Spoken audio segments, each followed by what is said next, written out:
preparatory wipe. You gotta wipe at least once. I do. Yeah. I just use butt wipes. I use. I don't know. I don't know, man. I think it doesn't clean my butt as good as I clean my butt, so I just clean my butt. This is definitely the and chill portion of the Bitcoin and chill space. Yeah, no, you got to do a preparatory wipe for sure. There's a spray, and then the other thing is if you got a fancy Toto, the wand that comes out and sprays your butthole, it retracts, right? So it's not like it's like sticking out there as you're shitting. Yeah, you shit out the fucking holes. Yeah, no, it doesn't do that. So that was one thing at first. When I first used it, I was like, wait a second, am I shitting on the fucking spray wand and then it's just gonna spray shit up at me? But I feel like the minute I've never seen that before, but the minute that you described it, I feel like someone should put one of the little like small alien protrusion heads from Alien the movie on it. Yeah. I mean that's basically what it is. But listen, it's shit, shower, shave. If you got your routine down, you don't need to worry about any of this. Yeah, shit, shower, shave. I'm not showering again. I showered. I got home from hockey last night at like midnight, so I took a shower. I'm not going to fucking shower again. Usually I do shower in the morning, but not when I play hockey the night before. I'm not showering again. Are you throwing a double barrel Zin? Are you a daily shaver, Mars? Kind of seems like it. No. All your videos. Dude, look at his videos. He's fucking clean shaved in every video. That's because I can't grow a beard, dude. I don't have to shave every day. Wait, so you don't shower every day? I do shower every day. Well, then your whole shit shower shave is kind of. Well, shit shower. You might not have to shave. You got to shower after you shit. It's a rule. Dude, I used to. Oh my god, man, I'll never forget this. Samurai wallet. So I've been using butt wipes for since I was in high school. One of my friends put me on it. He came to my house. He was like, "Dude, why don't you just use baby wipes?" Well, because they don't flush. Like you're gonna clog your toilet. Butt wipes aren't supposed to flush either. You get the flushable ones. You get the flushable ones. Fake news. But regardless, so I had a friend he goes, "Dude, you fucking clean your ass with dry paper?" I'm like, what? Yeah, everyone that doesn't know. He's like, no, dude. And then he put me on some butt wipes. I was like, oh my god. So I don't know, maybe 2015. I'm like, am I the only one? I tweeted something like this. Am I the only one that wipes his ass with butt wipes? And then Samurai fucking Bill, he just used to fuck with me all the time about dude wipes. There's these dude wipes that started coming out. Wiping your so ass I was with dry paper is core, and wiping it with butt wipes is BIP-110. Dave, do Arabs have bidets? Are they believers in that system? Yeah. Oh yeah. Yeah, every civilized human being believes in bidets. I mean, you're an animal if you don't. But anyway, so he was making fun of me of these dude wipes. I'm like, fuck, whatever, man. I mean, you want to fucking up your butt. I'm like, you want to dry? Right? You're not a BIP-110er for sure. Arabs use left hand. Like, you want to clean your ass with dry paper? Be my guest. But whatever. He was making fun of dude wipes. Now I go to Costco. I see fucking dude wipes everywhere. I guess it's mainstream now to wipe your ass with some fucking butt wipes. So fuck you, Bill. You guys ever been to Mexico where you can't flush anything down the toilet? Shit. What do you mean by anything? Dude, I bring butt wipes everywhere. Not even toilet paper. Yeah, you're not allowed to. Yeah, you're not. You can't do anything. They have little trashes. They have trashes next to every toilet. You're supposed to fucking put your poopy toilet paper. I mean, is this like a shitty part of? I mean, I've been to resorts in Mexico and they're just normal. Like what? Like a nice resort. I think a nice resort probably does their own filtration, but Mexico itself doesn't have filtration to get toilet paper out of their sewage system. I'm just wondering what seedy place in Tijuana you're talking about here. Yeah, I mean, I think in general, if you're I think all of Mexico. I don't think really anywhere, unless you're kind of dealing with your own sewage. What happened? You woke up and there was no toilet paper or something? Oh, me? No, Mr. Hoddle's one who started talking about shitting. Daniel. No. Wait, what? Oh, I didn't follow you.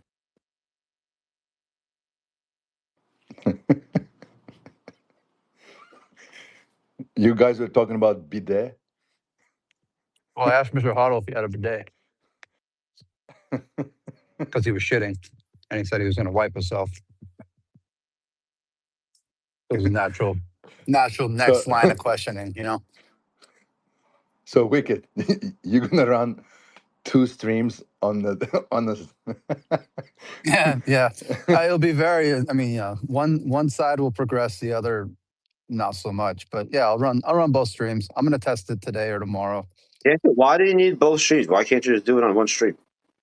Can't have a split screen? I Like, what the guess. fuck? You need 2 Okay. streams? All right. I'll fucking It's a You're split. gonna fucking separate the screen. community. You learn how to run a node on the same hard drive. You can't fucking split a screen. I can, but I like seeing. Yeah, I mean, okay, fine. I can split the screen. Or, as a matter of fact, Bro, maybe. How am I wait. supposed to see it Maybe with 2 streams? well, as a matter of fact, maybe what I'll just do is on the actual web app, I'll allow you to split the screen yourself. So that way I'm like 2 separate windows on the same stream. It's literally just built into the app. So I'll do that. That makes sense.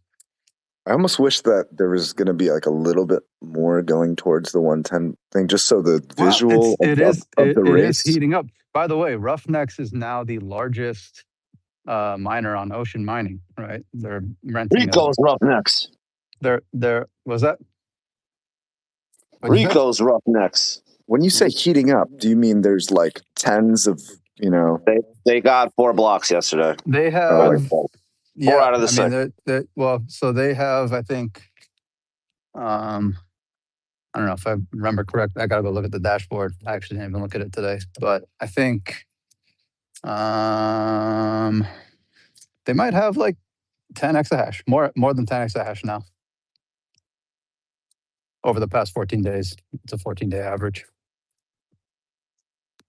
So they're regularly getting 1 block a day, if not more, on average. 1 to 2 blocks a day. Still, they could have just been lucky though. There's no way one really. That's true. So it could just be luck, but they've maintained it for 14 days now. So I think it's probably not so much luck. I think once you get to a 14-day average, it's a pretty. I'm waiting for Foundry. I'm waiting for something to come out of Foundry. Well, I mean, any pool other than Ocean would be very interesting. But yeah, the only signalers so far are data miners on Ocean, and the majority of Ocean's hash rate is still not signaling. So you've got if it's once a day, if it happens once a day, that they get a block once or twice, once or twice a day, that effectively means they're transacting once or twice a day. I mean, I guess that's kind of interesting to see how long they're willing to. Like the adherence. Yeah. Like, can you just see these people are like, the chain's so slow. I can only do it once a day uphill in the snow. And, like for like an extended period, like a year, they're just like. Yeah, but dude, like I said before, fees build up. Like fees will start building up in that scenario. So, okay, wait, just time out. I mean, I guess you have to be specific here though. So it's not that fees build up just on their own. There still needs to be people willing to pay the higher. They will accept it, of course. Yeah, there has to be an actual market. Yeah, right. And so just because all the transactions on the legacy side are getting replayed to the BIP-110 side doesn't necessarily mean that like those fees are going to bid higher. It'll just be a shit ton of like 1 sat per VByte transactions left unconfirmed, and then the only thing that will drive it higher is if actual BIP-110ers are using Bitcoin as money and they're trying to outbid all the replayed spam on their chain. And or if the spammers come in and want to spam the BIP-110 side so bad that they start actually bidding up the fee market. I mean, I think that's actually the more likely scenario, is that the spammers will very quickly realize, I mean, okay. Here's what I think is going to happen. Everyone's going to realize BIP-110's dead within a day or 2. Maybe even sooner. Roughnecks might stick it out for a few days, maybe even longer. And in the meantime, while that's happening, because it's considered dead, you're going to have spammers who think, oh, I just got a free airdrop with worthless 110 tokens. I might as well split my UTXOs, go over there, and just for kicks, spam the shit out of it with no recourse of spending all of my 110 tokens on fees. I think that's the only way that it gets built up fees. But the problem is, even I like that. I mean, these are good sound effects. Thanks, Dave. The problem is, even with built up fees, right? The legacy side's going to get ahead by so far, and there's going to be no market to actually exchange the 110 tokens I don't for think. No. I think real value. the fees help basically determine if maybe Luke wants to continue a minority chain or not, right? Like if people see if people see there's actually people wanting to receive BIP-110 coins. But what if it's coming from primarily spammers? Is there BIP-110 I wallet? don't know, man. No, there's no BIP-110 anything right now. There's just they're not planning. They're not planning on forking away. Wait a second. Yeah, you don't need a BIP-110 wallet because it's still within consensus. Bitcoin. And It's Bitcoin you right can now. connect your BIP-110 wallet to Sparrow, for example, and even after the split, it would still function.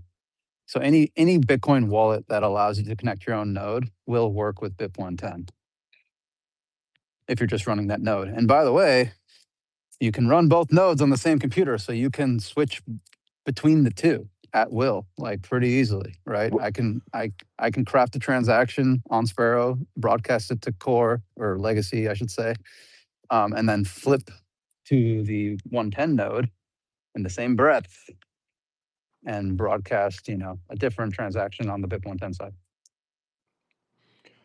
If it's a Bitcoin improvement, 110, what is improved in 110 over legacy? You don't have to. Come on, man. We've been over this a million times.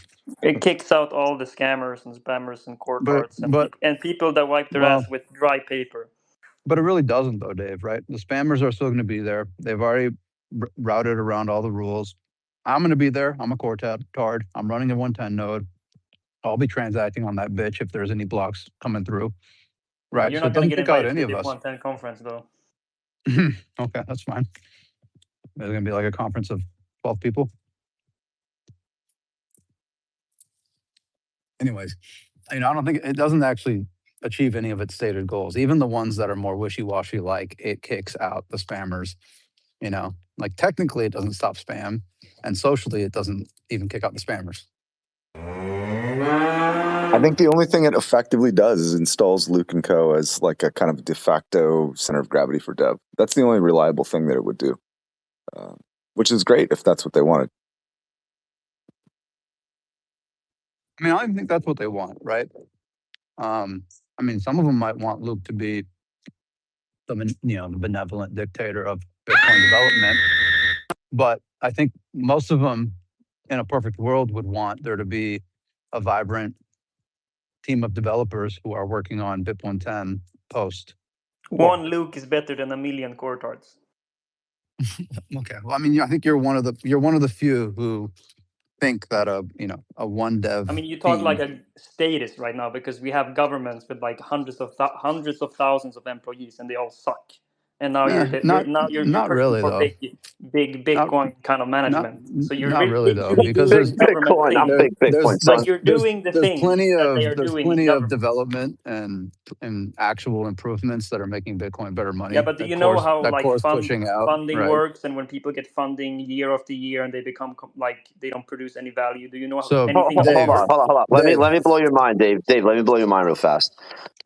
During a time when Bitcoin had much less developers on the network, Gavin Andresen, and I think there's 5 of them, Garzik, a few of them, were literally funded by MIT, the people that are, Epstein guys. Which was funded by Epstein, right? Which was funded by Epstein. So Gavin Andresen, what are you fucking muted? All right, Dave. Yeah, so the people that were... What? Dave, what the fuck is wrong with you? If you can't have a cordial conversation, Dave, do you want to learn something, or are you just want to? Guys. Oh, you don't want to learn it? All right. Well, we can still talk. That's fine. I mean, MIT. Let's get a history lesson.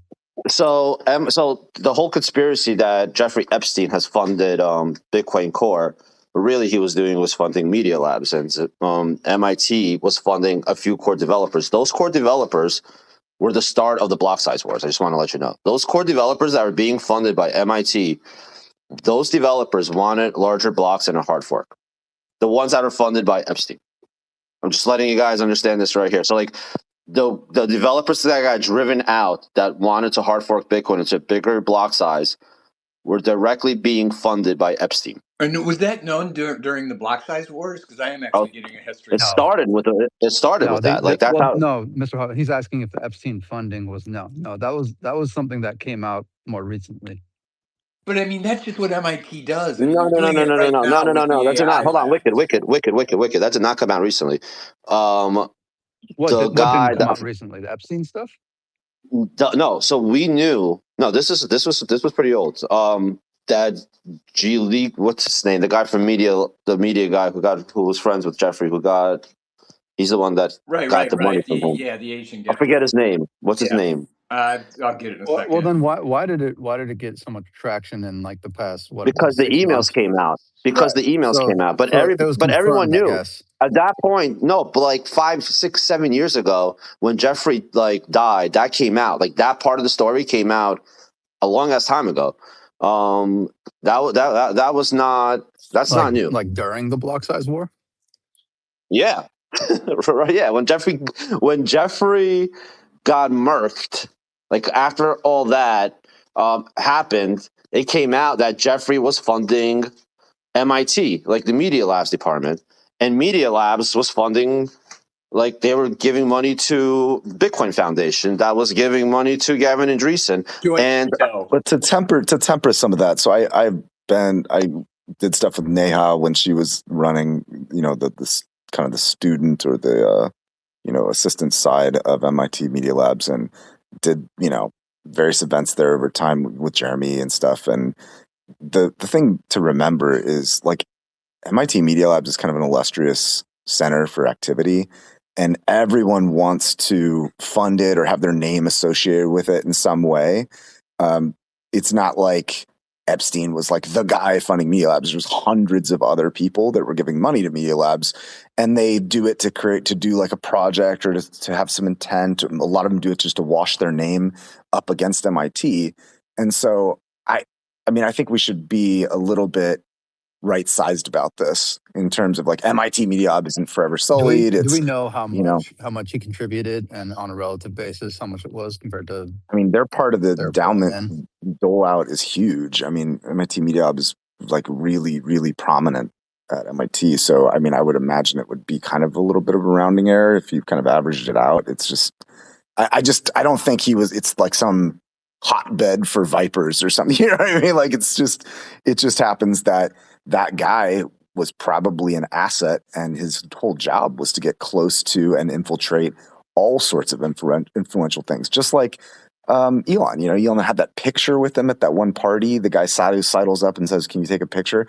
His job was to basically infect everything so that, when it came time, that might be blackmail to say, "Hey, you weren't involved with me, but look at all these little touch points I've got with you over the years that make it appear as such." So I don't know. I'm not 100% conspiracy. I hear what you're saying, dude. But Jeffrey by that time was already a fucking sex defender. Like he already was a criminal when MIT took him in, like Media Labs.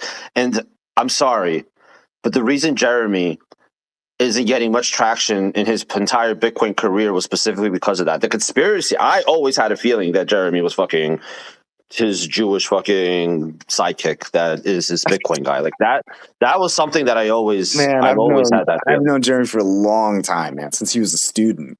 And since he was a student, that's exactly what I'm talking about. I remember when he was a student and he decided the program to give out $100 in Bitcoin to all the students. I remember that. And during that time, I was talking shit to him because of that, because of me, because I didn't trust MIT. I didn't trust anything that came out of Media Labs. Well, I mean, I wouldn't trust. Look, here's the thing: MIT. But the main reason, hold on, Daniel. The main reason is because of Gavin Andresen, because what he was trying to do in Bitcoin at the time, and I knew that he was being funded by MIT. That was the main thing. That was what gave me the spidey senses that something's going on here. Like, here's Gavin going to CIA. I don't know. Publicly, we know what he said to them, but we don't know what he said to them privately, right? We have no idea about anything that happened behind closed doors.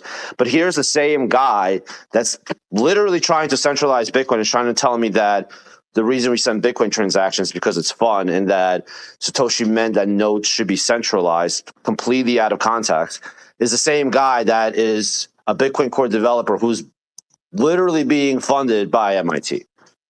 Like, so that was my, like... I get you. It was just, I understand, but they funded a lot of people that didn't do anything nefarious. no, dude, they were funding 3 Bitcoin Core developers. The major ones. The big guys. What do we, objectively, when it comes to Jeremy's work with covenants? Like, No, I like covenants. I like CTV. That's. I'm just telling you why Jeremy from the very beginning, with him and being in MIT, that was already a little shady. And then he tried to go against the Bitcoin Core.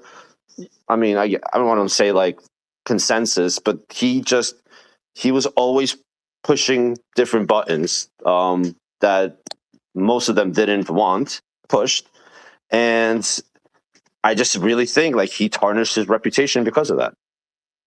I mean, if CTV is going to happen, it's not going to happen from Jeremy. It's going to either he has to make a NIM, because I am convinced his entire fucking persona his reputation is completely tarnished. I don't care how good of a developer he is. It was Joi Ito. Joi, there you go. Yeah. That was also funded Lightning Labs. Like, I know, like Sztorc was really close with him. But I mean, that's just the. I mean, so you've got MIT and you've got Harvard, and even like if you kind of flip this, to current days, like a lot of the AI labs are still coming out. So it's kind of just the path to cycling up next to MIT. So I think like Liquid AI, they were a lab inside MIT. They spin out and then they're worth billions. So that just seems like, well, like, of course you've got Epstein connections because Epstein had weaved his way into the. It's not Epstein. I didn't even care. It's what Gavin what Gavin and what Garzik were trying to do. Like, so the only one that was being funded by MIT that wasn't doing this shit was Wladimir. He was a Bitcoiner guy, right? He was a pure-blooded Bitcoiner until he became a girl. Like, now it's not Wladimir. That also is from MIT. So, like, dude, everything out of there is just like, it's just weird. Like, everything out of MIT. Sure, but there was tons of other retards. Welcome to the internet. That's it. Welcome to the look internet. at Hearn, dude. He was at Google, and I mean, it's just another spook. Another spook. Hearn is definitely another guy that was trying to centralize Bitcoin with the help of Gavin, and Hearn literally had a government, like, I forget what entity of government he did in England, but he was a spook. Like, he is a government spook. That's a well-known thing. Hoddle, how did you feel comfortable? Because I think I've heard you say before that you were like, you were hammering Gavin Andresen back in the day. That's why they created a NIM. I wasn't a NIM before that. So how did you feel? Because you're not, as technical as Wicked and Daniel. How did you feel? I mean, like, wouldn't feel like even. I'll tell you. Mr. Hoddle's pretty technical. What are you talking about? Do you know how, like, if you're in a different country and you don't know the language, if you live in that country, eventually you start picking up on things. I was on IRC when I first discovered Bitcoin 24 hours a day, 7 days a week. I didn't understand what any of them were talking about, but over time, like, I started to grasp things, and I see them arguing. I watched them debate. Mr. Hoddle did it the right way. He actually went to the source and, like, listened to the actual technical people argue and then ask questions. Whereas most people these days just go to X and then they listen to retards argue, who may or may not know what they're talking about, and then they don't learn anything. Yeah, I watched Hearn go back with all of them back and forth. Like, I saw Gavin go back, and like, one group of people are like, no, we want to make sure nodes are small enough so we could bootstrap. Especially back then, Bitcoin was cheap, right? Like, anyone was able to purchase Bitcoin at that point. Bitcoin at that point was for everybody, like anyone in the world. But you needed compute. If, like, the whole point was that if the chain wasn't going to get used and the block size was going to start filling up, in order for this thing to stay decentralized, people, the regular person needs to be able to spin a node. And Gavin and Hearn and Garzik actually was, at the beginning, he was all for decentralization. But then as time went on, he started changing his tune. But when Gavin kept fucking taking Satoshi's words out of context, like, yes, Satoshi said that, there will only be specialized nodes that generate coins, but he left out the generate coins part. He just kept saying there will be, special, like, the only users have special technical abilities are going to be running these nodes in the future. And we're like, what? Like, so I just saw them fighting. I'm like, all right, something's going on. Then I learned that Gavin was, at that time, he was the only one that was actually being funded by Bitcoin Foundation. Bitcoin Foundation was funded through Media Labs. Like, that all came from Media Labs. Well, guys, we have Daniel Burr on stage, and he's the only one I think that's actually sacrificed careers to go against the machine. It's the story of the internet, though. Like, if you go from the 80s to the 90s, like, they've infiltrated and destroyed almost every great project. So nothing in Bitcoin should be surprising that we see people doing this, people co-opted by institutions, money coming in, and shadows poking at trying to push in directions. But you do need more people like the man on stage to stand up and point at it that are working on it. I think that's one of the problems. A bit of disclosure, a bit of knowing where everything comes from, because people from everywhere can contribute. It doesn't matter, it is about intention, auditing of code. If the code works, it can be checked, it can be used, right? But ideologies are clashing. You've seen that a lot the last 4 or 5 years. You're getting a lot more big money and big influence, and you just always got to stay diligent. I think that's the thing, and you got to be willing to make sacrifices and split from big money at any moment. Mr. Hoddle, by the way, do you know what Vladimir's new name is? Mara or something like that. It's Mara. Yeah. Dude, I don't know. I used to be really close with him. He was one of the guys that I really looked up to. Like, he was one of the, like, Greg and fucking Blue Mad and Peter Willow. They were ready to sell me BIP-148 tokens during the UASF. They were like, yeah, okay, we'll sell you your BIP-148 tokens. And Wladimir is fucking sitting there running a BIP-148 node. So I'm like, all right, we're obviously not crazy. Like, and then we saw Gregory Sanders running a BIP-148 node. Or maybe you were. Or maybe I was crazy, yeah. You're siding with fucking Mara Wladimir. Well, Mara was later on in non-existent at that point. There was no Mara. Bro, he looked like a fucking Chad, man. His jawline was like chiseled. Like, he did not look anything like he looks today. It's crazy. Question though, is their technical ability still top notch? Like, all of this is weird, but can they still do the work? He hasn't contributed anything. I don't know. Apparently, I don't know if this stories are public or not, but apparently Wladimir went crazy after COVID when he wasn't able to see his lover, and like shit started going fucking down the hill from there. I don't know the whole story. That's understandable. COVID could definitely fry people's brains. But it sucks because he was the man. Literally, now he's not the man anymore, but he was the man. Like, Wladimir was the man. I just keep it simple. I just set up Bitcoin mining for like over a decade. What are we at now? 15 years? Well, not quite. 2012 was my first big mine. And I just keep it simple. I just do what I know. And then all of this happens, and I hope it doesn't go sideways. But in general, it stays on course. So I'm pretty happy with Bitcoin right now compared to where it was when I started.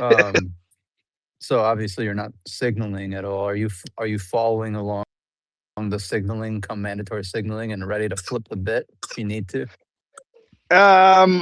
Honestly, I'm not that up to date. I'm just fixing the engines and keeping everything up. Yeah. I don't get to play with the nodes as much anymore. Yeah. Listen, I think that's the appropriate response, and just goes to show how little miners give a shit about this. Someone on the BIP-110 side would say that you're actively forking by just not keeping up with things. I guess, but I'm only one person, and I got 35 megawatts to set up with like minimal help. And that's a lot. I'm kidding. I'm kidding. Luke was saying. Oh no, I know. Like, you can never be on the right side of everything. I just try and do my best.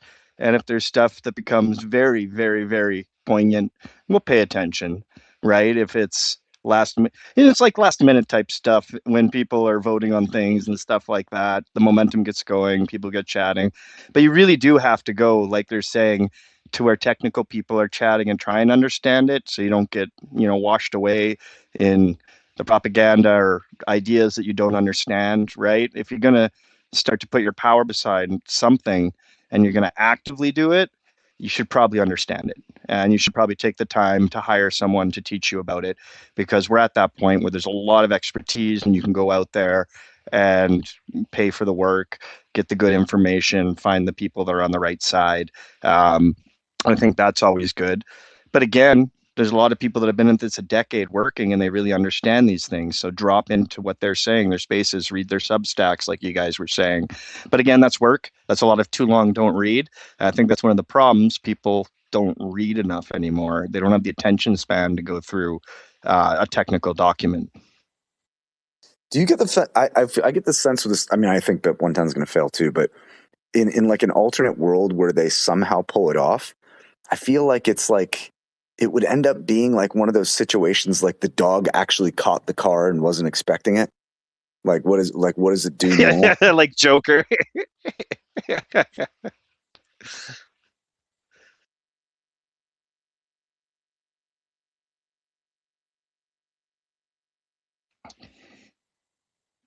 But yeah, again, Daniel on stage, I've always listened to him personally when he's talked. I found he's always had a good momentum in the correct direction. But find people like that, right? There's plenty out there that are actively fighting a good fight, know what they're talking about, have been in the technical weeds of many different technologies. Because it's not just about Bitcoin right now, right? We see the greater cyberspace, we see what's happening. The surveillance is finally upon us. Many of us probably have jobs where we helped build some of that surveillance in our other lives. So we understand parts of it, maybe different parts than the direct Bitcoin stuff that people are looking at. Mine's more identity on the internet, and that's becoming a huge thing now. But I've been talking about those demons and ghosts for years. And I'm more concerned about the IDing of Windows and that stuff. I think Bitcoin's pretty good compared to a lot of the other technologies we rely on right now.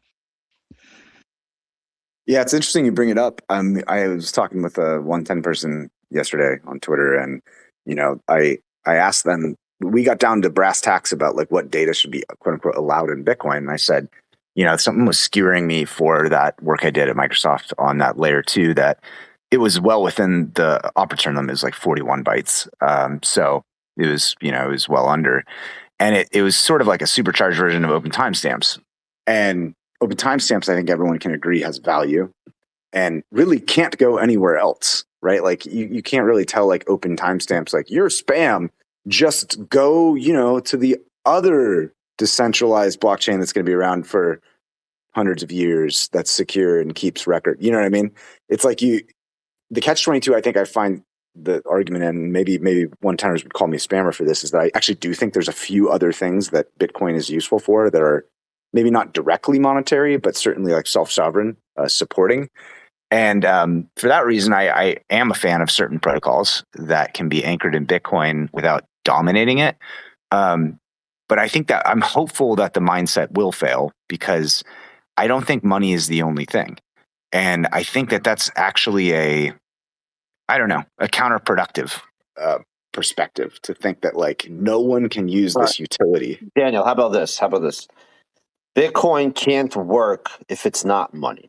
Like you can't have all your other things if it's not money first.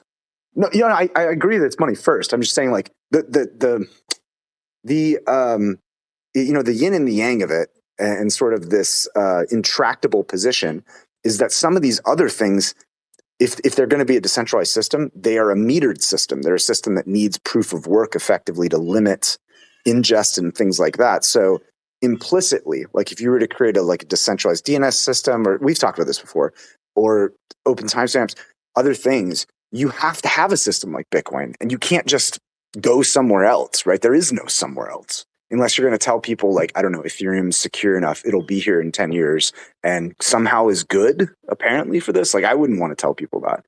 So I don't know. I think the mentality... Ironically, that's one of the reasons why, these spammers who are doing things that are even more retarded have apparently come to Bitcoin. I don't know if you've heard those arguments from the JPEGers. Yeah. It's stable. It's going to be here for a long time. Yeah, I mean, you're actually putting the data on chain. It's going to be here forever. It'll be available. I mean, they're right. They're right about that. They're just dumb about the use. That they're not doing it for a utility purpose. Right.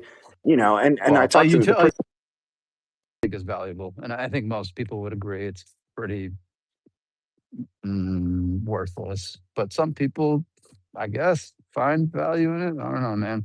Well, yeah, I mean, I mean, by the way, they're paying actual Bitcoin for this. So clearly they find value in it. And whether or not they're doing it for nefarious purposes, like trying to rug others and make more Bitcoin, or whether they're just doing it because they think, oh yeah, spending, $3 a Bitcoin to put, a picture of my dead dog on chain is worth it. Right. Was the banks on the brink when the first, post there where they put the newspaper section, the banks on the brink of a bailout, is that a historic event or is that a waste? Well, I mean, he'll argue that Coinbase isn't spam. You could add a little text in Coinbase. Well, it's not even that you can add a little text. It's that it literally it needs to have some, and usually it would just be randomized. But to make it specific and inscribe an actual piece of arbitrary data makes no difference, right? Because you're going to put data there either way, so you might as well use it to say something if you want to say something, right? And doesn't it go back to, and it goes back to some of our earliest arguments about anything online? What is data? How do we parse data? How does data get uploaded? We're still honestly in a 30, 40-year-old fight a bit, kind of like the Byzantine Generals question. We solved one thing, but now we can't solve what data goes on the blockchain. That's a big fight. I think we're all still in. You've never solved it.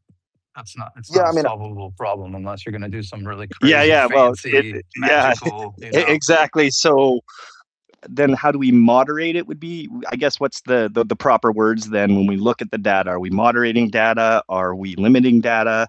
Are we, again, or can you, and you just have to accept it? And again, the financial value of the thing being put on there dictates, right? And again, we're going in circles. We keep going in circles. I think you let the free market basically just make these things compete, right? These so-called use cases compete, and the ones that are most valuable will win. And some people might argue that there's an unfair advantage for certain use cases over others. And I would agree. There is an extreme unfair advantage for monetary use over all other use cases because monetary use can actually scale by orders of magnitude by aggregating, millions of people's off-chain payments into one small footprint on chain. And that aggregate activity can pay way higher fees than any other use case on Bitcoin, in my opinion. I mean, maybe you could say, Daniel, that like the use case of decentralized ID or DNS or whatever. I mean, it would also have similar scaling properties, right? Yes, and it's very valuable, right? Like if you, for instance, right, if you have a personal identity, and you're Jeff Bezos, and you don't want any middlemen, and you don't want anyone to be able to rug pull you, and you need this resolvable digital ID that's privacy preserving comes with you. The things that those keys that represent that, or they're anchored to that ID, can sign are incredibly valuable, right? They could be the digital signatures for moving a lot of resources in meat space or something of that nature. So there's a huge monetary incentive. Like Jeff Bezos would pay a lot of money to ensure that his key rotations and his addition and removal of a phone or device from relationship with his ID are secure. He'd pay a ton.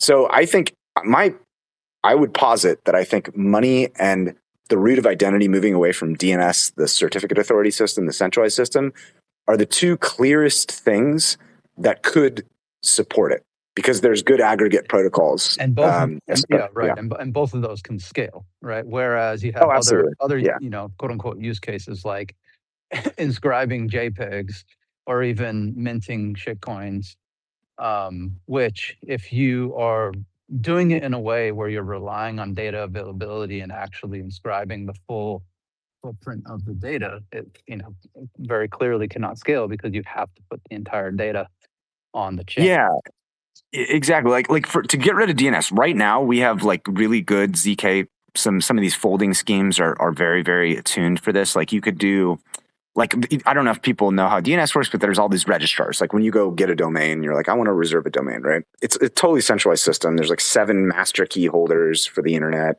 It's mostly governments that could like snap you out of existence on a whim. That's why they can put up all those fucking logos when they take a site down. And the CA system and the signers under it are sanctioned by all these governments and regional authorities. And they do certificate signing for websites. So like when you have HTTPS and you see the little green lock sign, it means that like someone is saying this server over here in this physical location with this IP address is google.com. They're just saying that, right? And that's why there's been huge breaches in the past when a CA gets breached and then passes off like another website or another, server as one that people see, like google.com, right? It's just they're fully in control of the security of like whether you're seeing the real thing. And we could end that. Like we could shift with zero knowledge proofs if you had like a vibrant ecosystem of quote unquote registrar aggregators that are decentralized that put ZK proofs on the chain that basically prove the state of a namespace, like who owns a friendly looking nym, right? And you own it, and they can't lie. Basically, you can test the zero knowledge rollup and prove that the registration is yours for that name, that these are the keys that back it. And there's no like centralized intermediary like the CAs in the middle of you improving that. It's just go to Bitcoin, go to the latest block set, prove it in zero knowledge. So like that is a really concrete way that we could move a very centralized system that is extremely important and very valuable. Obviously, like the internet and being able to access websites is worth trillions of dollars, right? We could replace the centralized mechanism that is vulnerable to a bunch of, authoritarian authorities if we wanted to. But there's people in the Bitcoin community, especially 110, that would say that's not money. And my belief is that the 10 to 20 transactions a block it would take and maybe a kilobyte each in their OpReturns is well worth it. Like I would love to decentralize that layer of the internet for the price of 10 to 20 Bitcoin transactions per block. That would be amazing, right?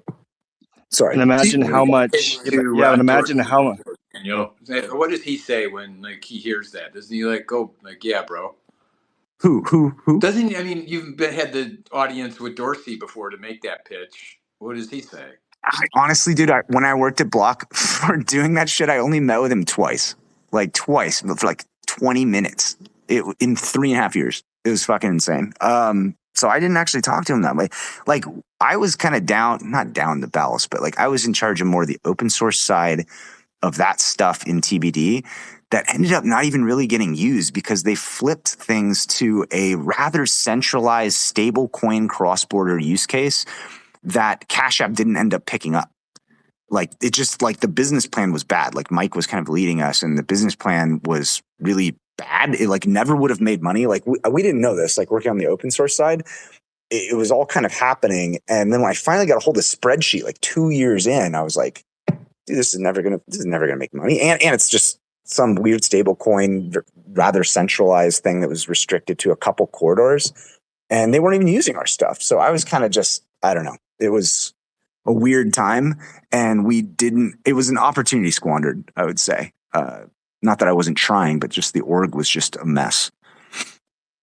So then are you suggesting like Dorsey doesn't have that deep of technical understanding of Bitcoin? I don't think he fully understands like comparing a system like Nostr, for instance, right? I don't think people fully appreciate why that is not and cannot be a viable identity system. Like the idea that you have a single key tied to a single crypto system. Crypto system, when I say crypto system, I mean like, SecP256K1, right? That's like a crypto system. That isn't cryptographically agile, that has no sense of rotation. Like when I talk about like the key fundamentals of that system, like if you have an ID, like a domain, right? You always have to know what the name servers are and certain routing things. This is kind of an analogous equivalent. You have to know those and it has to be secure and you have to know what the current certificate is so you're securely talking to the right server. And everyone has to see the same view of that. Everyone does, right? When you go to a DNS server and get a ping for google.com, you want to like look up its, your browser's like looking for the content. Everyone has to have the same source of truth. If you have an old cert, right, that was an attacker got a hold of, or you're being pointed at the wrong servers, you're not going to get google.com. And the way that the DNS system does that is it's totally centralized. They're like, well, we're just going to centralize it. So there's only one person to ask. And of course, it's controlled. And so what Nostr can't do, what the problem with Nostr is, like, if you use your Nostr key to like associate keys from your phone or devices with it, or different keys because you want them associated with your npub, there's all these relays out there, but it's not a stateful system. It is not a strongly consistent system. There is no sync between Nostr relays. If I go tell one relay that my, phone A that I bought 10 years ago, I'm getting rid of it and I'm associating the new key, like swapping out the association on one relay and then not another, people might go to the other relay and see an old state, right? Because it's not a state synced system. And so it's insecure for that purpose. It's like if you had old copies. So Saylor's got the GigaBrain, and he's been talking about decentralized. Oh, he's trying to do it on Bitcoin, but he's just doing it in a super retarded way. I mean, it's like max retard mode. Has there been anything technically that he's put about kind of his approach? Yeah, I mean, his approach is like as heavy-handed and like not friendly to Bitcoin as you could imagine. It's effectively just encoding the actual friendly IDs in Bitcoin, like verbosely. So instead of doing what I was talking about, which is like a zero knowledge rollup that says, here's like 1 billion website, certificate, effectively, quote unquote, certificate changes, name, the equivalent of that, and rolling that up into like a 1 kilobyte proof, right? Which doesn't really hurt Bitcoin. I mean, come on. His thing is like, let's put all the verbose information for those state changes into Bitcoin, which if you do the math, like, there's the DNS records for a website are actually kind of large. You know what I mean? If you update your DNS, and everyone was to shift over to that, and like every human being had one of these orange IDs. I mean, you literally could not. It wouldn't push out all monetary transactions because money is more valuable, but like it would require much more. And I'll tell you one crazy thing that when I talked to their team, because I had several discussions with their team, one of the people, and I don't know if it represents their view in total, was like, well, the block size limit would just be raised at some point. Like that was their answer to that. And I was like, well, it would have to be, and I was doing like back of the napkin math. I was like, it was going to be hundreds of megabytes, bro. Or you could just not be retarded. Like we could just do this in a smart way and have a few kilobytes per block. And like, why? So I don't know what his reasoning is. I tried to walk them off that plank, but they were pretty. Well, I mean, maybe the reasoning was just, it's a smarter way, but it's a much harder way, right? I mean, what type of research and development is still not really harder? Well, it's not hard. Also, going to more hardware. Do we already have all the tools necessary to do this thing? Absolutely. Yeah, like things like Supernova or Super Neo is like. What about the zero knowledge proof stuff? Is that all? Yeah, that's it. Ironed out? That's absolutely. Like Supernova is like. If you look up there's these new zero knowledge schemes called folding. They're super efficient. If you have like cryptographic operations, like a bundle of them that are very like in the sense they're all like multiplicative, it adds them together really, really, really efficiently. And like Super Neo is probably the best recent example of it. And that one is off the shelf. Like there's libraries galore. We could do this tomorrow if we wanted to. I have a question then. I mean, so if this is already possible and it seems like it would be pretty valuable to do, why has nobody done it? No one gives a fuck about this stuff. No? No one cares, man. I tried for so long. I tried for so fucking long. No one cares. I just have to be honest with myself. That seems crazy to me. I introduced you, Daniel, to a friend of mine, Scott Centretzky, and he said he was doing identity before you. But he had said exactly the same thing, that like he had said that about TBD. It was just going to fail because nobody gives a shit. I mean, honestly, but here's this is where I take heart, right? With these two self-sovereign use cases. Money, I think it's on the right track with Bitcoin. Identity is lagging a little bit, but the one thing is I was smashing my head against the wall for 15 years or whatever on this stuff.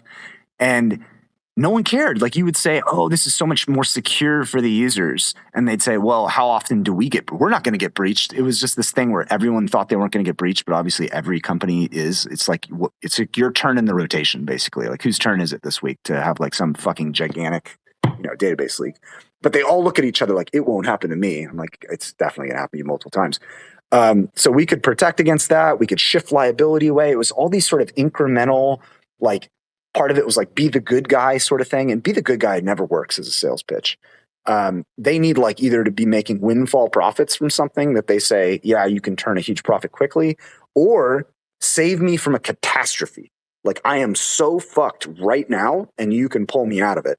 And the bright hope I have, it's sort of like the glass half empty view of AI, is that, my God, dude, now is the time and things are changing, because AI just destroyed trust in the internet, and AI agents needing to have like identity tied to their owner and all these things that the legacy eventually got breached, right? What? Hugging Face. Hugging Face, yeah, I just got breached. That was a little, it was a little bit different, like credential exfiltration and stuff. But like the time is now, because AI basically has destroyed all this legacy infrastructure. And one of the things about like legacy OAuth and like domain-based auth, things that are common on the internet today, is they don't do a good job going across boundaries.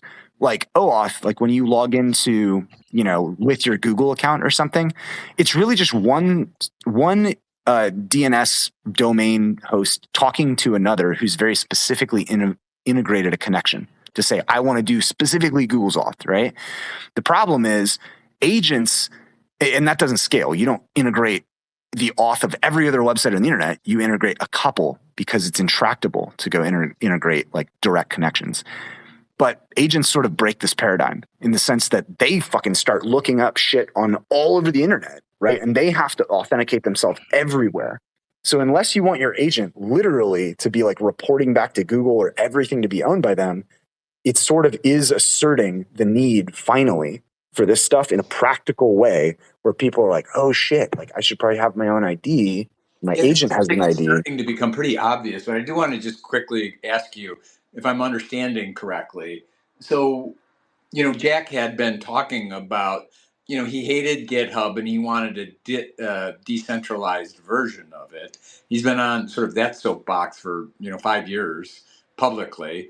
And then, so they've got this thing Buzz now, but I think I'm understanding you to say that thing is like dead on arrival just because of its architecture. I don't think it's dead on arrival. I just think it's like Nostr is a broadcast protocol that you might as well think of Nostr nodes as like WordPress servers. He's been touting it as this GitHub Slack replacement, and you're saying that's just a fail. No, you can try to do it. Like they're doing things on Nostr today. My point is like it's just a very, very. It's like trying to say, I don't know. It's like trying to like, could you ride a unicycle across the United States instead of a car? You fucking could. I'm pretty sure. You could make a good faith, good college try at it. But like, and you might do it.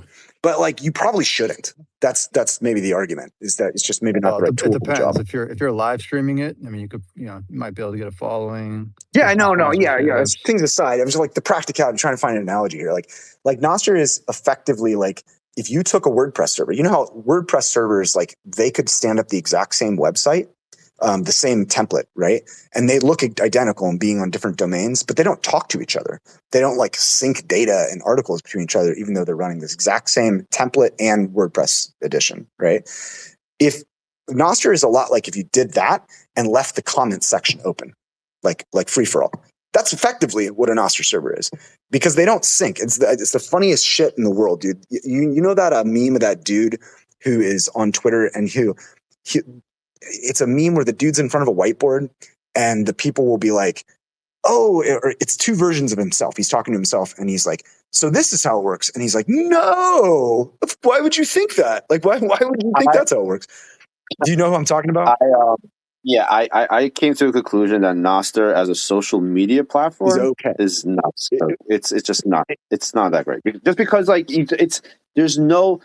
I mean, like unless you're connected to every fucking relay, like there's no way of getting the message across. Because it doesn't sync. It doesn't sync. It works really well if you're using a super centralized. Yeah. That's why I said. That's why I said social media. Like as a social media thing, it just doesn't work if you want to use Nostr the way it was meant to be used. Because it's not. It can't work. It's architecturally, it can't work as. Yeah, I get it. Yeah, exactly.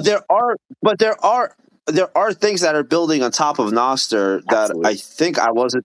like that's what I think is exciting. It's all these other things that could be built on top of Nostr, not so much the social media thing. Like I don't think that really. I honestly think though to be fair though, terrible for the so other if thing. I mean, well, I mean to be fair though, so I mean I think it is ultimately, you know, centralizing, right? Like it already has, right? It's centralized in the hands of like Three three relay. large, Yeah.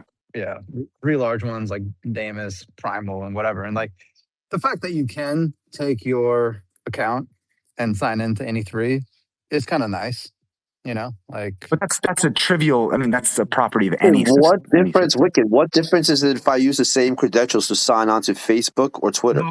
Well, I mean, but it would be kind of nice if you could, like, if you got banned on Twitter and you could recover your entire account on Facebook, and everyone would still see all your stuff on Twitter when you post it on Oh, I see Facebook. what you're saying. Well, Like, okay, so this is how you would do that. The gateway drug for me to the Nostr community, something that Laan is working on. I don't know if you follow. It's Laan. You should follow him.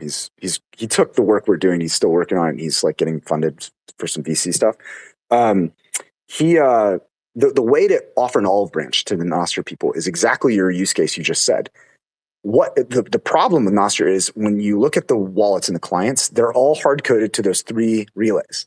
Like there's this thing in the ecosystem where like, oh, there's hundreds of relays. It's like, well, which ones do the clients actually point at or care about? So, oh, it's these three, right? They all go to these three. So it doesn't really matter that there's all these other ones.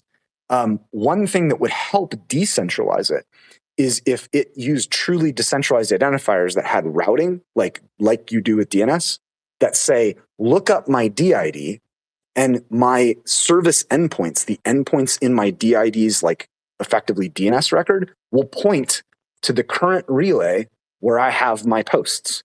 Even that small addition of like adding those two together would meaningfully decentralize Nostr in a way. Instead of saying, gosh, I guess you should randomly hit test the few centralized relays or random other relays you run into to maybe see if I'm there, is batshit. Like that's just a terrible way to architect a protocol. But that your use case is good. Like we could do that.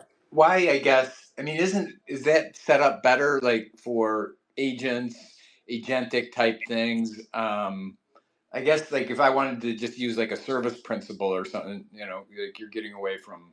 Well, I think the agent thing really, the agent thing in a lot of like anything that isn't just a wide broadcast, because really what Nostr is a broadcast protocol to a non-federated set of servers that happen to run the same software. That's what it really is. It's a broadcast protocol, right? When you start looking at other types of use cases, it falls down even more. Like now that we have AI, here's a common use case and what Laan is initially solving for with the personal data store piece. And personal data stores are basically just like, think about it like a synchronizing database that's yours and yours alone that like lives on your devices. And when you make a change on one device, it just syncs it to everyone. I mean, from my stupid perspective, that always seemed like $1 trillion idea. Well, people have solutions now that are centralized that are good enough, right? They have G Drive and they have these other things. So they don't feel the pain yet. And they haven't been putting in like, a lot of people haven't been putting in their innermost secrets into these things. But now with AI, right, you're starting to type in, like I do medical stuff on there about my health and stuff, really sensitive shit into the AIs. It's getting saved, and I use like 3 different ones. So it's being saved, frontier models and local. And so the one I use, the frontier models, it's like being saved on someone else's server. And it fragments my own data set, my own conversations. They're like across all these fucking providers. And really what I want is I want a personal data store where I ask it a question and it writes conversations and files and data into that and is synced across my devices. So no matter which AI model I'm using at any particular time, it's drawing from my personal data store and it keeps everything cohesive and unified and private. Now, if you were to do that with Nostr, their solution is, well, just encrypt it, but push it all up to some remote server. And don't worry about this peer-to-peer thing. Just push it up to a quote-unquote relay. Well, that just happens to be someone else's machine. You know what I mean? Like, why would I want to do that? There's no need in my use case of like AI personal data. So right now, if that was a solved thing, like just one little niche corner of the world, like in Madison, Wisconsin, this company Epic, They own the whole fucking town. Oh yeah, Epic owns like tons of the infrastructure for medical for sure. Yeah. Well, right. So they would just like write you a check. I mean, but they're going to try to do it themselves because they already have all the data on everybody's sensitive medical stuff. But that's exactly what they know they need. So, and you know, this woman that runs it, Judy Faulkner, is like 83 and she's worth billions. And so, she would, I mean, for that idea, she would just cut a check for a couple $100 billion. But what's the incentive, though? The problem is, this is the problem with why this stuff doesn't take off. Why money has its own incentives, so Bitcoin's great. But the identity thing, you know, a lot of people aren't savvy enough. Leeran's going to help a lot. He has a lot of tools that'll like pull your data off of like, you know, centralized social media and other places and kind of put it in your personal data store, like preload it. Would you go after medical first, since it's kind of it's lots of money? And I think the best thing, and the thing Leeran's doing, is he's writing this connector. Basically, you can add like plugins to Claude and, you know, all these models, and it will start pulling and writing your conversations like from there into and import it into your personal data store. And if you get the same connector, like you're going to be able, it's called Nbox is what he renamed the DWeb node thing to. And if you add the same connector to like Claude and Gemini and, you know, ChatGPT, it will take all the requests, like everything you type in, and start almost like forwarding and interacting with your personal data store. So they'll still have their copy because it doesn't like, you know, it doesn't like remove their copy, but like it'll start pulling and aggregating to your local data store. And I think that alone is useful. I think that people would probably run. Like the sales pitch on it just seems so attractive that I was down in Austin and we were at, I think maybe you were even there too, Daniel. Yeah. But like I was chatting with Leeran and I'm like, well, and this is 3 years ago or the Yeah, I remember. Yeah. Bitcoin plus, right? Yeah, that's right. And I was having this conversation with Leeran and I'm like, okay, well, you know, what if I want all of my conversations from the beginning of time? And that's what I want, right? Because you know, I've got a history, my family's got a history of Alzheimer's. And like, and why would you ever want to put that on Nostr, right? Like, why would you ever be like, oh, bro, and let me put that on Damus? Or like, what the fuck? Like, it's just so many use cases don't make sense. Even the Slack use case. I was kind of creeped out by that idea because, you know, then these devices would come along where you actually can record all of your like they wear these devices and we're moving in that world. But at that point, Leeran wasn't comfortable with that idea. Well, yeah, I mean, even some of the use cases that are like, I'll give you an example. Like if this Slack use case, right, that Jack was talking about with Buzz. Well, Slack is actually sort of like it's a semi-private use case in the sense that typically when you have a Slack instance, it's for like a company or a group of individuals who are working on something and it's not necessarily public. Like it might be like a private company, right? Like the private company's chats.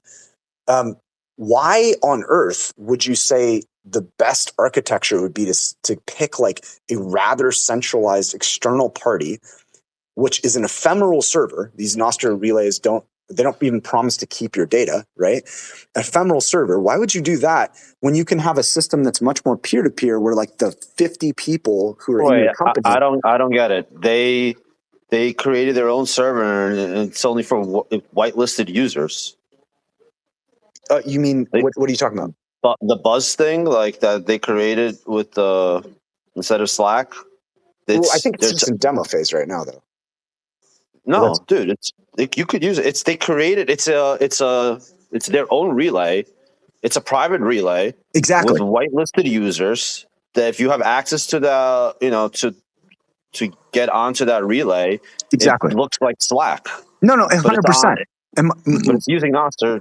Like the backend is Nostr. I get it. The quote unquote protocol is Nostr. Now, I think a better protocol would be the 50 people who want to have a Slack for a company. They run a personal data store, and the data stores of those individuals are permitted to talk to the other ones and sync to them, like so syncing conversations and everything else. Why is that needed? If it's a company, it's a centralized company. They have their own server. You log into their server, you're a whitelisted user. You can replicate that if you want, but you still need local state kept and all those other things. Like, here's the difference. When you're doing Slack, right, like the Slack app, and you open your Slack app and you're not connected to the internet, very often you can still pull up like conversations that have been synced previously. And many apps do this, right? They have their own local state. Well, the shitty part about that in today's app world is every app implements that pretty much ad hoc. one at a time. Like every app has to implement the same thing where they're saying, how do I store a local copy of this? And so when I'm offline or doing those things, I can still show something, right? The cool part about recentering app development, especially decentralized app development, on syncing personal data stores that can sync with your own, devices and other people's who are allowed to sync, is that's free. That becomes a protocol that's free. Like you get that for free. Your app basically just asks permission to a segment of data in your data store. Like let's say it's the Slack segment or the social media slice or your medical, different apps ask for different permissions. And they don't have to worry about that anymore. They literally just go, oh, I know you sync and do all this crazy fucking data, effectively database syncing for me. And all I have to do is write the render layer, like write the friendly, fun UI that sits over it, right? I don't have to do any of that shit anymore. Wait, so you're saying the relay server that they're using isn't storing everything on it? Like no, it is. I'm saying the point though, the reason why it's not a great architecture is they still have to figure out things like, okay, say you wanted to use a centralized relay server. And you're like, great, we have a centralized use case. We don't need to use anything but one server. Well, if they write an app, they still probably want it to work offline, right? They probably still want all these other things. Now, that protocol is not giving that to you. You have to just go figure that out. My argument, I don't know about all that. My argument is that why didn't they just go on IRC and create an invite-only channel? It's like you could just log in, create your own server on IRC. I agree. And there you go. It's a problem that was solved decades and decades and decades ago. You could have a secret channel. You could have an invite-only channel. You could do whatever you want in IRC. So they're basically replicating what IRC already has. You're 100% correct. But I think if we want to move on to a better foundation of app development, right? You're close enough and technical enough that you should appreciate this.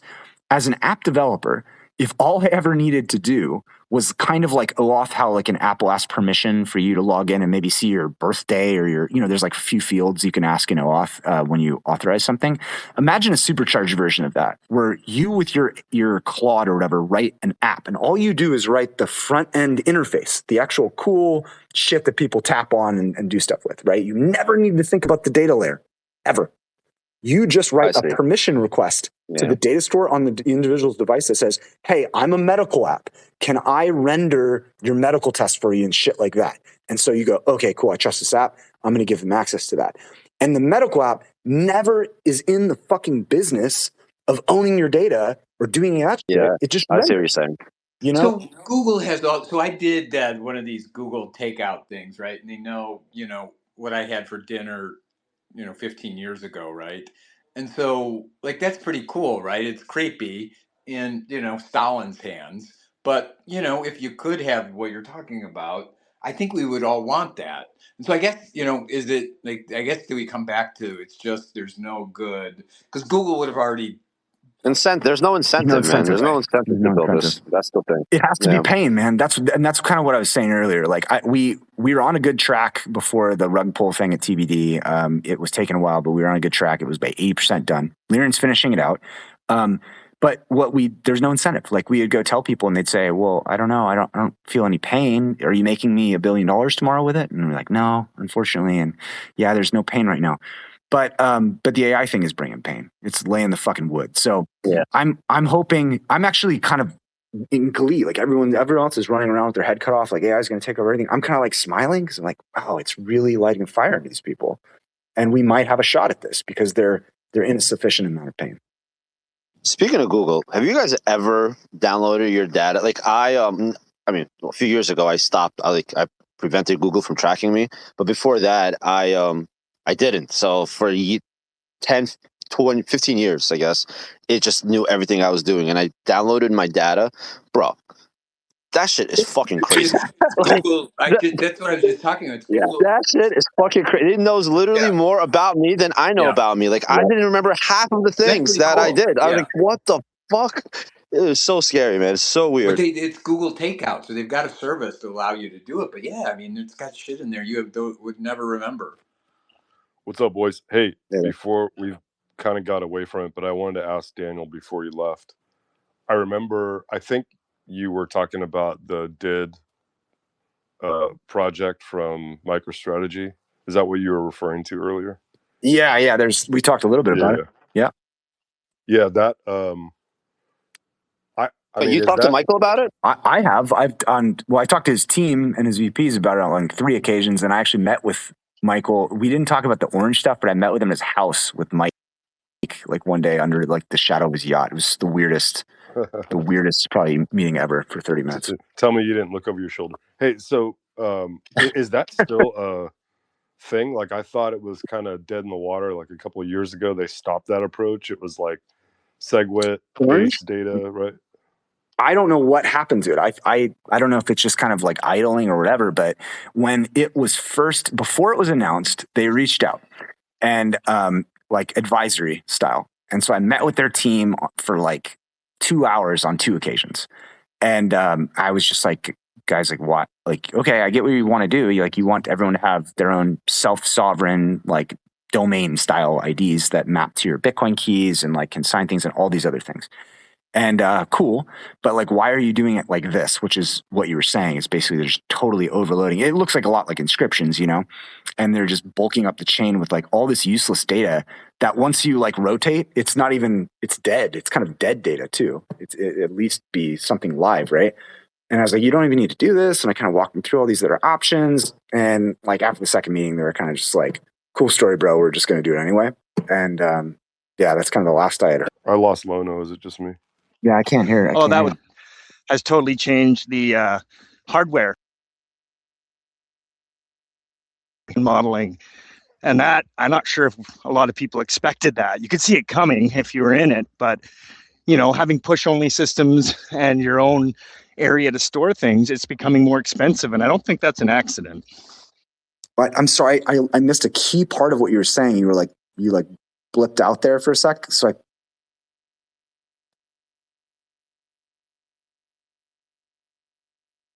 maybe repeat the beginning of what you were saying, Lono.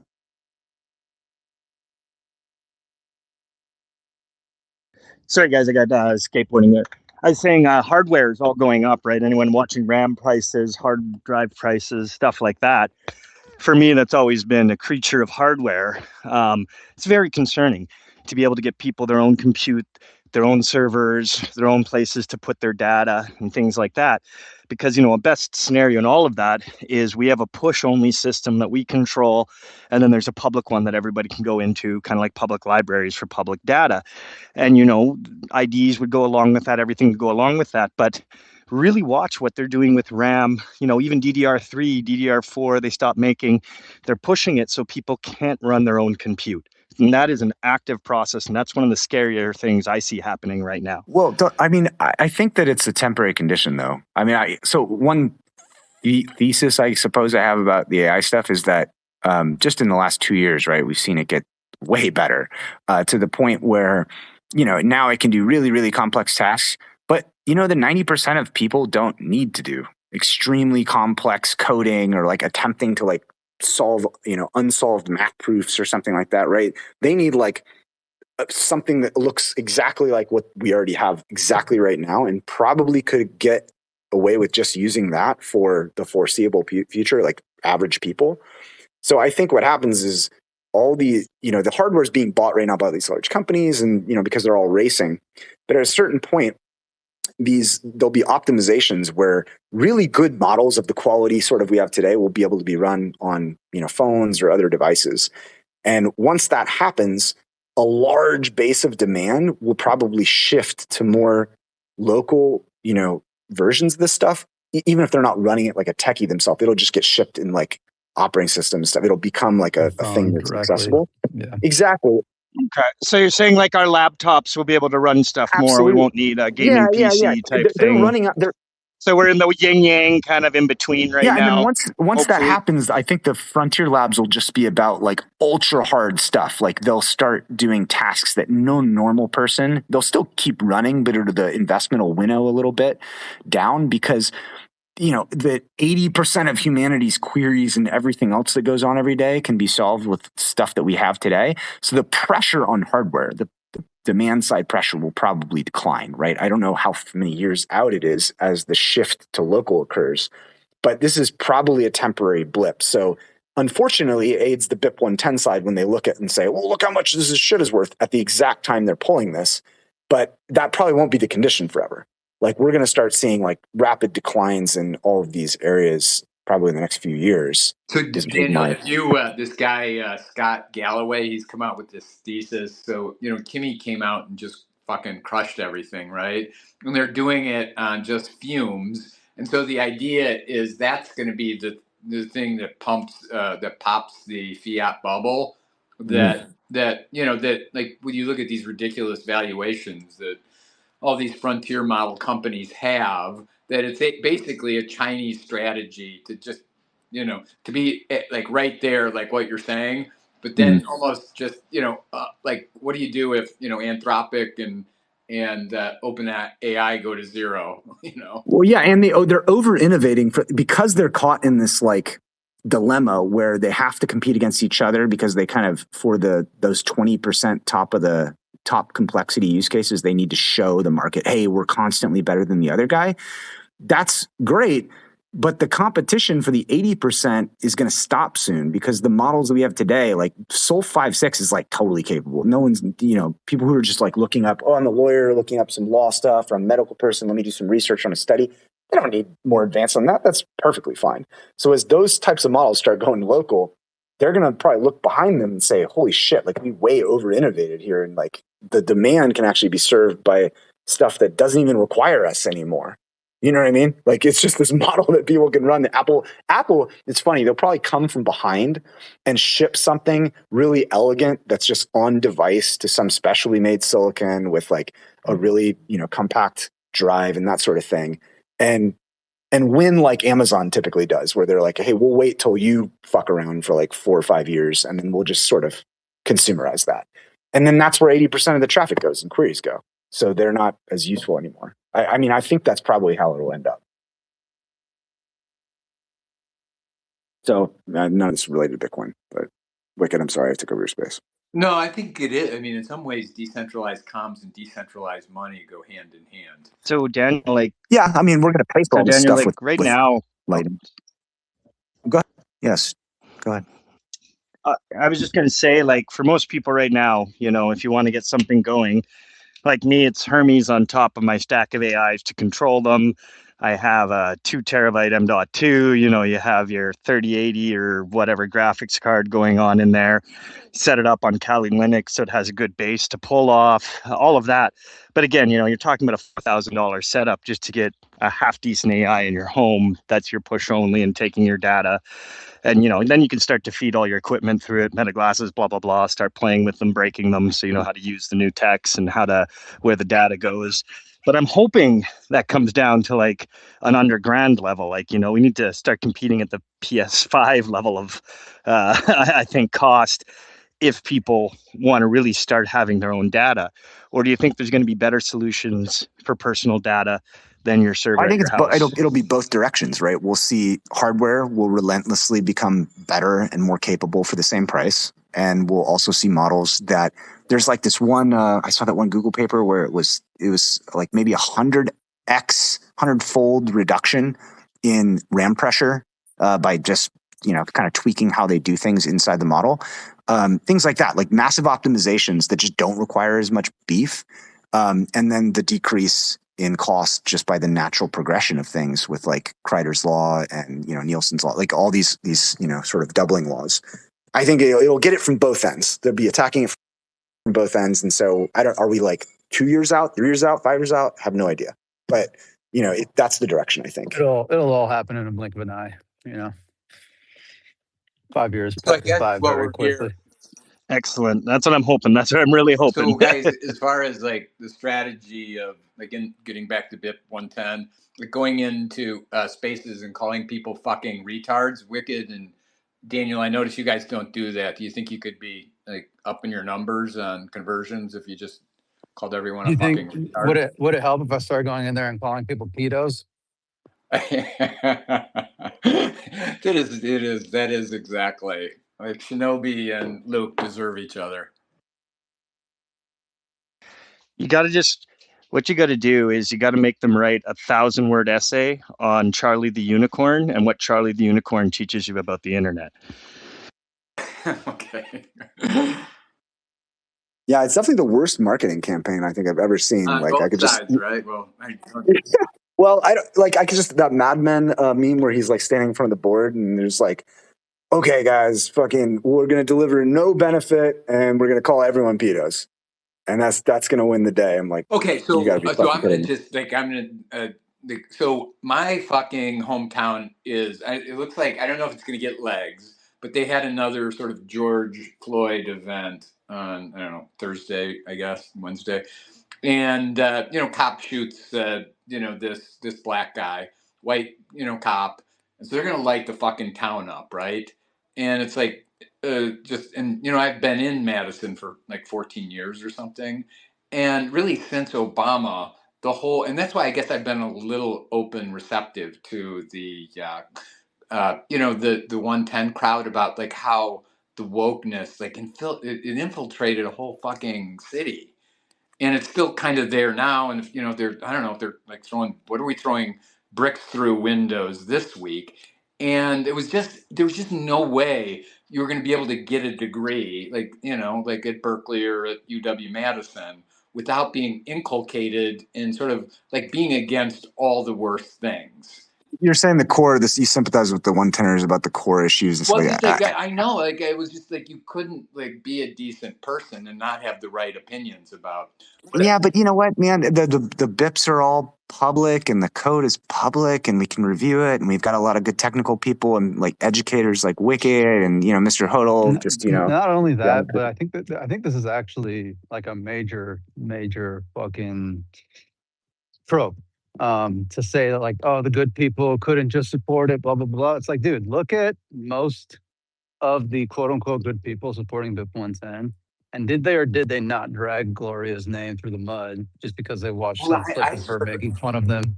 Wicked, I'm doing that at sort of an esoteric or sort of at a lighter level, which I actually can't. Yeah. You I can't come think out of this like Berkeley without being brainwashed. well, I think we're all kind of like slinging shit at one another. So like, I don't have a problem with you dragging Gloria's name through the mud because Well, I wasn't really like, doing. I was just talking about here the we are zeitgeist. acting retarded on Twitter, just fucking slinging shit at each other. I get it.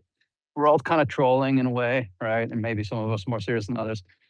But the problem is when you do that, and then 6 months later you say, "Oh, woe is me. I've always had, I'm on the moral high ground, and like I'm just here because I want to make Bitcoin better, and I'm not doing anything wrong. I'm just supporting what this thing, It's like, dude, you're down in the trenches slinging shit just like everyone else, bitch, and you can't even admit it now, and you're trying to like act like you're on a moral high ground, and you're not. Like nobody is in this fucking app. Honestly, we're all fucking slinging shit and acting totally retarded. Just admit it. Yeah, and so I guess, but I mean, and then I've worked in big organizations too.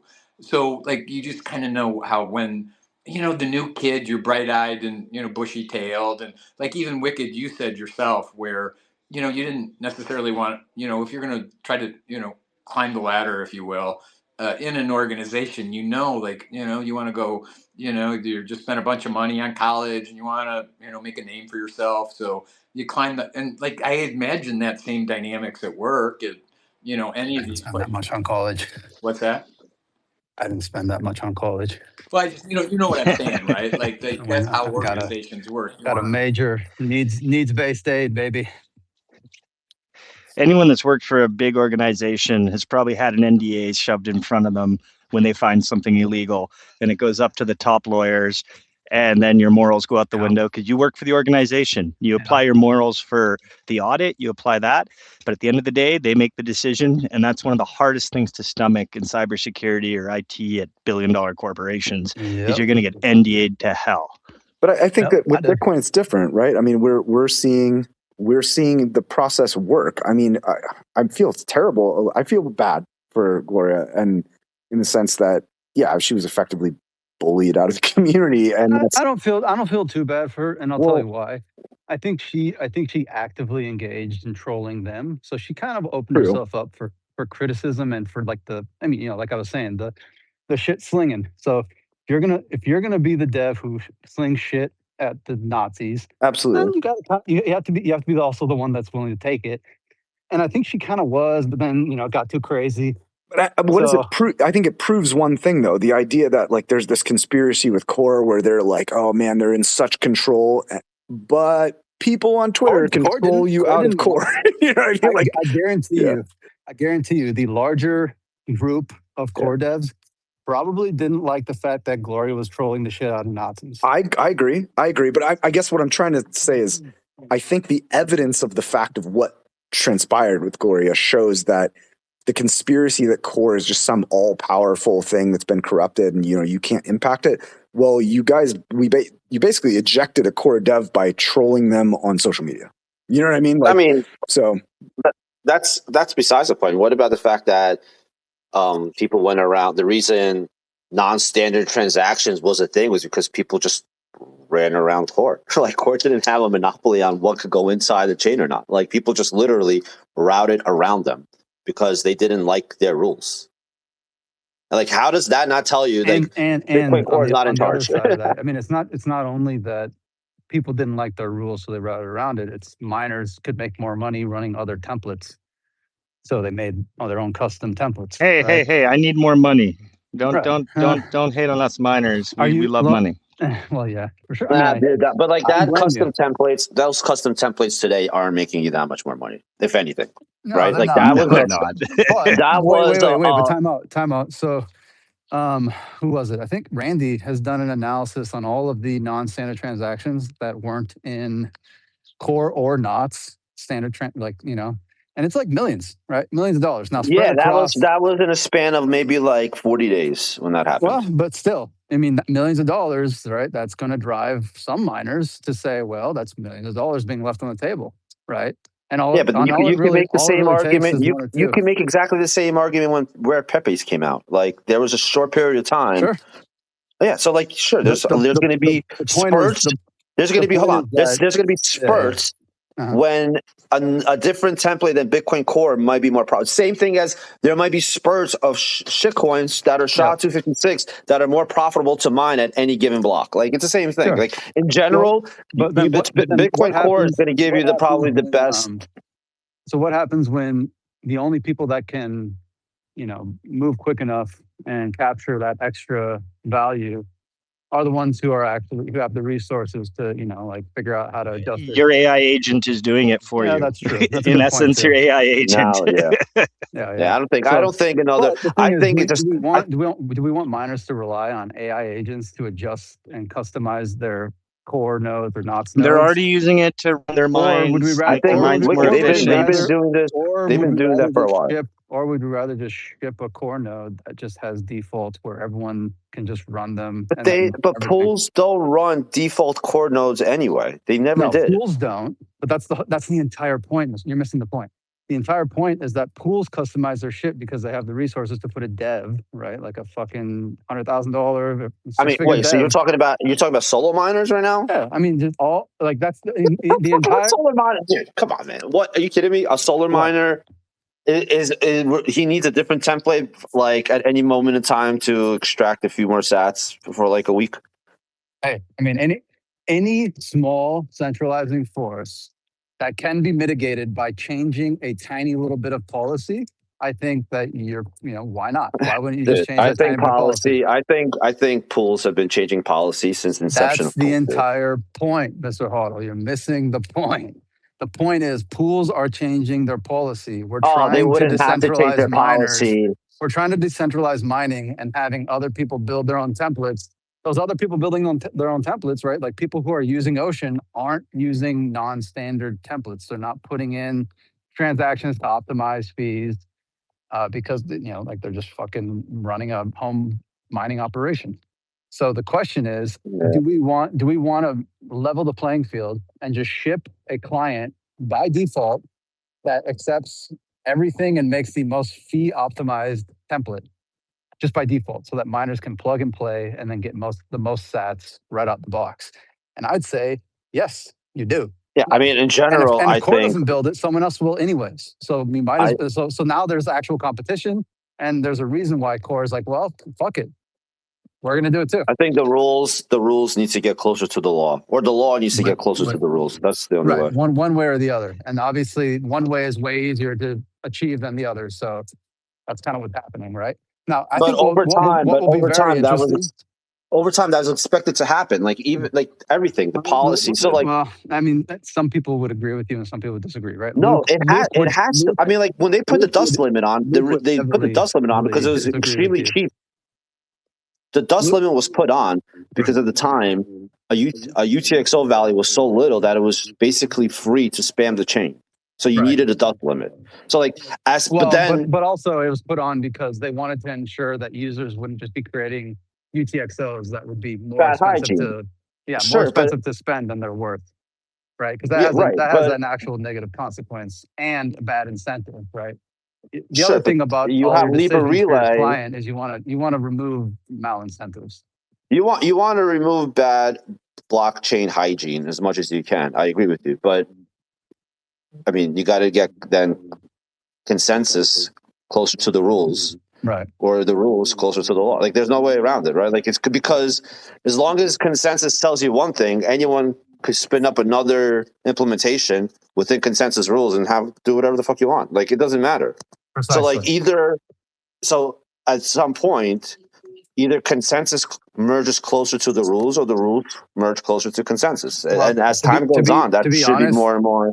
To be honest, there aren't very many more hurdles to knock down to basically get them unified, right? There's the dust limit.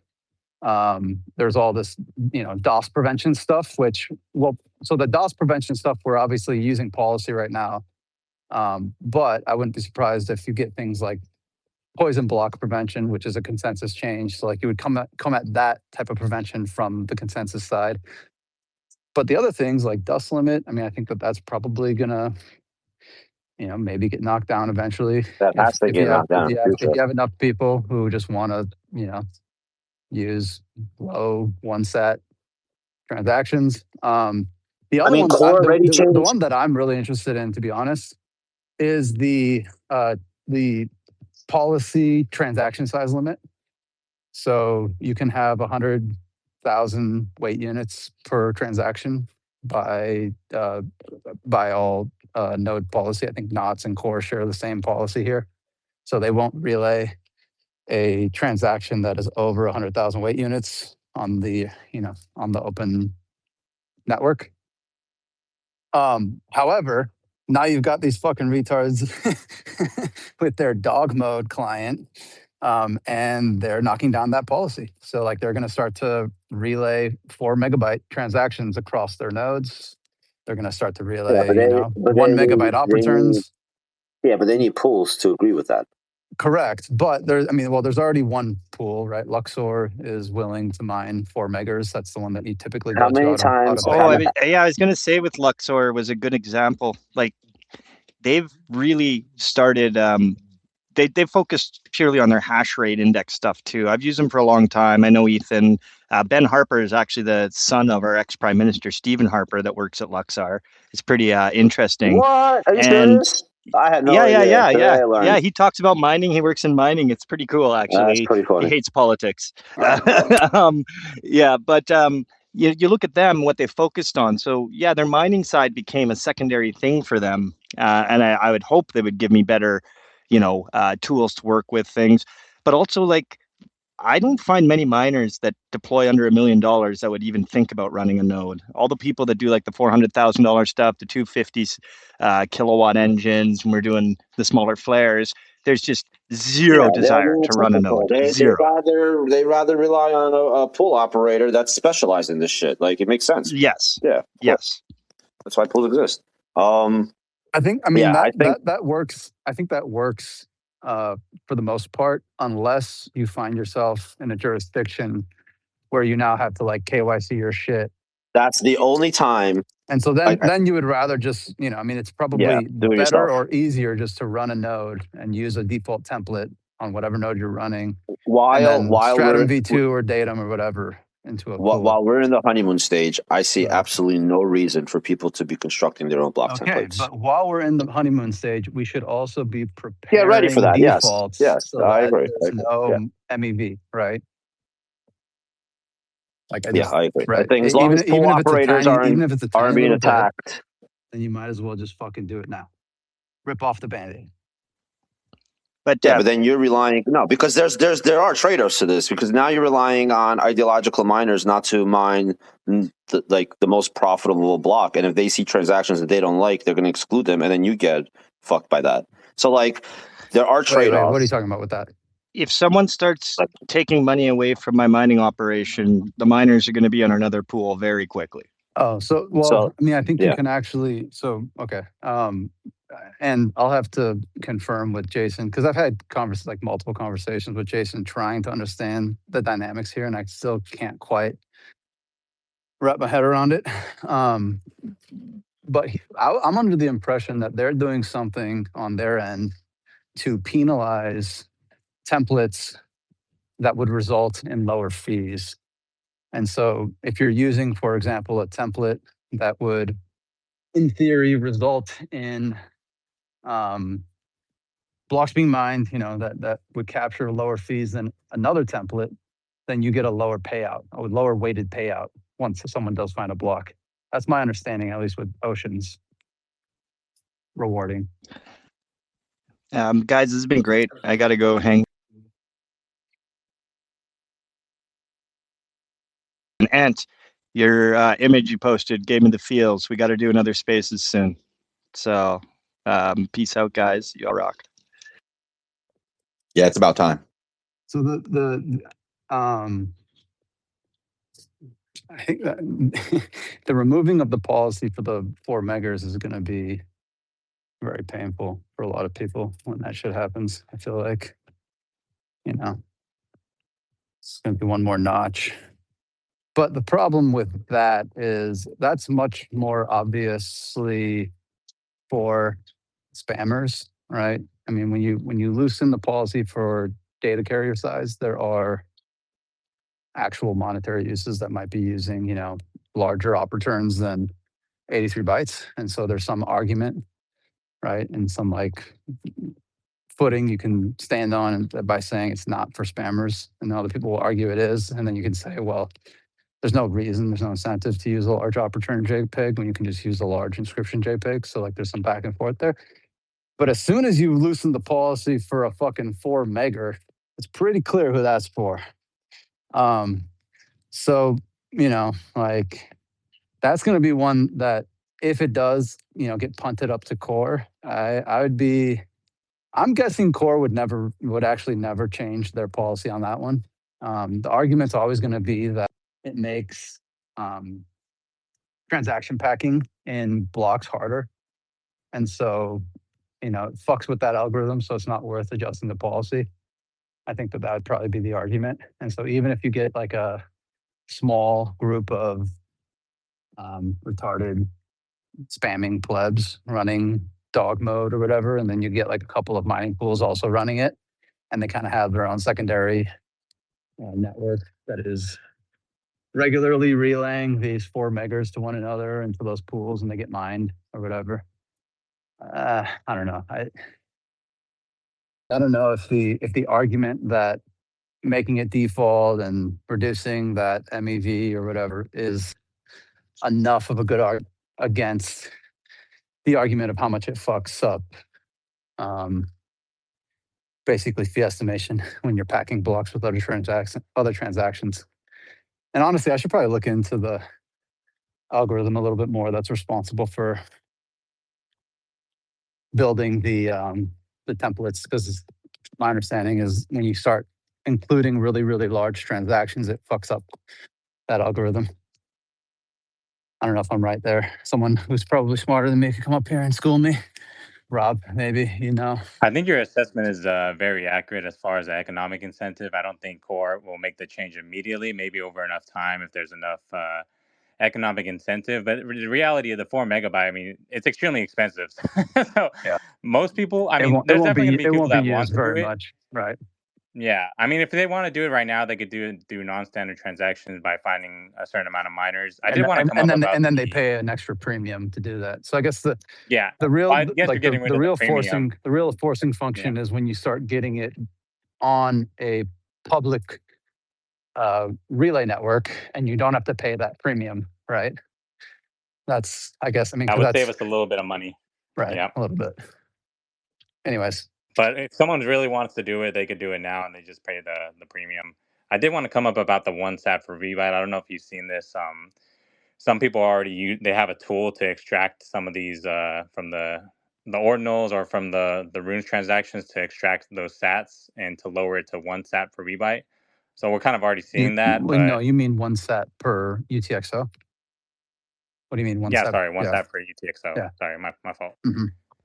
But yeah, people are already using tools to be able to extract those sats. Well, you can also do it. I mean, I don't think unless fees are extremely low, there's some crossover in terms of like the threshold, where economically it makes sense to do 1 sat spam when you're using things like Slipstream. So I think if fees are extremely low and you're not paying a very large multiple to do these non-standard 1 sat transactions, you can probably submit them to Slipstream and still save a few sats than if you had paid the larger dust amount. But why just Slipstream? You could do a 1 sat transaction, not a 1 sat fee. One sat output is what I meant to say. 1 sat UTXO. Yeah. I was going to say you could do a 1 sat fee and fucking. No, actually, the reason you could do less than 1 sat fee right now. Right. The reason why people probably still aren't doing that is because Slipstream requires you to do a 3x premium on the current fee rate. And also, even if the current fee rate is 0.1 sats per VByte, Slipstream's minimum fee rate is 0.5. No, that's higher than the regular standard. Well, it's 0.5 transaction. And Marathon's minimum. The Marathon's minimum is 0.5. Slipstream's minimum is 1.5, and so it's hard to kind of reach that crossover threshold. Well, unless you're doing something non-standard. Unless you're doing something non-standard. In which case, you really don't have any other option.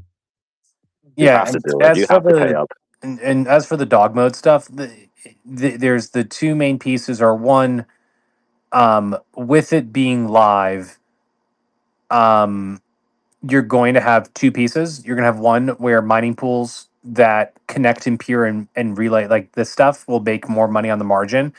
And the second one is going to be, it's going to destroy compact block filter timing, which was one of the motivations last time around. And so you only need a marginal amount of success before those start taking a hit, and that hurts the decentralization of the network. And so you're saying Core will fold eventually if it gains enough popularity?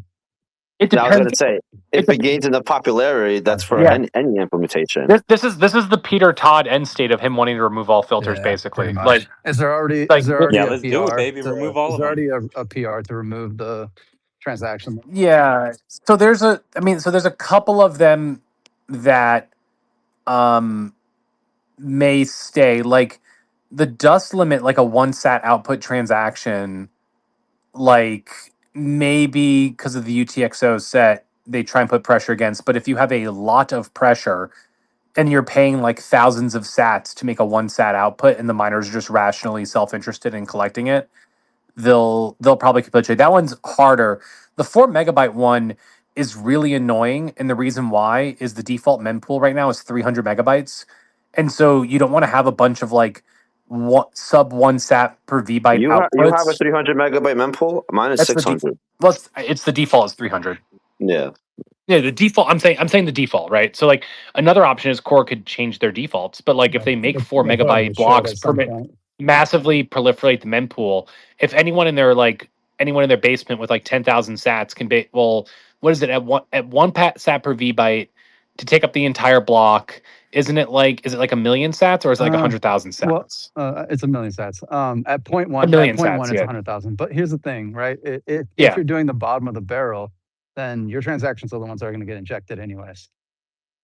No. But I mean, like, just the one mempools will definitely never be empty again, because you'll have a couple people spending 100,000 sats for a 4 megger just to hang out there. Like that would definitely happen. Like, why does that matter? Well, it would change the defaults for what a mempool size is, maybe or maybe not. Maybe this is shit. That's the default mempool size. It has been getting changed. I've been changing that mempool size forever. To be clear, I'm not saying it matters. I'm playing second, third order out of like what will happen, right? I'm just guessing, right? You would need to not only you'd start by using the Slipstream stuff, right? But what you're going to want to try to do is peer directly to a mining pool node and then just bypass Slipstream, and that's when it's game over. Like that's when it's like total Like, someone like Chun at F2 Pull, like in a heartbeat, would modify this stuff if it makes them more money. Yeah, but Rob, even Right, but that's the JPEGers, the people that are making these inscriptions, understand that this is a limited time thing. Over like 5-10 years, the economic activity on Bitcoin is going to make it impossible to do this. Like we'll have I constant certainly hope transmat. so.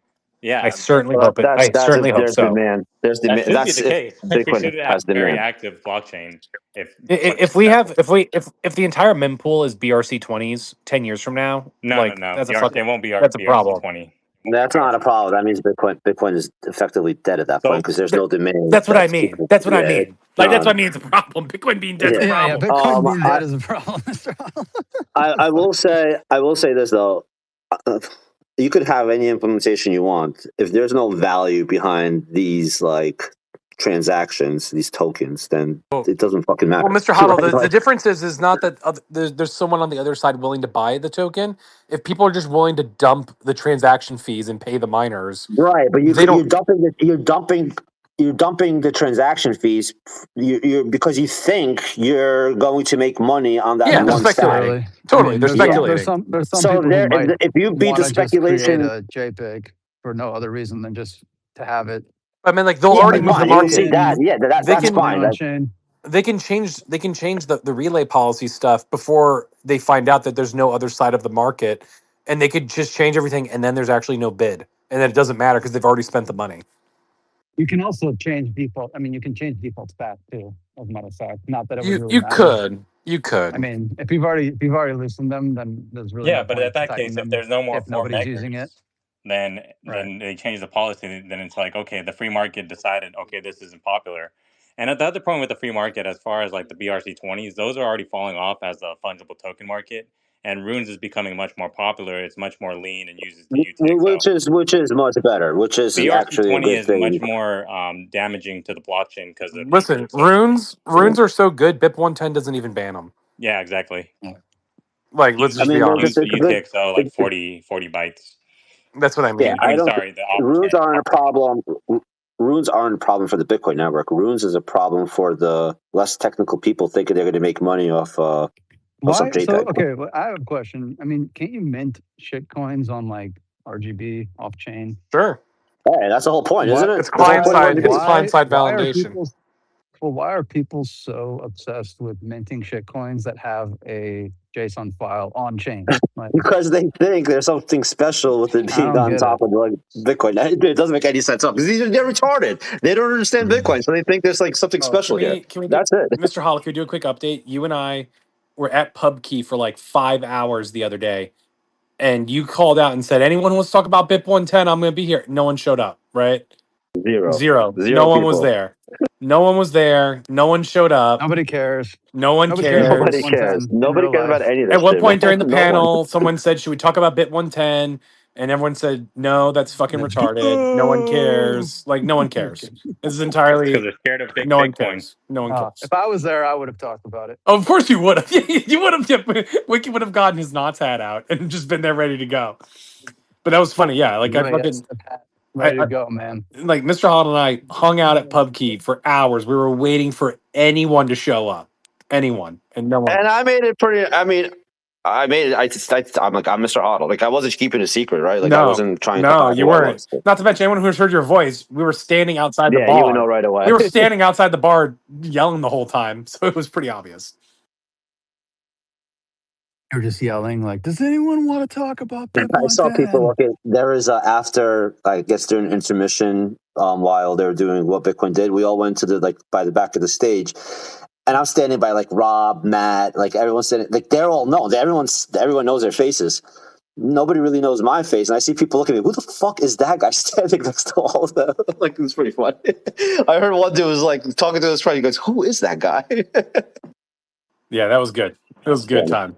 So that's the thing. You guys should have had a big old sign that says something like BIP-110 sucks or change my mind or something like that. Change my mind. Yeah. Wait, isn't Junseth pro BIP-110? Junseth is pro BIP-110 because he loves trolling people. Like no one understands. Like, oh, okay. He also said I'm big Bitcoin. He's like I am big Bitcoin. It's me. He's definitely big Bitcoin. I'll give him that. Quite literally. Either. And then he said that only people only use Bitcoin back in the day for drugs or what do you say? He said This is he's been saying this fucking forever. While he was saying gambling. this, while he was saying this 12 years ago, I was standing there and be like, dude, I know I'm buying it because the number go up. Yeah, that's right. That's what, I'm not buying it for the drugs. I'm not buying it for. And then obviously I realized like what I had, but the very beginning was 21 million coin cap. They're going to print money. The value of these UTXOs are going up. That's it. Like I didn't understand how no one else could not see that. Like I was, and then I see fucking Junseth and Chris talking about, no, this is black people money. This money is for hookers and blow and like what the fuck are you talking about? Like first of all, those by that point I already knew Bitcoin, so I was like, these fucking people that are doing this are retarded. They don't understand the UTXO model. They're all going to get arrested in the future. Like this is the dumbest thing you could possibly do. Chris, you're a moron. Junseth, you're a moron too. They honestly. They were Bitcoin stupid, both of them. But their content was entertaining as fuck. Like they definitely were the most entertaining podcast I've ever listened to in my life. But I wasn't listening to them to learn Bitcoin. Like I was listening to them to troll shitcoiners and Bruce Fenton and all that. That was funny. But when it came to Bitcoin, both of those fucks were dumb. Both of them. Like John Seth was never bullish on Bitcoin. John Seth, I remember saying at one point, "Can you imagine if Bitcoin goes to $10,000 and you have all these like drug dealers and shit like now are all?" I'm like, what do you mean? Can you imagine? Like, it's going to fucking $1 million. It didn't go to $1 million, but that's what I thought, right? Like, and they were just like both of them were like, "Yeah, not yet." Yeah, can't have all those drug dealers just making money from holding an internet token. It's only the non-technical. It's only the non-technical that give those reasons that says, "Oh, this is what it's used for this." But the people who actually understand technically how it works and how amazing it is, then they're like, "Okay, well, this maybe has some legs and it's gonna go somewhere." Of course, I don't know. I think there's plenty of non-technical people who are convinced Bitcoin is the best, hardest money ever created, right? So they're coming at it from that angle, and they don't necessarily have to be technical. They just had to read the Bitcoin standard. And I'll be honest. I'll be honest. I came at like when I became a orange pilled Bitcoin maxi in whatever 2019. It was because of that. Because I read the Bitcoin standard. I had been trading Bitcoin for a while, but then like it didn't click until that book, right? So I'm one of those fucking normies who was like, "Oh my god!" And then I was like, "You know what? If it goes on another bull run after this next halving, I'm all in, baby." And then it fucking did. So here I am. Yeah, I was just the perfect candidate. I was just too stupid to understand how Bitcoin could fail, and I was just That's the key factor. You got to be dumb. You got to just hold. I mean, yeah. I love him, but have you ever met Brad Mills? No, I'm just kidding. Oh my God, no, he's dumb, and he stayed dumb. He lost a lot of Bitcoin by being so dumb. That's the problem with Brad. He thought every fucking project was interesting, and he wanted to invest in all of it, and it all went to zero. I love Brad. Brad's amazing. No, I'm serious. I really do. He's a great guy. I just didn't understand how it could fail. Like I thought it was magic. I thought Satoshi was fucking like this genius. There's no way this thing could fail. But then what I started to realize is that even if it could fail, even if somebody can break it and hack it, the incentives weren't there. At that point, it wasn't worth anything. So what are you really going to like? What are you going to take, right? Like there's nothing really to take. And the people that were involved with Bitcoin all wanted to see it succeed. So yeah, sure. Laszlo could have easily reorged the network with his GPU farm in the beginning, but he had no incentive to do that. Same reason as a quantum computer would not, if you got a quantum computer and you're trying to take Satoshi's million coins, you want to extract as much value as possible out of those UTXOs, and you have no incentive at all to market sell any of that. Incentives. Bitcoin runs on incentives. If the incentives break, Bitcoin breaks. But so far, so good. I wonder if would there be any incentive? Imagine you got a quantum computer, and you want to prove to the network that you're an honest actor. What if you like rug a coin and then burn a coin, and you just start seeing a bunch of Satoshi's coins getting burned, but then other ones getting rugged? What would that do to the market? If all of a sudden, it would be a quantum. It would be 500,000 Bitcoin get burned. By 2013, I was told, and then I believe that Bitcoin is a quantum computer alarm clock. Like that's what I That's what I believed for many. That's why people now that are coming out and saying, let's free Satoshi's coins. I'm like, well, then how are you going to know if there's a quantum computer or not? I thought this whole thing was like, if these coins, like Satoshi left these coins, like if it starts moving, we'll know something's out. Like if you start freezing or you start throttling, that's gone. Quantum computers have always been the thinking man's FUD in Bitcoin for 10 years. Since day one. Yeah, but for as long as I've been in Bitcoin, the thinking man's FUD is like, okay, I'll grant you Bitcoin technically works. It's not like broken or exploited. But what if we defy physics? Then what?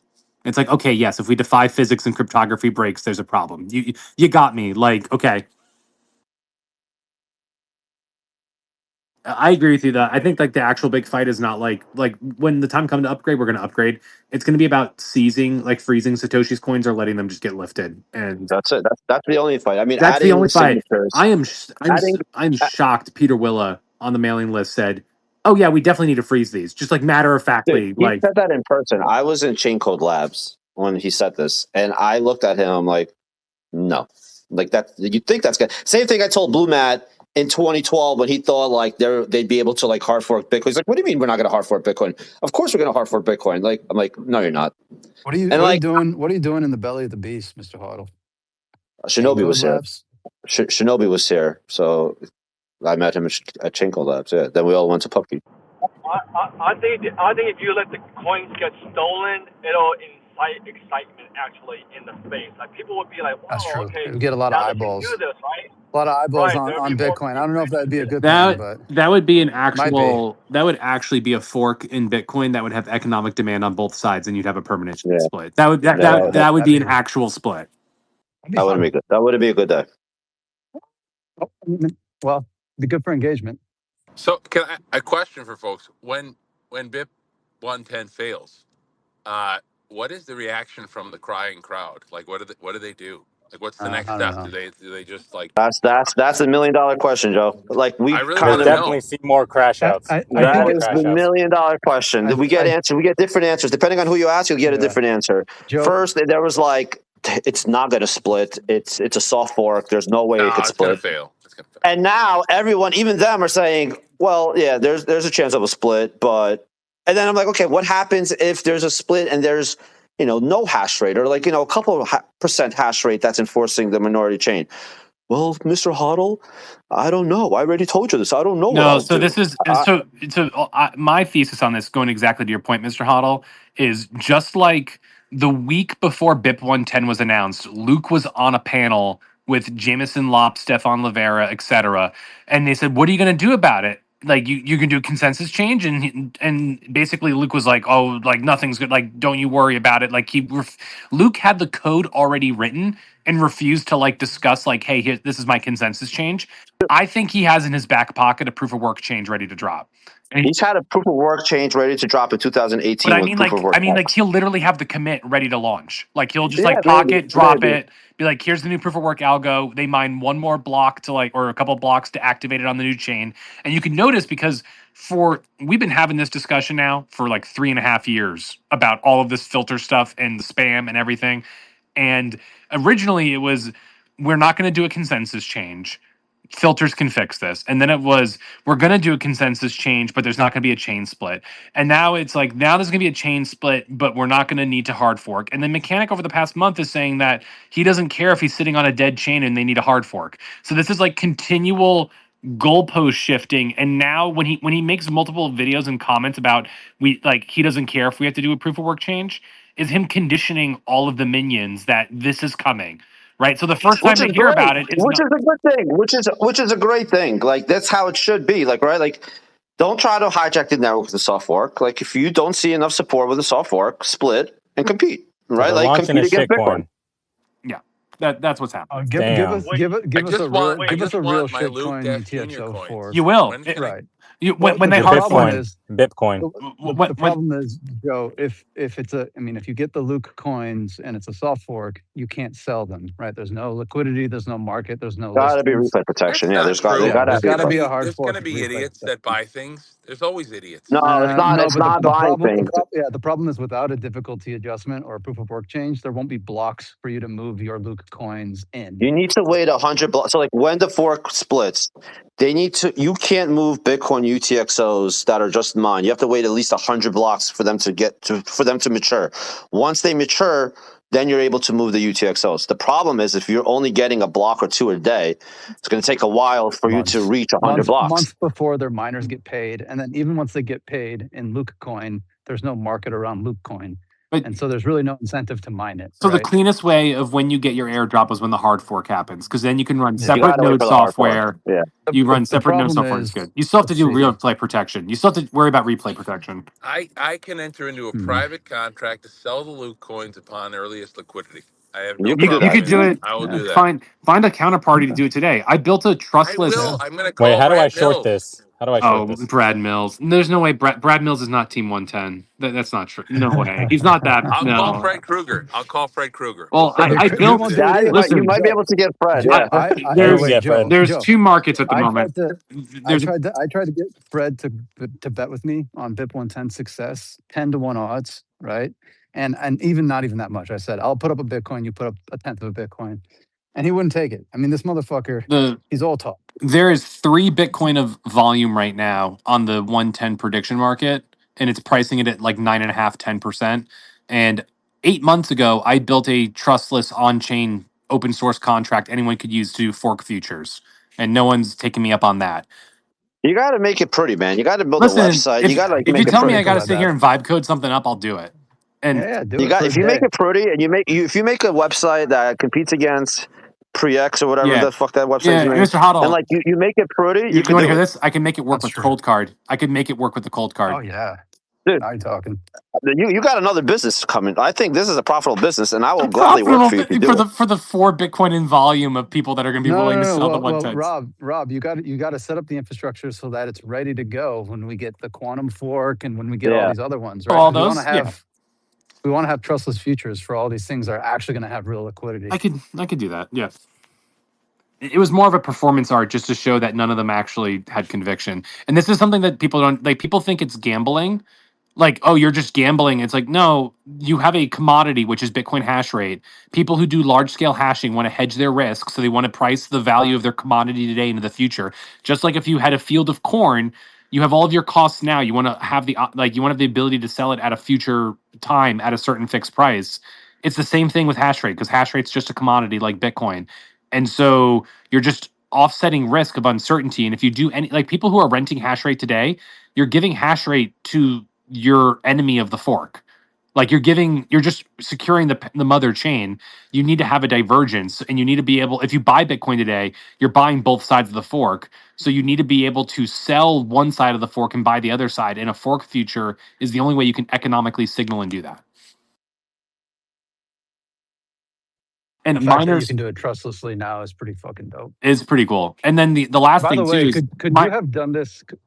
Was this technically possible during any of the SegWit era forks, or is it something that is recent that made it possible?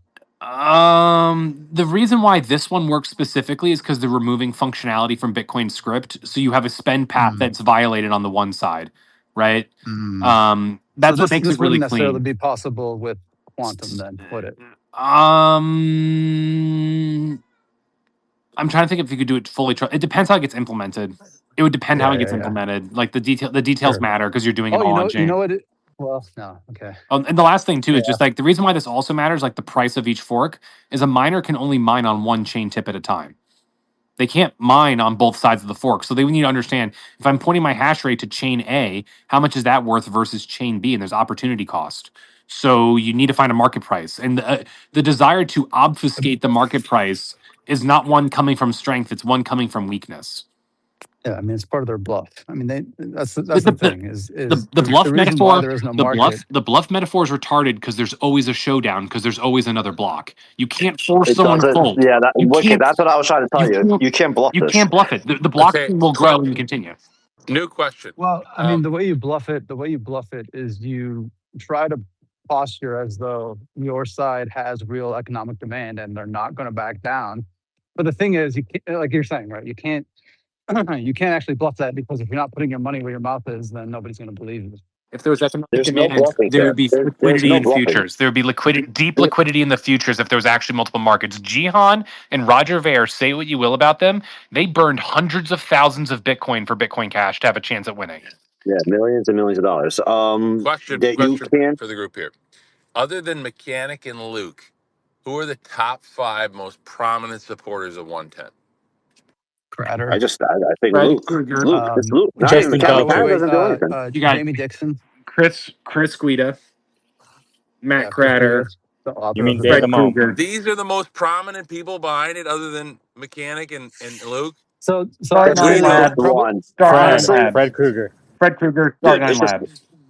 it's just We got one. Justin well, Beckler too. what do you guys It's just think Luke. of what do you guys think of Mr. Dixon supporting it? Oh, Udi Wertheimer. Udi's big 110. Udi.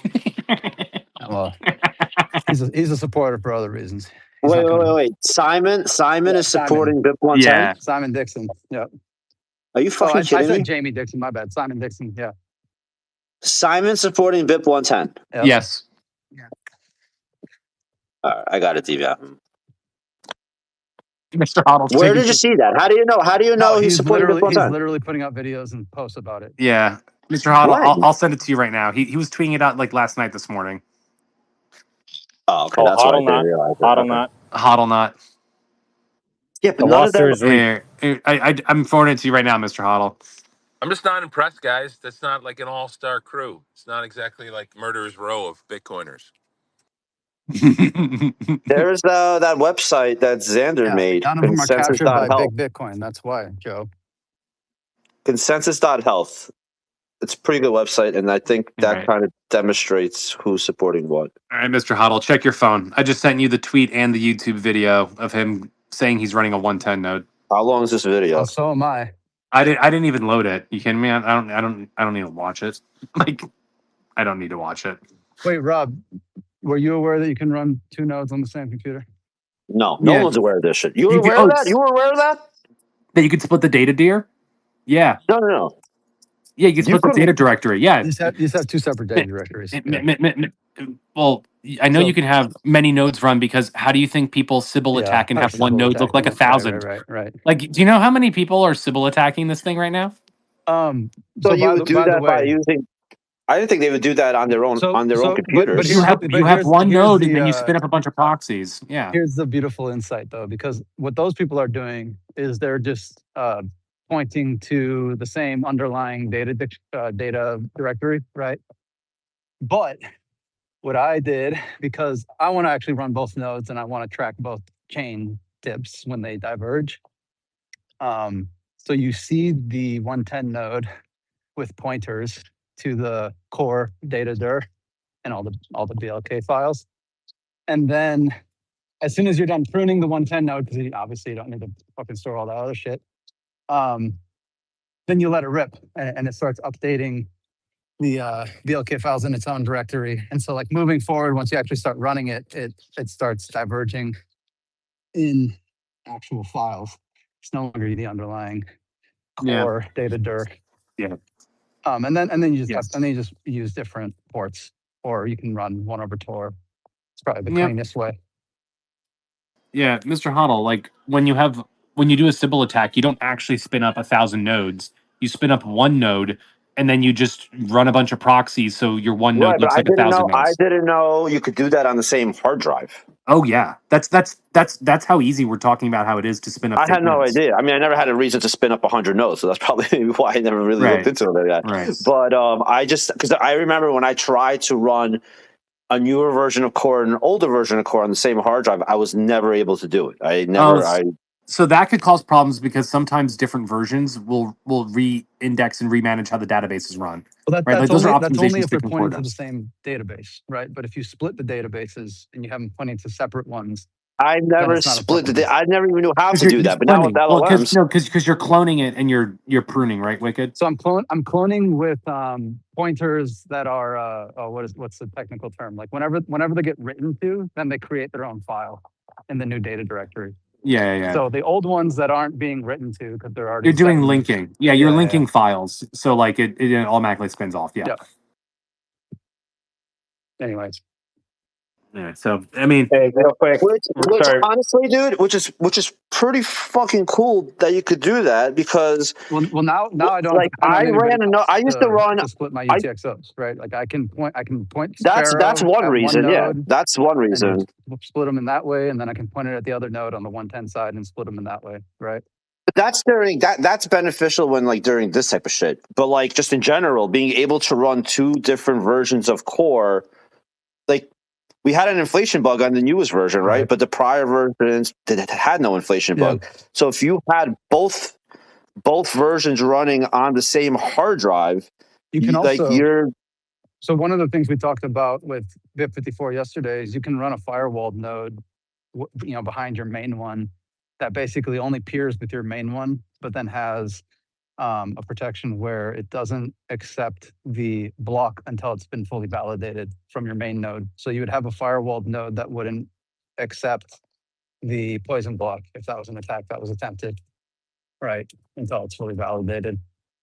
So I mean, there's all sorts of interesting things you can do. There's reasons to do it. Yeah, I mean, no, most people they won't. But I mean, if it's that simple, it's like now with LLMs, you could just fucking have took me 15 minutes with an LLM to do this. Crazy, man, fucking crazy. But yeah, that is that because like I had two computers, right? I had two different computers running two different versions of Bitcoin Core for years. That's how I had it. That was my setup for a long ass time. So now, like, I learned I could have fucking two different versions on one hard drive at the same time.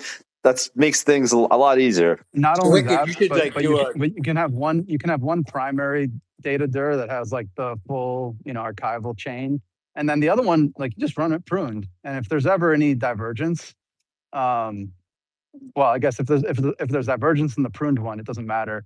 If there's divergence in the non-pruned one, then you just take all the BLK files up to the certain point, and then I think you can. Well, actually, Rob, is this true? Can you just copy those older BLK files into the newer prune node and then, you shut it down and then re-index it and then re-index without you should be fine. Validate. Yeah.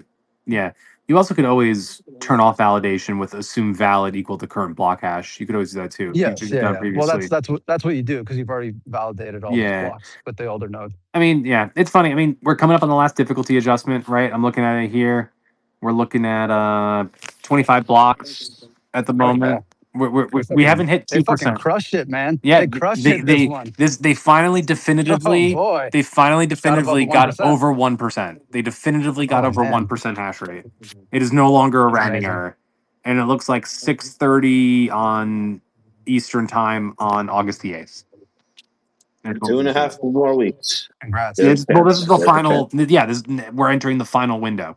This is the final difficulty adjustment. This is the one that they all predict everyone's going to flip. Yeah, everyone thinks they're going to flip this one, and it's not going to be a UASF. So we basically have a week from now. We have a week. We basically have a week for this whole, like, they're all going to flip the bid at the last minute. Okay, wait, no. So to be fair, that's not necessarily true because SegWit. So like with the BIP-148, right? They all flipped, but they flipped near the end of the signaling period prior to the BIP-148 flag day. Well, I mean, Mr. Hoddle, do you want to explain why that happened?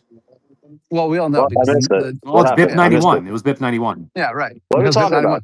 But what I'm trying to tell you, Rob, is that even if they all flip in the later half and it doesn't lock in. Shut up. Let me just finish the thought. Even if they flip in the later half and then it doesn't lock in that particular period, because they have all flipped in the later half, then it's a guarantee it locks in the mandatory signaling period. If you see everyone flip in the end, then it's kind of a lock in the next one, is the idea. Well, no shit. If everybody flips, then of course it's a lock. But hold on. I mean, that's what happened with SegWit, bro. So, yeah, I know. But Rob said it was because of BIP-91. It wasn't because, like, it wasn't the BIP that, they're like, oh, wow, BIP-91 looks great. We should all run that and get, that. No, it wasn't that. BIP-91 was just giving them a carrot, right? Like, they were ready to capitulate. Like, these miners were ready to capitulate. Well, not miners. Jihan was ready to capitulate. And they needed an out. But they couldn't be seen running a BIP-148 node. Jihan did not want a user-activated soft fork on August 1st. They dedicated August 1st to Bcash. Like, they hijacked that day. A lot of people think UASF, like, on August 1st, everyone starts like, hey, happy UASF day, blah, blah, blah. But it's complete bullshit. That's Bcash's day. Bcash fork the UTXO fork happened on August 1st. SegWit didn't. BIP-91 was there for Jihan to run a node to activate BIP-141 without a user-activated soft fork and without Dragon's Den having anything to do with it. That was what BIP-91 was for. That's why it was ran. The only difference between BIP-91 and BIP-148 was the fucking threshold, right? Like, that was it. He just lowered the threshold, so just to change it. It wasn't like, and don't tell me Jihan agreed to BIP-91 because he wanted a lower threshold, right? That had nothing to do with it. It's just it was just a way for him to fucking save face. Like, he didn't need a lower threshold. He had the rest of the no, hash it rate was just that would he get just it to didn't want to 100%, run. literally. Yeah, it was literally like his fucking ass did not want to activate SegWit with a user activated soft fork. Like, that's not what he wanted. Hey, a And then, couple quick things here, once they guys. capitulated, it went from basically BIP-148 had 10% hash power enforcement, which was just slush. And then that went straight up to 100%. Well, no, it wasn't. So everyone was using the same version bit to signal. And so the only way that you knew that some were signaling through BIP-148 was if it was announced that they were doing that, which Slush Pool was the only one who had announced they were doing it through 148, right? And then everyone else was signaling through just 141 with BIP9, right? Is that right? Right, but like if you're looking at the signaling, no one's signaling besides the ocean miners at 1%. Right. I mean, I guess the relevance Mr. here is Hoddle that, and I got an inside track of the current election. It's not going well at Foundry. It's not the democracy. They're not. They got a note or die instead of Diddy's a vote or die. The election's not going great. Is anyone even participating, or is everyone just voting no? No. People are participating because it is a non-zero amount of yes votes, but they are basis points of the pool's hash rate. Like, there is a higher percent of the blocks this 2-week period at 1.2%. That is higher than the current yes hash rate that's going on right now. Well, that's just because they're waiting until this last period, man. Well, that's it. I'm waiting to see it. This is the make thing any too. sense. Independent Why of the would they Foundry wait? mechanisms, What's the point of waiting? the problem with the Foundry mechanism, I think everyone would agree on this, is that to have the election conclude at the exact block height of the activation is just really messy. Like, everyone would want to just know a clear answer going in ahead of time. I don't think anyone's really happy with that. The way to do it is actually the way Ocean did it, is where you'd have pool A, you'd have endpoint A and endpoint B, and you'd be able to choose which one you want, right? And then you keep them both alive even after the split. And if people want to Totally. fucking mine on the other one, Totally. then fuck them. Totally. Yeah. But I mean, like, Foundry is though, like, I mean, that's Uncle Barry Silbert's, that's in the DCG group. I say it's fucking Barry, man. You expect anything different from him? Yeah. Fucking Barry. So just for fun, guys, what do you estimate the signaling will be the moment just before, the hash rate? August 9th, like that point? Like what percent? What percent of the hash rate? What percent signaling? 1%. Yeah, what percent signaling do you crank it up believe? to 2 or 3%. Like, what would you guess? I could even see it going up to 5. I think it go like, so I think like up to 10% of the hash rate on the network is available to rent. For rent, is it? I think No way. I think it's like 5%. I thought it was like 70 exahash. I think you can do like. So I guess theoretically, if like let's say you are a 110 guy and you're like saving your 3%, saving your Bitcoin to go for the final, the max kind of effort at the last second, what do you reckon they can get to 10%? Well, you don't really want to do it at the last moment. You want to do it. You want to do it immediately when the mandatory signaling begins, because you want to kind of get some of those first blocks, and you want to make it. I mean, first of all, if block height 961632, right, the exact block height at which the new mandatory signaling period begins, comes out and it is a signaling block, right? That will be great for morale. It will be like, look, we won for 10 minutes. People are going to be saying, BIP-110 That would be the best won. outcome ever. That would be the fucking best. And because then there'll be the airdrop, right? Well, and then then the very next block will be fucking Foundry's non-signaling one, which splits them off. And then it'll go from we won and celebration and pop the champagne to like, shit. Wicked, was this your point on the game theory that like the UASF client is always one block behind?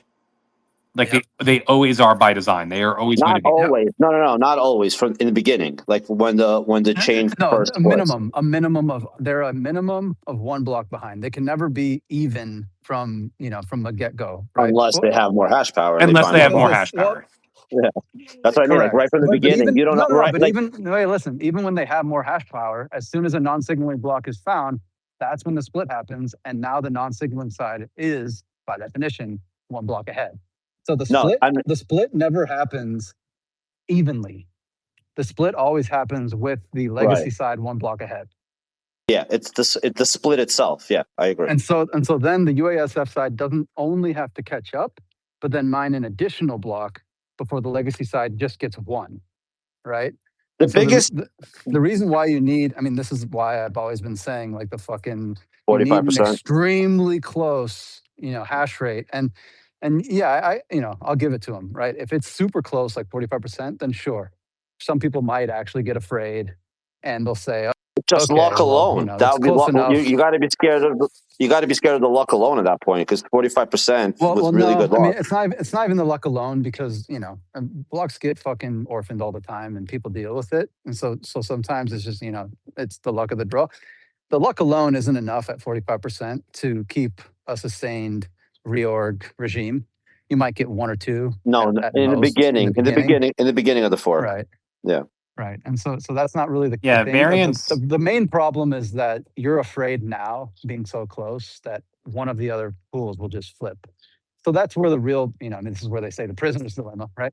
The real prisoner's dilemma, I think, kicks off when you get relatively close to 50%, so maybe like 40, 35 is kind of where things start getting shaky, because now it just takes one large pool to flip. But the problem is, I don't know. So then you have to say, what's the incentive of the large pool? So we're out in like theoretical whiteboard land, right? We're trying to because I think the position most of us think is like a pretty straightforward, definitive like conclusion in a couple of hours. It's not going to be a long drawn out thing. But let's walk down the path, right? If you're going to play this out and think through all scenarios, you get to a position, you say the bits flip. It hasn't activated yet. There's a 2-week mandatory signaling period. And then there is a 2-week lock-in period. So you have basically a month before the actual consensus rules are enforced. Correct. So August 8th is the day that there's like the definitive planting of the flag in the ground. But it takes 1 month. And the idea behind this, which I think is reasonable and fair by Luke, is that, okay, you flip the version bit. That is a very quick thing you can do to show that you're like aware of this. And then you do the extra time to implement the code over the next like month, right? And then with that, and let's say you get to a position where like you could have the mandatory signaling all flipped and say that like, hey, this is happening. Then you could do a user rejected soft fork. You would get you would immediately, if this actually happened, you would 1 trillion% get fork futures listed. Like Coinbase would be scrambling to, because you know how much money every exchange could make off of like the volatility between like a possible chain split and 2 different chain tips. Like everyone's going to do. And by the way, so part of the reason, so there's 2 different flavors of URSF that I've kind of been made aware of, right? There's the kind of more obvious one, which is you require a block at a certain block height to include a consensus breaking transaction like a large OpReturn. And you have that as a hard-coded requirement, so that it, obviously a BIP-110 node cannot meet that requirement. Therefore, it's automatically split off, right? That's kind of the more obvious way. And then I think the other way, which was proposed by SuperTestNet, was you simply require a block at a certain height, most notably like the beginning of mandatory signaling, to just not be signaling, right? So you make it a requirement that they're not signaling. The problem with that way of URSF is that it doesn't work for the activation height, because activation height, BIP-110 nodes don't require you to signal either, right? Right. So the mandatory signaling turns off after the After the lock-in, though. But during the lock-in period, yeah. So what you do is you do a URSF and you would pick the last block height of the lock-in period and require it to be version bit 0. Yeah. You're not. There's a. I mean, this is not like a secret room. Like, there's an open Telegram room called URSF discussion, where like a couple people are like they're already talking about all this shit. It's called URSF talk. Yeah. It's been talking. I said that earlier. I keep telling Mechanic, I'm like, how do you know people aren't working on this right now and they're just waiting for the right moment to release it if it's worth being released? Like, there's at 1% hash power, at 0.3% hash power, it's not worth releasing because all it's doing is giving you free publicity. And they want that publicity. That's why he keeps talking about it. Where's the fucking URSF? Right. The nature of the UASF client means that if you were to do a URSF, you're basically giving 3.5, like you're basically giving 25 days of response time to do a very trivial software update to do a URSF. Like, you don't need to do it now. You don't need to, by the rules of the activation client itself. And there would be a Schelling point if it rose to the level of attention. What you're trying to do, you're trying to do a Streisand effect and get everyone to pay attention to this, right? And then it turns into a whole philosophical discussion of who forked off from who, right? People would say, oh, well, you rejected the UASF, so you're the ones who forked off of Bitcoin, which is always what these things spiral into is, no, you forked off, right? Like that's what it turns into. Both are backwards compatible. Right. And so whatever one just has the most hash rate is by definition the real Bitcoin and is still backwards compatible. The most accumulated worth of proof of work. At any moment in time, one chain. Yeah. At any moment in time, one chain could have more hash rate. Because when I talked to Luke about this, he told me that heaviest chain was Bcacher rhetoric, like Bcacher propaganda. Do you have any? Of course he's going to tell you that. Of course he's going to tell you that today. Oh, wait a second. What isn't? I mean, the entire mechanism in place. It's not block height. I know. Obviously, I know. Right? In that case, testnet 3 is the most weighted chain. Like what? I have a question. Rob. Do you know if that particular algorithm that calculates kind of which chain is heaviest, is it using difficulty or target? Target. I know that it's using target. Yeah, so it's not like if you get it's not like if you get like target. Yeah, it's target because it's not like if you get a super lucky like 25 leading 0 block, all of a sudden you win Bitcoin off of one random block. Like, it doesn't work that way. It's based off target. The target of the. And for those in the room who want to understand the difference, every single block it's just an inversion of the but just to basically. Yes, but to spell it out in like a couple sentences, every block has a certain level of difficulty that it has achieved. The target, though, says you must be at this or greater, this level of difficulty or higher, to be included as consensus. You're at this target or lower because your hash. Yes. Your hash is the number. You actually want to find a smaller hash. So that's below the target. If you want to be fully complete, every single hash is actually a number. You can take every hash, represent it as hexadecimal numbers, and represent it as a number. And you can view mining as a game of limbo, where they continue lowering the bar. And target is the height of the limbo bar. And most times you hash, you're way above the bar, but when you quote find a block, you are under the limbo bar. I made an animation for this. Let me find it and I'll put it in the nest. Hey, sorry, real quick, just to go back to the prominent people supporting BIP-110, I would put, I think it's Adam Sameka or whatever, the man of Bitcoin wallet, and didn't Hunter Beast also wind up flipping support? Hey, I'm glad you took the conversation. That's not it. It's going to be Szabo. Oh, Gregory also. Gregory. And Luke DeWolf. And Szabo, hold on. Szabo's not pro BIP-110. Szabo is pro 110, right? No. Wait, Gregory, aren't you? He hasn't said a word about pro BIP-110. And if anything, Samson is like, Szabo's worked with Samson.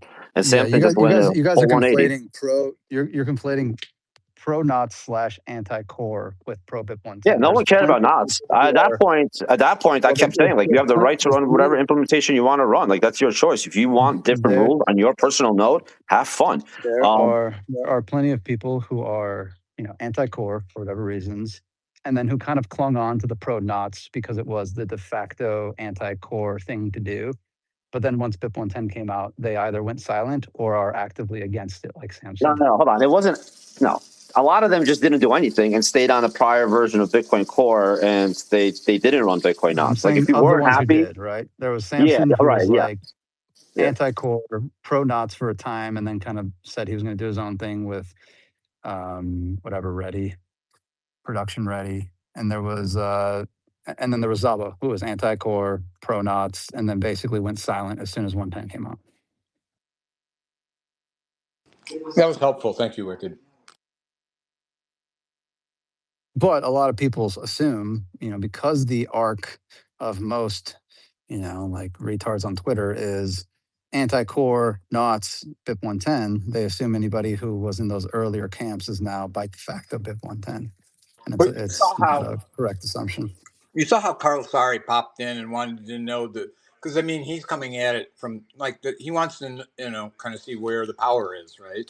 And so he's trying to build his heuristic around serious people.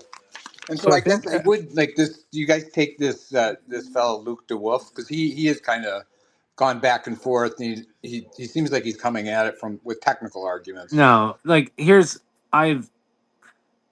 Luke, I've not been persuaded by any technical argument. Like this is like from a technical argument. I just haven't been persuaded. And maybe I have to go look at his Rob. feed and find his latest technical arguments. I once had a chat with him and we had a good conversation of like laying out our positions, but I wasn't persuaded by what he was saying. And from a technical perspective of the conversation, it wasn't my counterpoints weren't really addressed at all. So like I wasn't. What cracks me up is like Newt's not necessarily outspoken, but he doesn't hide the fact that he's an atheist. So him snuggling up to Luke is cracking me up. Well, I was hanging out with Canute in February, and I had a lovely time chatting with him at a conference for hours on end. And I think we both mutually in our own heads just agreed to not even mention this stuff. We just decided like we were not going to talk about this. It's one of the earliest guys who Orangefield made back in 2019. So he has a special place. Michael Tidwell, do you have a question? Yeah, back to something that you said earlier, Rob.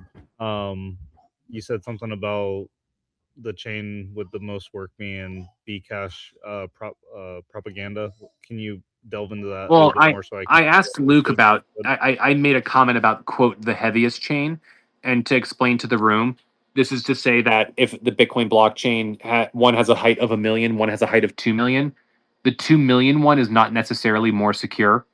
Right. And this is also what I'm saying right now is not controversial. Like this is just like this is not even about forks or anything, right? This is just like Bitcoin stuff. Like if you have a block with 2 million and I made those 2 million blocks with my bitaxe in my basement, that is different than a block that has 1 million like hash, but it's way difficultly harder because it has it has like 1 million times more hash rate on the network, right? What's even more interesting, there's even more nuance here, because you could have the 2 million.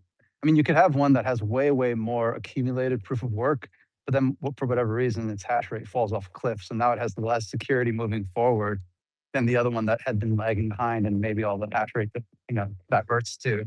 So there is some nuance here, and then like I guess the lower accumulated proof of work one would then have more future hash rate pointing to it and be more secure. Let's just make it simple and just say current.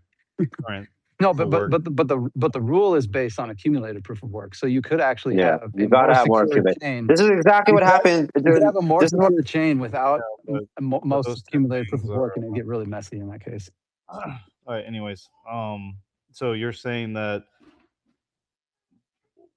I just want to make sure I'm understanding what Luke said. He said that if the BIP-110 chain has less proof of work, it's still going to be the real Bitcoin. Dude, he's talking nonsense. He's talking fucking nonsense right now. This isn't Luke.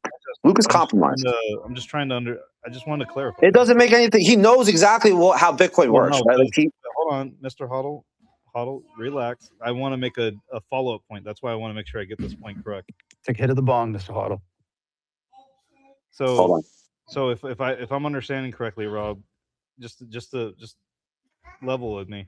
if the BIP-110 chain has less proof of work, potentially they're still going to consider it the real Bitcoin. Is that like the TLDR there or no? Yeah. There's always a narrative of like, what is the true Bitcoin, right? We had this with Bcash. Right, but this is interesting because I've had this argument with Greg Maxwell, and that's why I wanted to confirm what you're saying. So, I think everyone's going to argue for the title of real Bitcoin, of course.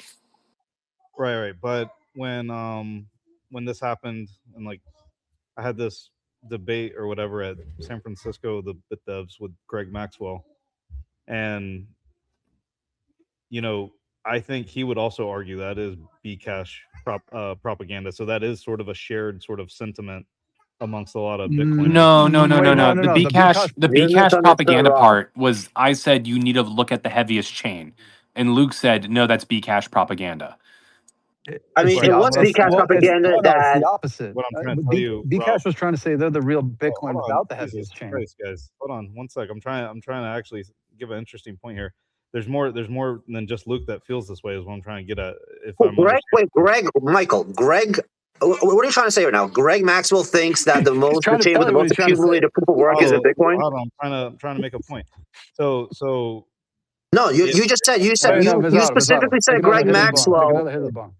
Michael, hold on. I got to ask you a question. You said Greg Maxwell basically agrees with Luke that the heaviest chain is not Bitcoin. Is that what you said? Okay, let him talk. I'll ask him right now. Let him talk. All right, so I'll talk now. Thanks. So if Bitcoin Cash got more proof of work than BTC Bitcoin, I asked Greg Maxwell, would you consider that Bitcoin? Like would that change any of your ideas? And he said no, because it's all about proof of work on the consensus rules that he thinks is Bitcoin. So wait, hold on. So when the Bcash forked off, the reason they did an emergency difficulty adjustment and then they did another one was because there were times when Bcash had more proof of work than Bitcoin. Like that happened. It was like it was going crazy. But no, you're missing the point completely. Actually, so this was a hypothetical in 2017. If it were to come back. And this was the consider all things being equal, not the actual that you're talking about, Hoddle. So I would say that, I mean, I don't know about you guys, but like if there is a chain that has more proof of work and it's sustainable, it's not just some flash in a pan, like it proves itself that this is the then it's Bitcoin, of course. That's Bitcoin. It's I don't think that's debatable. It's more secure. It prevents double spends more. Well, this came up as well. So Greg brought up the fact that if Ethereum got more proof of work, this was back when it was proof of work. Well, but Ethereum has very Ethereum is not the same hashing algorithm. It's a different hashing algorithm. It doesn't count. Michael, what are you talking about? And it has way different properties. You have to understand in your sense that you said proof of work without specifying the algorithm. Oh, okay. Oh my God, Michael! Right now we're talking about Bitcoin Cash, which is a Sztorc coin. We're not talking about fucking Litecoin versus Bitcoin here, guy. We're talking about any Bitcoin fork that is still using SHA-256. Michael, stop. You're just saying stupid things, right? If you don't like the nuanced point I'm trying to make, that's fine. But you're comparing two different hashing algorithms right now. What are you talking about? You're comparing two completely different chains with different properties in general. Right. It's an entire different chain. What does Ethereum have to do with Bitcoin? I would posit that it is not Bitcoin if it doesn't have a fixed supply. Well, so here, how about it's not Bitcoin if it's not fucking Bitcoin that starts off from the legacy chain, from the legacy blocks? If it's got its completely different Genesis block, then it's not Bitcoin. How about that? What if reorgs all the way back to the Genesis? Compared Bitcoin Cash equivalent to Ethereum. He didn't actually consider the hashing algorithm important, which I thought was interesting. If you had just maybe ask him this: what's the real Ethereum? Ethereum or Ethereum Classic? Wait, who'd you ask this to? Who was this you asked? All right, Hoddle, you're jumping to conclusions so quickly that it's hard to have any sort of conversation with you. First off, I mean, because this is a retarded conversation right now. We're comparing different hashing algorithms and seeing if it's Bitcoin, if it ever gets more proof of work. First off, when you assume and interrupt constantly, of course it's a retarded conversation. Yeah, that's true. All right, I'm going to try really, really hard to keep quiet until you get all your thoughts out, and then I'll call you stupid. Go. I think I made my point though in piecemeal. So well, then you're stupid. You said if Ethereum ever got more proof of work. It's funny, Hoddle, if you weren't listening because I didn't say that. I was saying what someone else said. I'm gonna jump in to try and lay out some context here. Tidwell, if I understood your point, what you were saying was that the nature of the most heaviest worked chain could apply across different hashing algorithms. So if in theory, No, I do all not right, so believe then I'm that. totally lost. I tried No, no, listening. it's I because think he Huddle, started I recognize. backpedal and then he started just doing a bunch of No, word Huddle, salad. Now we're here. Huddle, I feel like you're not this bad in person.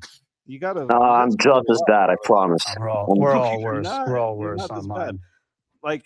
Like here's I the feel like deal. Mr. Hoddle's like an attack dog Rob on Hamilton Twitter brought up a Spaces. point, You know, which was about total proof of work and how Luke Jr. pretty much saying that's fake news. That's not the ultimate purity test of what Bitcoin is. All right.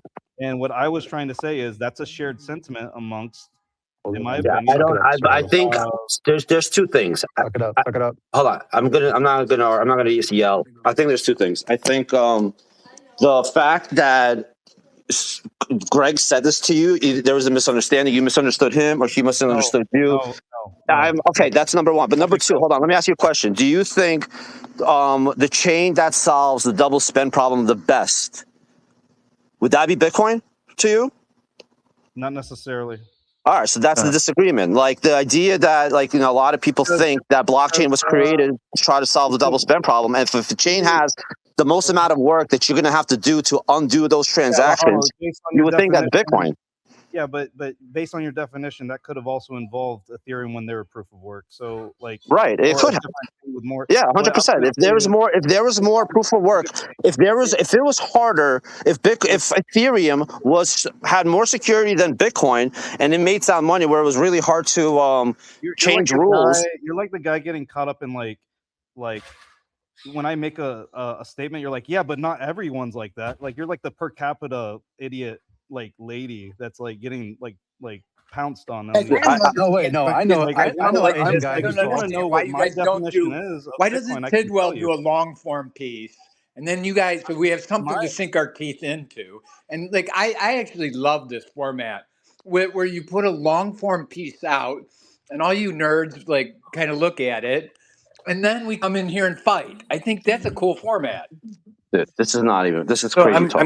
We're talking about crazy talk. Hold on. My definition of Bitcoin might be different than yours, but mine's specific. Michael, I think you still have a little bit of wait, in you. I want to hear Michael's specific definition of Bitcoin. My specific definition, luckily, is consistent completely with what we're all defining as Bitcoin.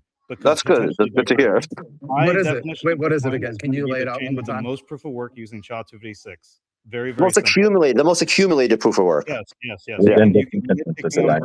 Yes, correct. Okay, but wait, I have a question. What happens if it falls behind?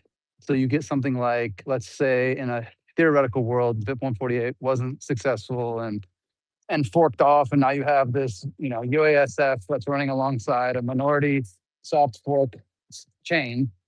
But then eventually it attracts the economic majority, which attracts the hash rate, and then it reclaims the legacy chain. I mean, I guess in that case, obviously, it would reorg them.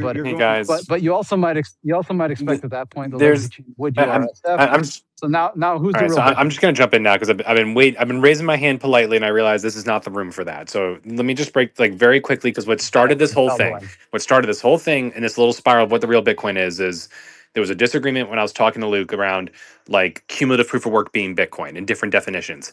The most straightforward and obvious thing, and this is not, you could say, anti-110 propaganda. This is, if you take Mechanic and Luke literally at their word, in Mechanic's last video, he said, if this thing does not get hash rate, I don't care. And people are talking about hard forks and changing the proof of work algorithm. I don't care. I'm not leaving that chain. And the reason why Luke wants to reject most cumulative proof of work as the real Bitcoin is because when he does a proof of work change, he will no longer have the most cumulative hash rate under proof of work.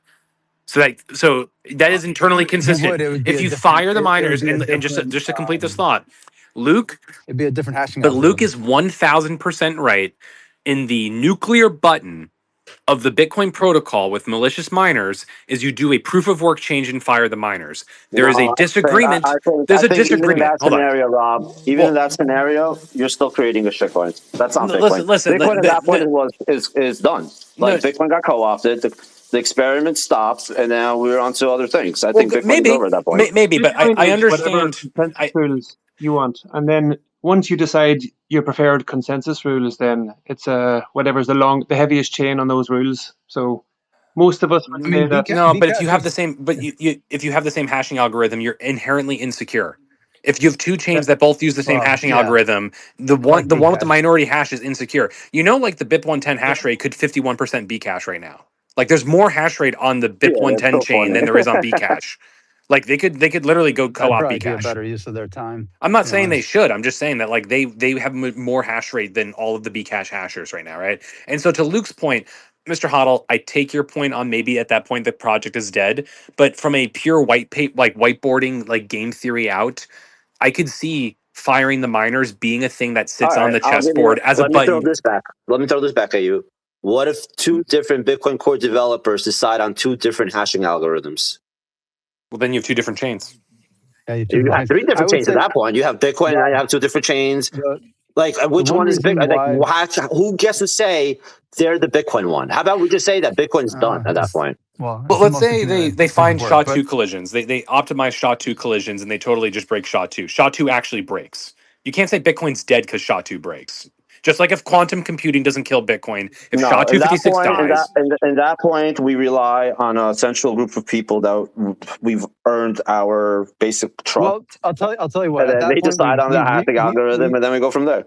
I will say the one guys, thing very quickly, Wicked, before you finish that redefine. really quick, We is simply that redefine what Bitcoin is at yeah. that So point. But right now, it is defined as the most accumulated SHA-256 proof of I work. just want to just to close out here. The beautiful thing about Bitcoin and mining with SHA-256 is it's a double SHA-256. So you take the hash twice. So even if there are edge case collision scenarios, like they are greatly mitigated because you're hashing the thing twice. So I just wanted to throw that out as like we're often like the abstract theory land of hypotheticals, and we're kind of like poking at these things. These are not like emergent and immediate problems, but if you're trying to like, in my effort to try and steelman Luke's position and going through this, the reason why he says that the heaviest chain is Bcash propaganda is because in the event this doesn't work, he's going to fire the miners and he has to give up the definition of most cumulative work because that will no longer be the Bitcoin that he abides by.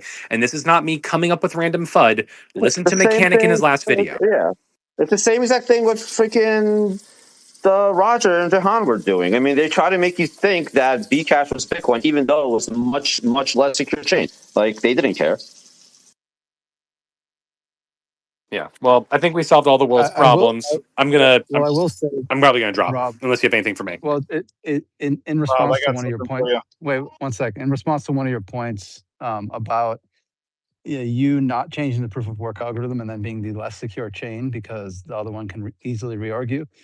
The one reason why you might not want to, though, is because you still want to have the window of opportunity open where if you had accumulated the most economic activity, you'd want those hashers to be able to then divert onto your chain and secure it, right? And by keeping 256, you're keeping that Optionality. window. You're keeping that. Yeah, and what you can do, you can add checkpoints and stuff. You can say after 25 blocks, you can't go back, right? Which is what they've done, by the way. So they no longer adhere to Nakamoto consensus. There's literally hard forks in Bcash that have checkpoints, so you can't reorg past a certain point. Right. Yeah. So, anything else for me before I drop? Yeah, I got something for you, Rob. Hey, what's up, Michael? So first off, see you at TabConf in October 12th through 15th. Can't wait to see you there. And then also, I had the same. I feel like every Bitcoiner's journey, you go through these sort of like game theory kind of things, and we've learned a lot throughout the last decade plus. And one thing that this nuclear option of changing the hashing algorithm, I think was always on people's like sort of early bucket list, but then I think the person who sort of ironically maybe convinced me that won't work in a hypothetical, granted we haven't had to do this yet, was Vitalik with his chain sniping piece. What do you think about that? And I just wanted to get your take. Do you actually think changing the algo is actually like a solution ever? I think maybe. I think maybe. I think it is a very specific nuclear button that like you have to hit to a very serious level of problems. You can't just disagree with how people are doing things and hit that button. You can't casually. It is a nuclear. The nuclear metaphor. It is an apt metaphor in this case of it. There, it is something that's really hard to go back from. Are you familiar with the chain sniping phrase? No, what was that? Can you spell it? The chain sniping phrase is if you have some sort of entity power with enough access to energy, when you change the algo. Oh like yes, yes. This You can't do concept. it. He's 100% right. You can't do it at this point. So what are you going to do? All right, you're going to change the hashing algorithm, right? What are you doing? GPU farms? So just to actually, Michael, just to flesh this out, the chain sniping thing is that if you pick an algorithm, anyone who has advanced knowledge of that would be able to kind of corner the circuitry market and basically be the dominant hasher of the whole chain, and it would be really bad for security. And anyone with that advanced knowledge, basically you have like massive insider trading. If you are someone who's changing a hashing algorithm, you have immense power to be able to influence markets in the event that there's a proof of work change. I asked Luke when he was talking about doing a proof of work change in 2018. I asked him, "What are you setting the difficulty to? Like where? At what point? Because we had ASICs at that point. So if you create a hashing out, it's GPU. You know, it's probably going to be. It's not going to be CPU friendly. It's most likely to be GPU friendly. And if you do that, you know, someone that with a lot of GPU farms will just go instantly and start mining it at a low difficulty if it is a low difficulty, but it's just inherently not secure anymore. Like it's just not a secure chain. How do you even know that's going to be the most profitable GPU chain to mine when you're competing against hundreds of other GPU chains?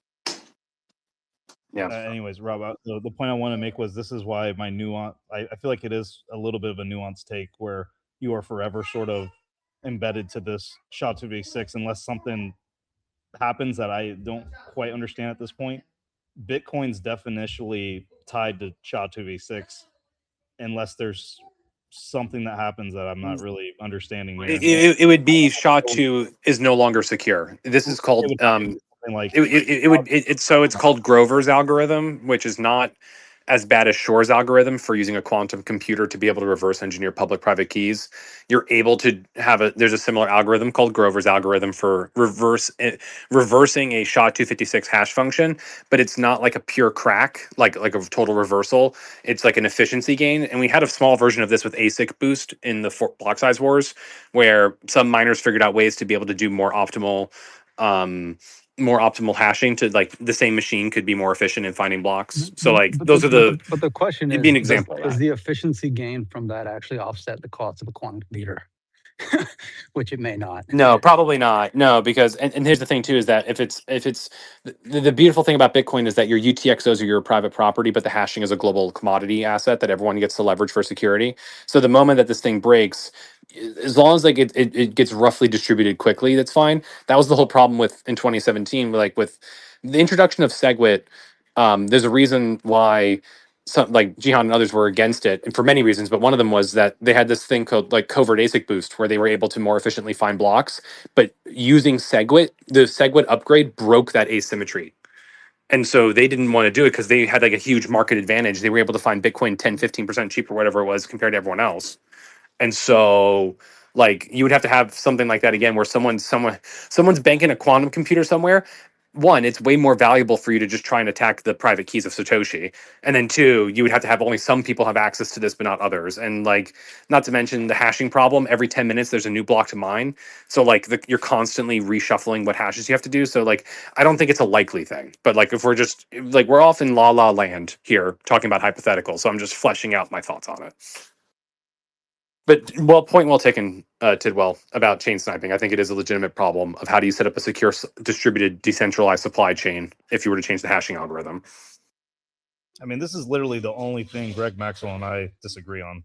And I just wanted to put that out there that I think I don't know. Anyways. So, I mean, in other words, to summarize what you disagree on. My definition of Bitcoin, the disagreement is my definition of Bitcoin is the chain with the most SHA-256 work. Even if you disagree with the consensus rules of that chain. Even if you disagree with I agree. It's like if you go into a coma, if I go into a coma and I wake up in 20 years, the chain with the most SHA-256 work likely is Bitcoin, and that is the beauty of Bitcoin. You don't have to be on the network at all times to know the truth. I agree with that definition.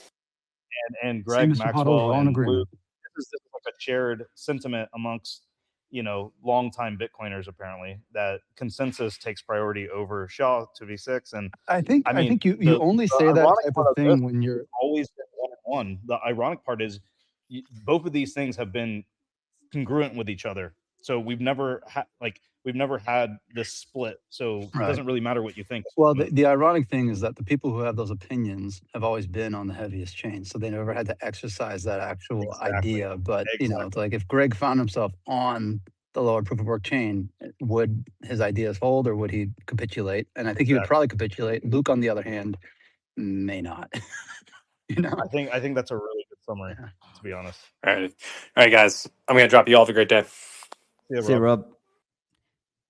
I'm curious if we might as well throw in another topic, obviously related to all this BIP-110 stuff. Because there are different numbers or percentages depending on what number, how many people are actually running RDTS, right? Like it seems like Wicked, if I look at your dashboard, you've got just call it 16,000 BIP-110 nodes out of 107,000. So I don't know, call it 16%-ish. Those are Luke's numbers, by the way. Right. And then if you look at Coin.dance, their numbers are something like 9%. It's actually a lot lower because if you're counting the user agent string having BIP-110 or UASF BIP-110 or something like that, it's a lot lower, right? It's only 9%. And then other people are kind of saying, no, 20%, 18%, things like that. So I guess I'm trying to get to the bottom of how many people out there are running NOTs but not RDTS, right? Like I presume that means they're running an older version of NOTs or they're running like the latest version, but they opt out of it, that kind of thing. Well, one thing that's interesting to look at, because as we all know, you can spoof just straight up node counts, and there's different ways you can try to prevent that by doing different countings or different filterings. But the more interesting thing to look at is how many blocks are currently being mined using NOTs templates that are not BIP-110 signaling. And actually, there's more NOTs template blocks being mined than BIP-110 blocks, which I that think makes is an sense because metric. as I understand, it's a minority of Ocean hash rate who are actually signaling pro at least for now. It's climbing, by the way, because I think mostly Roughnecks is kind of wait. Did you see? Is it climbing? Is the whole pool hash rate climbing, or is it just within the hash rate? Correct. No. The whole pool's hash rate's climbing primarily because you've got a couple of renter miners, which I've confirmed with Jason is the case, right? Jason Hughes. Roughnecks is renting hash rate, and he's been souping up his amount that he's pointing to Ocean. So right now, he's actually the largest miner on Ocean, being a rented hash rate miner and signaling. I have a question. Can you rent? But everyone else is saying fairly consistent, right? So you got Penguin, nice hash. There's another one, but anyways, the other top three hashers on Ocean, two of them are running NOTs templates, not signaling for BIP-110. The other one's running a core template. Can I rent hash rate from Brains? Right, they allow you to rent hash rate. Would I be able to rent their hash rate and put it on NiceHash for rent? So can I buy the rentable hash rate that's on Brains and list that hash rate on NiceHash for these BIP-110ers to rent from me? Is that possible? Well, I think NiceHash is an Ocean miner who's running Datum. No, NiceHash is a place where you could go and rent hash from, which is what they're doing. A lot of them. Okay, wait a second though. Isn't there a miner? Well, no. Listen, Wicked. Brains is a pool. Brains is a pool, but they also have a service where they allow you to rent hash. They have about 3% of hash rate that you could rent from them. That's KYC free, by the way. NiceHash has probably about 2% hash rate right now that you could rent on SHA-256, but that is KYC. What I'm asking is, can I take the hash rate from Brains and list it on NiceHash for the BIP-110ers to rent? Why wouldn't the BIP-110ers just rent from Brains? Well, they are, but they're still hash rate to, if someone right now could go buy all the hash rate that's left on Brains You're trying to corner the rented hash and rate then market. list it. No, but listen, then list. You could arbitrage it. Then list it on Nice Hash for a higher price, and then they have to come to you to rent that hash. It seems risky because there's no guarantee that they're actually going to Buy it. try to. That they're going to buy it. Yeah, that's the risk. They're going to buy it. Fuck, man. I might. Yeah, but I don't know if that's possible. What you really want to do is corner the market in wedding reservations and wait, never mind. I don't want to take this to a dark place. You already started. Just go. No, he's talking about the mechanic grenade thing. Oh my God! Yes. Did you guys see Chris's video to that? I've made a couple memes where he blows himself up. Oh, that is probably the best video I've seen in the history of Bitcoin. Did you see his new video with Steve Carroll, Anchorman parody? No, I don't think I saw that one. No. Street fight.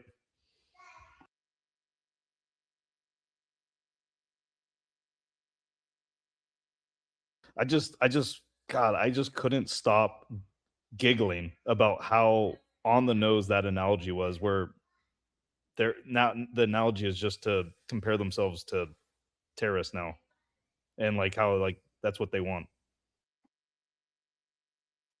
That's not. I mean, well, to give him credit, if you watch the whole video, he did start the analogy by saying, "This is probably not the best analogy to give." I definitely didn't catch that part on Chris's clip. No, of course, Chris clipped it out. Yeah, it was definitely out of context. Then I definitely didn't catch that first part that gave him. You got to watch all of mechanics, like the entire video. I've throughout this whole. I mean, before the whole Knots thing, before the BIP-110 thing, I've watched mechanics videos. Been a fan of his. He's fucking unhinged right now. He's so unhinged. And well, and then throughout this whole thing, I've continued watching his videos just because I still want to understand kind of where his thoughts are coming from. I think his thoughts probably stem a lot from Luke's thoughts, right? They're influenced by them. And then I think a lot of the Knots and BIP-110 community derive their thoughts from mechanics' thoughts. So I think it gives you a good pulse on what the community in general is thinking if you just watch his videos. It's useful, I guess, if you're trying to get a pulse on everything going on with this. So, let me ask you a question. In a sense, do you sort of respect the passion and the directness and transparency that Mechanic is putting out there then?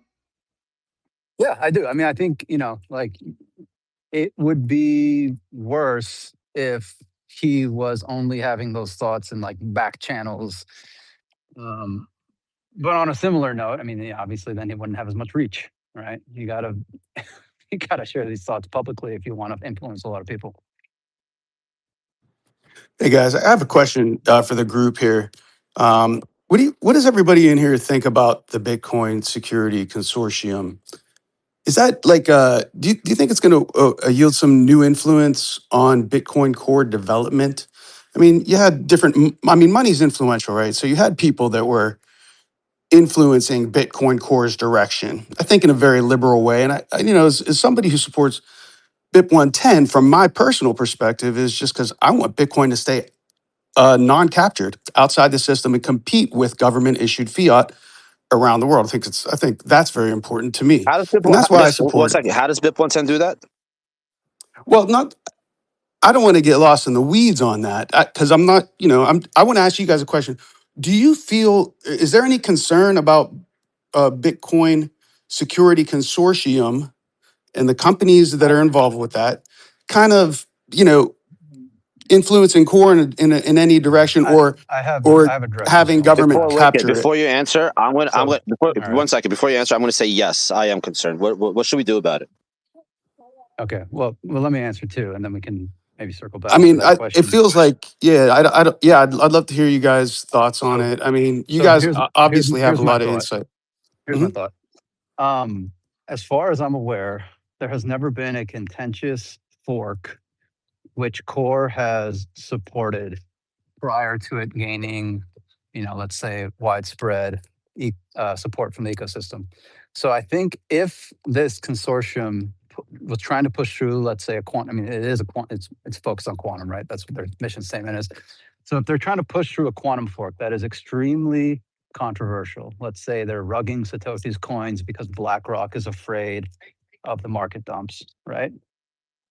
I do not think Core would merge that code. I think Core would wait for the dust to settle, right? And if it just so happened that that was the side that it settled on, then of course, Core is going to capitulate and probably put it in their client. But I don't think they would be the first ones to jump on board just because it's supported by, BlackRock and Saylor. I think that Core is kind of de facto, oh shit, dropped my phone. Core is de facto, what do you call it? Conservative when it comes to forks. They ecosystem support before they start pushing things through is kind of what I've observed. I mean, maybe, I don't know if people have other opinions on that, but as far as soft forks, I don't see that. Yeah. So I don't think they're going to be, like Core. So here's the thing, right? Core might not be compromised and pushed through a soft fork that's contentious, but that doesn't mean the soft fork doesn't get merged anyways. I mean, there's nothing is preventing Saylor and BlackRock. Taproot is a perfect example. I mean, Taproot didn't have that much support. I mean, let me finish this point. Nothing is stopping BlackRock and Saylor from making their own client and then like having an economic majority behind it and pushing through a contentious soft fork, right? At the end of the day, it's the economic majority which will, either bring hash rate to your side or not. And it doesn't really matter if they're using Core or not, underpinning everything. Yeah, and that's like my point is like whether let's assume BIP-110 fails and and everything is as it was, but now you have this new influence upon Bitcoin Core that has their own agenda. It's a very financial industrial complex agenda, which is if you can't beat it, just buy it. He just said that the more likely, the odds of Bitcoin Core getting co-opted are much less than BlackRock and Saylor coming out with their own implementation and doing whatever they want to do. They don't need Bitcoin Core. This is Bitcoin. That's the whole point. This is what you're not understanding. An implementation that speaks to Bitcoin is not Bitcoin. It's an implementation. So like you could create your own implementation, convince the government could go create their own implementation and say all other implementations are illegal.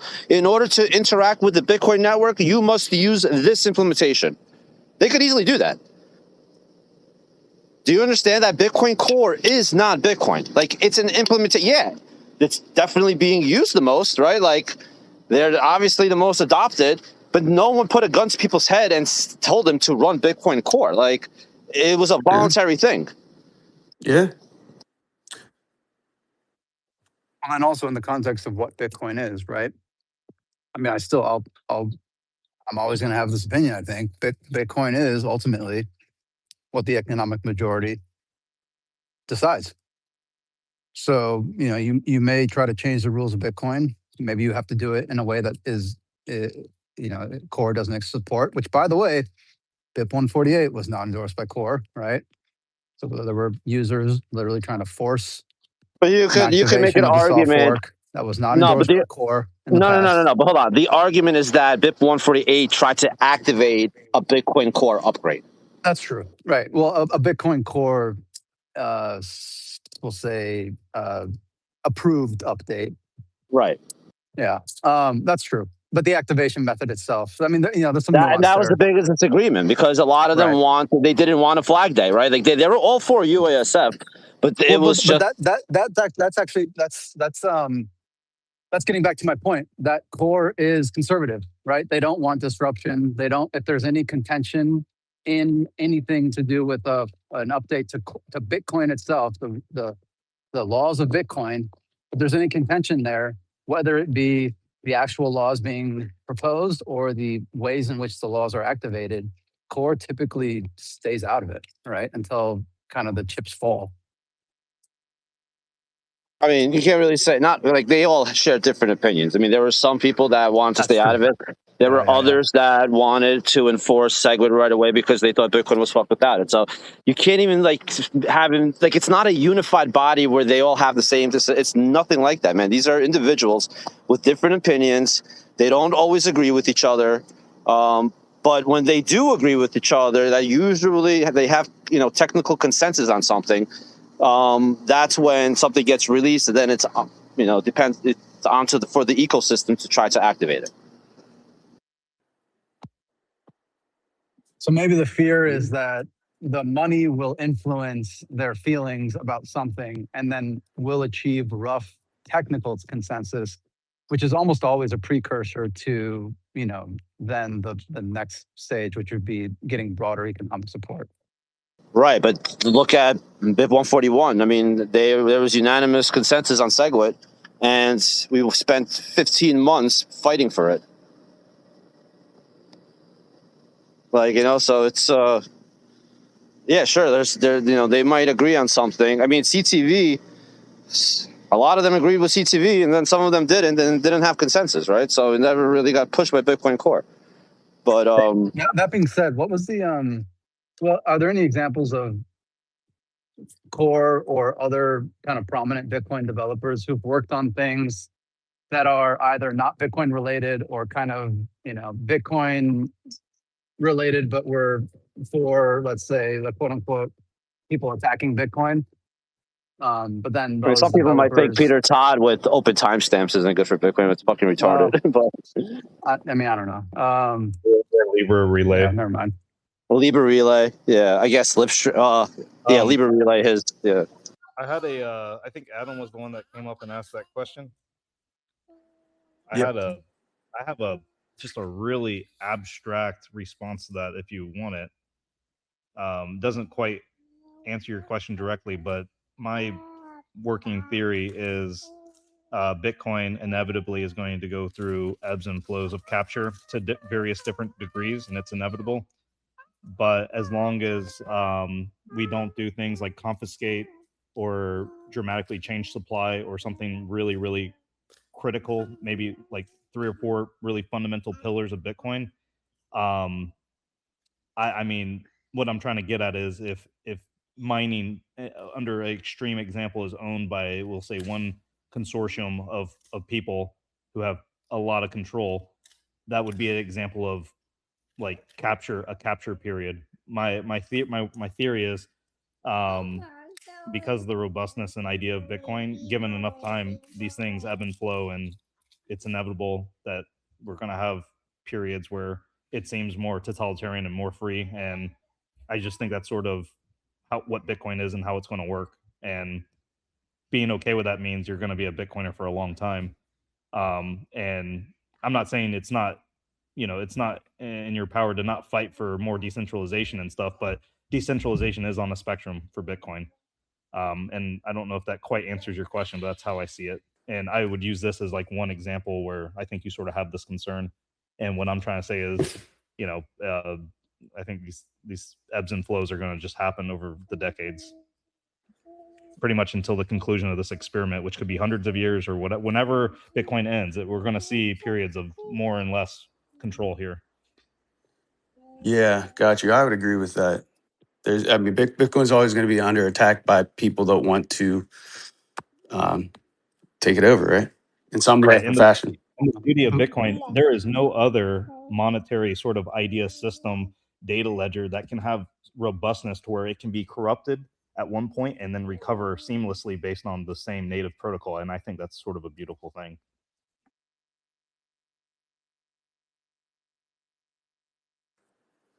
Okay, so that's pretty much everybody. Like nobody's super concerned about that then.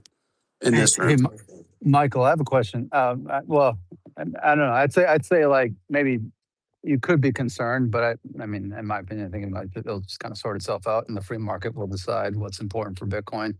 And I'm not too worried about any of the proposed quantum updates at the moment. Like if they happen, they happen. We can kind of see where that Adam, goes. were you concerned with the Saylor's mining council that he had? Oh yeah, I forgot about that. I don't know. I didn't know about it. Yeah, he created a mining council. So this is a time where, like, mining was really bad for the world, and everyone was against Bitcoin because how bad it was for the planet. And Saylor tried to prove to the world that Bitcoin's using clean energy, and he's going to create this mining council, and everyone's going to self-report all their, all source of their energies. That didn't go anywhere. No one gave a shit about that. So do you guys? Well, then AI came and saved our ass by proving that nobody really cares about energy usage, anyways.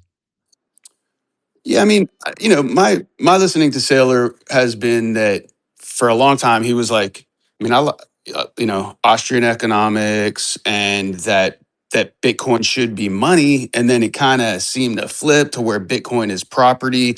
Buy as much of it as you can. It's a cyber Manhattan. Buy as much as you can, so that people can rent from you forever. And that's kind of the strategy, right? And so I don't know. I mean, I don't know what to think about what his motivations are in the long term.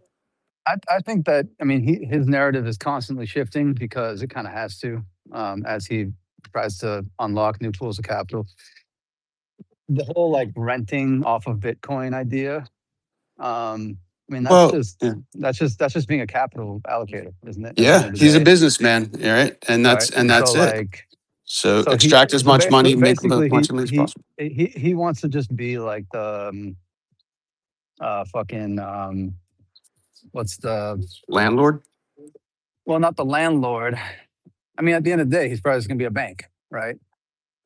He's gonna be making Bitcoin loans to Bitcoin businesses. Yeah.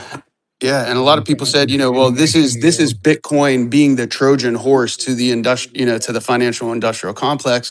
But I guess my question to you guys is do you think Bitcoin's going to co-opt the FIC, or is the FIC actually co-opting, kind of taking over Bitcoin? And is that in any type of long-term play, not immediate, over the next, Bitcoin in our lifetime? Bitcoin ever doesn't ever solve. I mean, I don't think Bitcoin solves the problem of, debtors and creditors, right? Like, if you have a good business idea, but it costs you 100 Bitcoin in the future, you're not going to save up 100 Bitcoin before you do it. You're going to borrow 100 Bitcoin. So you need to actually go to somebody with 100 Bitcoin and say, hey, I have this great idea. It costs 100 Bitcoin. If it succeeds, then I'll generate you 200 Bitcoin. All right. And those types of things are still going to happen on a Bitcoin standard. And so the people that have the Bitcoin are the ones who will, be cutting those deals. I think Saylor at the end of the day just wants to be one of those types of people, right? Yeah. I mean, that's already happening now. There's already Bitcoiner businesses who go out and they do, like they raise and they get Bitcoiners to invest. And then if they're a successful Bitcoin business, they pay those Bitcoiners back in multiples of the Bitcoin they put in. That's already happening. All right. It's widespread because Bitcoin's not, hasn't taken over the world yet. All right. Thanks, guys. I just wish people realize when there's attack happening that it was an actionable attack, right? Like, right now we're still in the stage where people don't know the difference between consensus rules and policy. So one step at a time. I don't think it really matters if if plebs on Twitter don't understand what an attack is or don't understand the difference between those things. It's kind of inconsequential for the Bitcoin ecosystem at large. I mean, it's nice. It's nice if we have all the retards and they know what these things are and how Bitcoin works. And I think that, I mean, maybe to a degree it makes the network stronger. But only in that those people can then go and teach others. And, it's like the more people who understand this, then maybe you're going to, corner some actual legitimate amount of economic, weight behind something. But at the end of the day, I don't know. I just keep going back to it.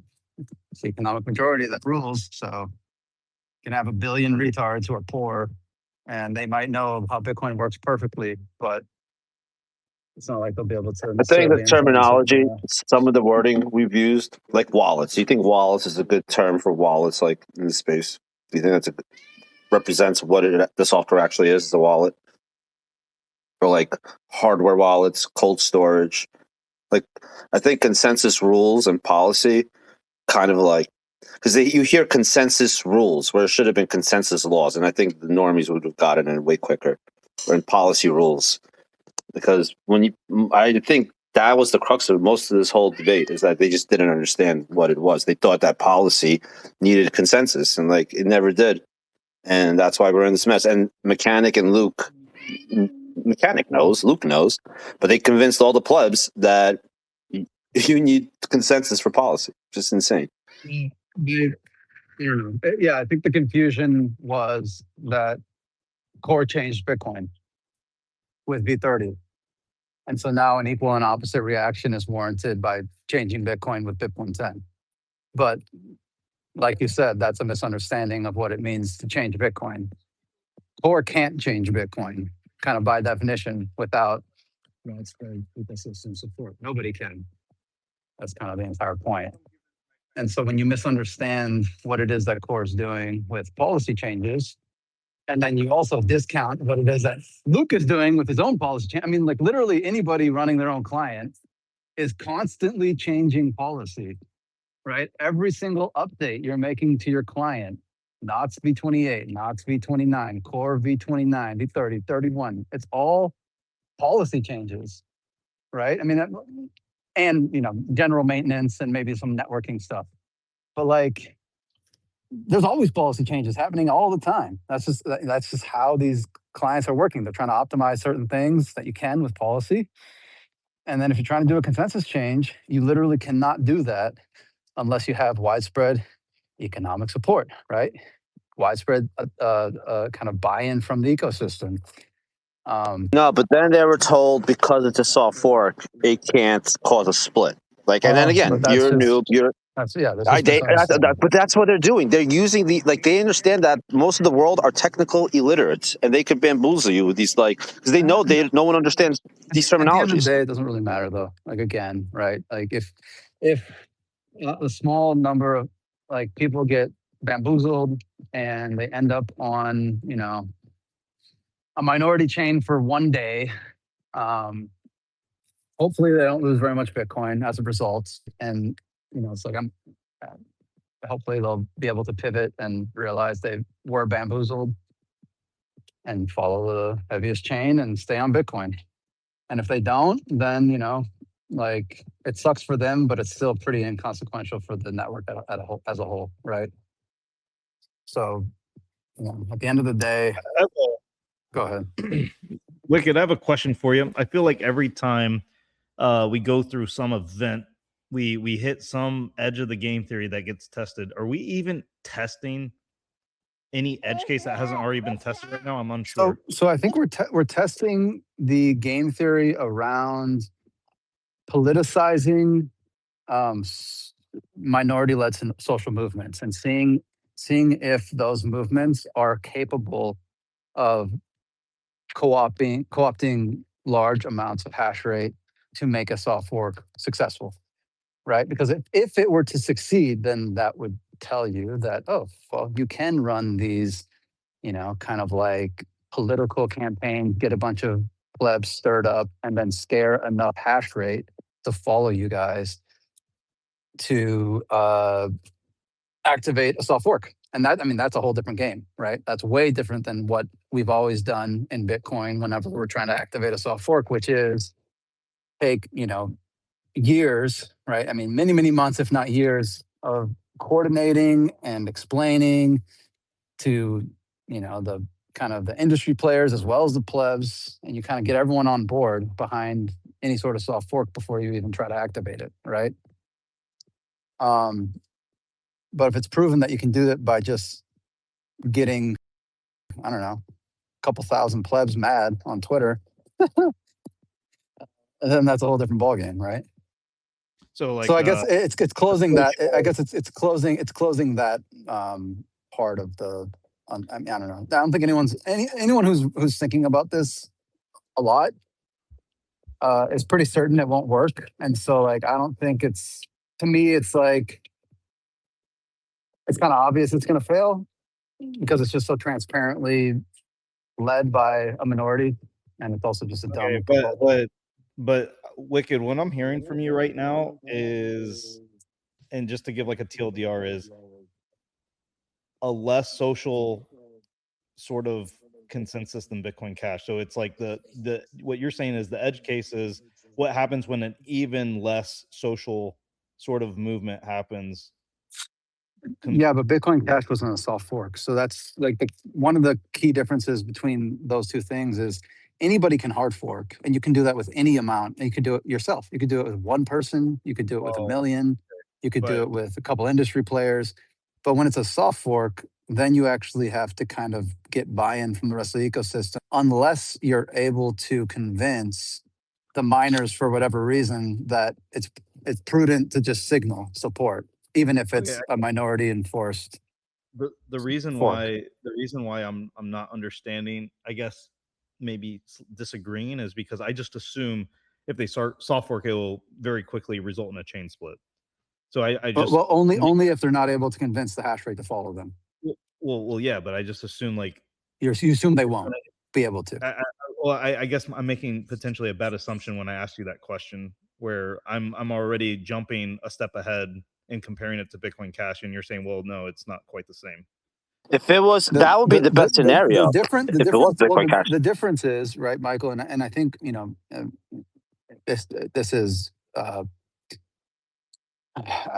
it's not what do you say?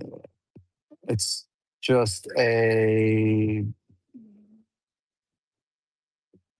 blanking out on the word right now. Sorry. Hey, come here.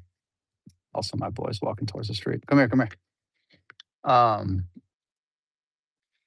No, the difference is, I think the difference is like if you have a minority of users and maybe one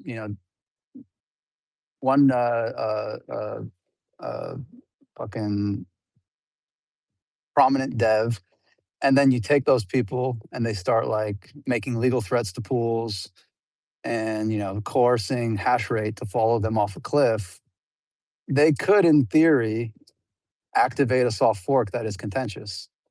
And I think we're seeing kind of that attack play out. And if they're successful, then that tells us something important about Bitcoin consensus. It tells us that maybe it wasn't as robust as we thought, and we need to have better defenses against those types of things. Like, in other words, maybe we do need to have URSFs preemptively, even if it looks like it's not going to be successful, right? And like maybe the reason why they keep telling us isn't because they want, the Streisand effect and all the, the eyeballs that would come along with that happening, but because they know who's going to signal at the last minute, and they know we need to do a URSF in order to not make, obviously I'm joking, but Michael, that's exactly why I think 50. That's why they set the threshold to 55%, because they know 55% because they don't give a fuck, and because they knew that Foundry and Antpool wouldn't signal, and so like they wanted to set it low enough that you could potentially get there without being. No. They didn't. No. That's the opposite. They knew that Antpool and F2 pool wouldn't signal because Wang already said that they weren't going to do that.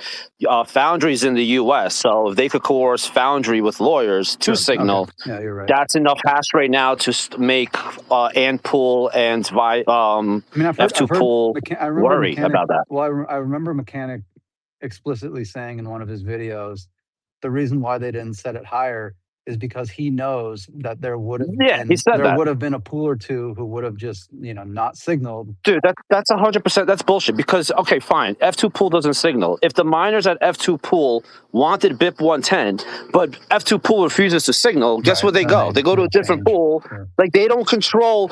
Pool operators don't control the hash rate. They can't force hash rate to stay on their pool. If the pool operator does something that the miners don't like, they leave that pool. Like they can't be coerced into staying in that pool.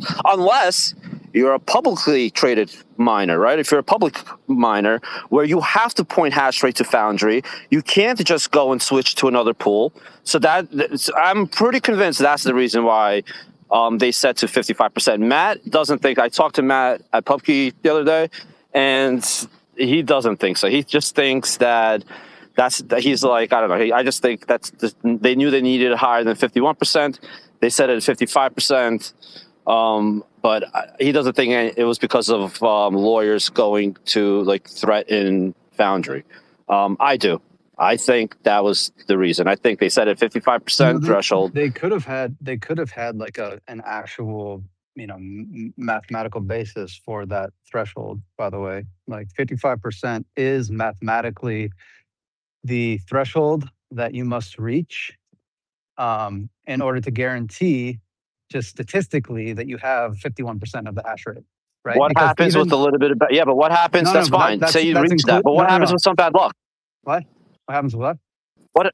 What happens if there's bad luck? You got 55%, right? Like That's what I'm telling you is that, like, so over a 2016 block period, you could have the worst of luck, and you would still reach 51% of the hash rate for that period. If you achieved the 55%, like if you literally had the 55% of the hash rate globally, and you had the worst luck ever in Bitcoin mining history, you would still get 51% of the blocks. So mathematically, that's the there's a signal. reason, but that's not the real That's reason. fine. All right, the signaling part I understand, but what about the enforcement part? Like if you're enforcing with only 55% hash rate. Well, then the argument is the rest of the hash rate collapses very quickly because they're getting reorged constantly. Right, they have to, yeah, and that's why it got hijacked, and that's why that's how the Bitcoin network gets hijacked, not through a hard fork, but through an evil soft fork. I mean, I don't know. I think I don't think it'll ever happen that way, and I think with this one failing, I'm hoping that future soft fork proposals won't be so dumb to set thresholds so low. I mean, and honestly, like, it results in the same outcome, which is everybody, all the miners signaling, because the ones who don't get reorged. So you can set it at 55, you can set it at 95. At the end of the day, if it's going to be a miner activated soft fork, like, things are going to resolve themselves fairly quickly. The problem is with 55%, it's just disruptive, right? Like, there might not be miners who are ready, and so they're going to spend a day or two getting reorged and losing rewards before they realize it, or they'll have to turn off their hash rate, and so we'll see a drop in hash rate and kind of an increase in block times. And so in general, you setting the threshold that low is just causing unnecessary chaos, right? If it's going to be a miner activated, then you might as well have a high threshold to cause the least amount of chaos and to allow for the miners to coordinate it maximally to reduce network problems, right? Yeah, but the reason why he used the excuse of a pool not signaling, knowing that a pool has no power to keep hash rate on their pool. So that whole that just is bullshit to begin with. And at the same time, if it does get enforced with 55% hash rate, now you just caused havoc on the network. Like, it's just crazy, man. It's fucking crazy. So, assuming it does fail, I mean, I think the assumption is that it'll fail, though. One thing I was curious about was, when Bcash happened, all those people actually forked off. They, you see them on Twitter to this day, sort of harassing the concept of it's not the real Bitcoin, stuff like that. Are we going to end up in a weird scenario where the vast majority of people who backed 110 kind of come back into the fold? They didn't sell all their Bitcoin and have this weird dichotomy where they're like holding Bitcoin, but yet constantly harassing, everyone else, saying like Bitcoin's compromised while holding it. You know what I mean? Okay, so when I asked earlier about like untold precedences, Daniel, these are the things I was more interested in. Like, what new edges of weird are we going to experience after this? What new weird are we going to experience after any sort of drama in Bitcoin? I feel like we all learned we're all like going to be expert sociologists after this. You know what I mean? Like, we're all going to be able to get like fucking PhDs and like fucking random social dynamic stuff. But I mean, there was I just want to go back to like 2017, 2018. There was a lot of people, and I remember having these conversations with very, like, in my opinion, smart people who totally got the game theory wrong on whether or not Bitcoin Cash was going to die in the coin go to $0 in worth, when when they're like, it is impossible for a minority chain to survive and not constantly be getting 51% tax on the value go down to zero over, you know, a small period of time. Like we don't fucking know what happens until we put it to the test, I feel like sometimes. And Wicked, that's why I was asking you earlier, like what new edge case are we testing? I was also wondering, you sort of pointed out like the social one. What new technically social ones are we also doing? I wonder. Well, I mean, I think you actually brought up a good point. So maybe you already answered this with, this is maybe the first time where it's been a soft fork and not just an immediate hard fork. Wicked, you would probably say. Well, yeah. I mean, this is the first attempted UASF, which will, you know, well, which may fail. Right? We've never had a UASF that failed, so that's interesting in and of That is the itself. new edge case territory we are going towards, and I'm so excited, bro. I am fucking pumped for this because I'm gonna be running a watching party the day of. By the way, like good times.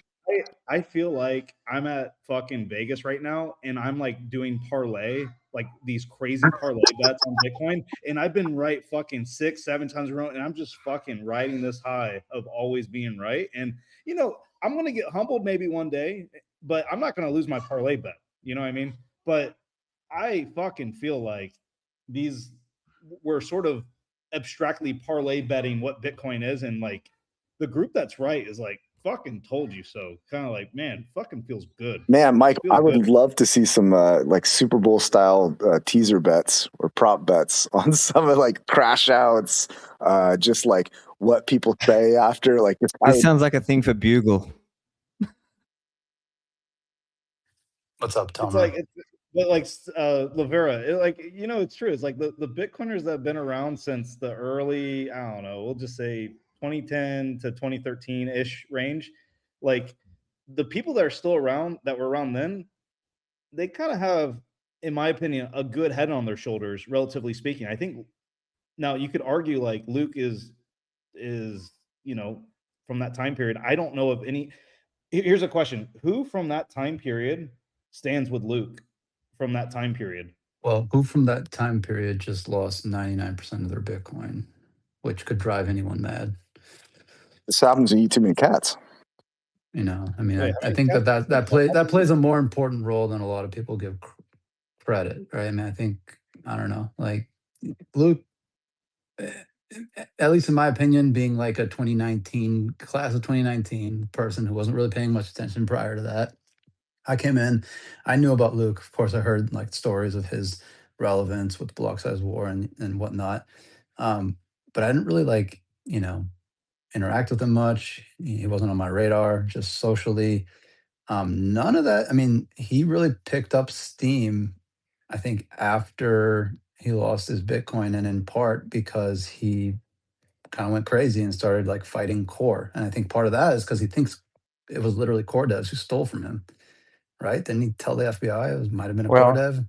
And then he doxed all the core devs at that conference because he thought someone at that conference stole his Bitcoin. Whoa. Speaking about this, I don't. Now that conference has come up in conversation naturally, TabConf 2026, TabConf 8, the last TabConf.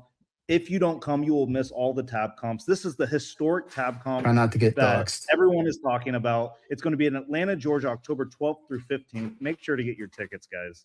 This is the last one. You don't want to miss it. So Wicked, I think now that the ads are over for TabConf, I think Luke got renewed attention over a couple of things, but most of the attention came from his launch of Ocean, right? That suddenly Jack was funding him, and Ocean was going to do things, and Ocean did do a bunch of stuff, and it was only a few weeks into the existence of Ocean, if my memory is roughly correct, that the whole controversy around the OpReturn proposal on Core V30 came out, and then the two issues got mixed together, and one thing was happening with another. So I think Luke was active during the block size war. No one paid much attention, and he wasn't making much of himself after there was the incident where his Bitcoin was hacked and he lost all his Bitcoin, and that was that was a moment where he came back into the spotlight for a little while, obviously from an embarrassing point of view. And then there was Ocean, and then there was everything that led up to BIP-110. So, Tomer, I So, have a question, and maybe you know the answer, maybe you don't. I think it's pretty clear that at this point, Luke has had a pretty, steep falling out of favor amongst most Bitcoin developers, be them right. core or otherwise. Right. Did that falling out happen prior to like Ocean because of So something he so may have my done? answer, yeah, I have an answer for you.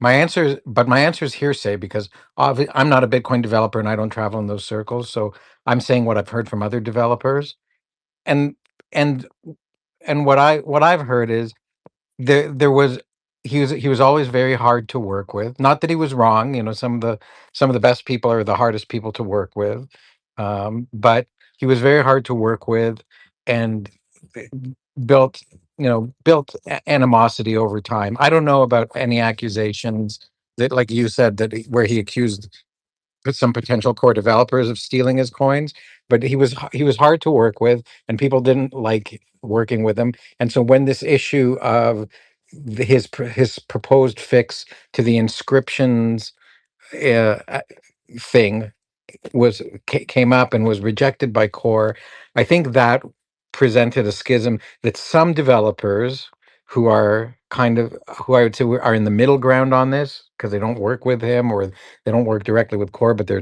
developers.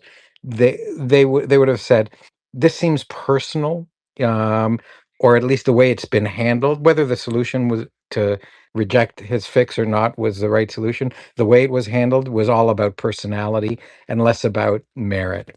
And like if I can offer a bit of a, this is going to be a tangent, so we can come right back to it. But I think a lot of this dispute comes down to people's expectations of core as, and these metaphors aren't perfect, but like, are they janitors or are they defenders?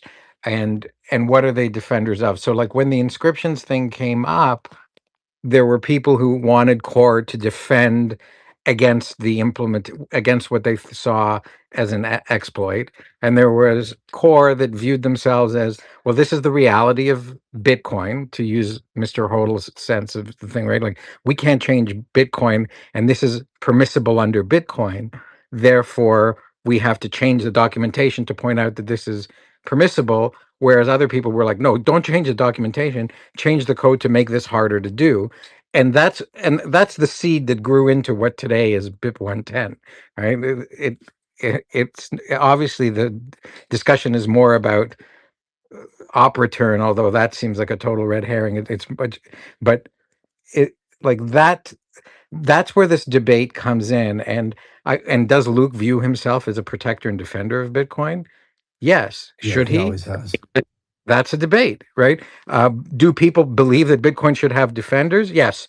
Uh, do they believe that core should be the defenders? Well, some do, and they're very upset that core doesn't view themselves as that way.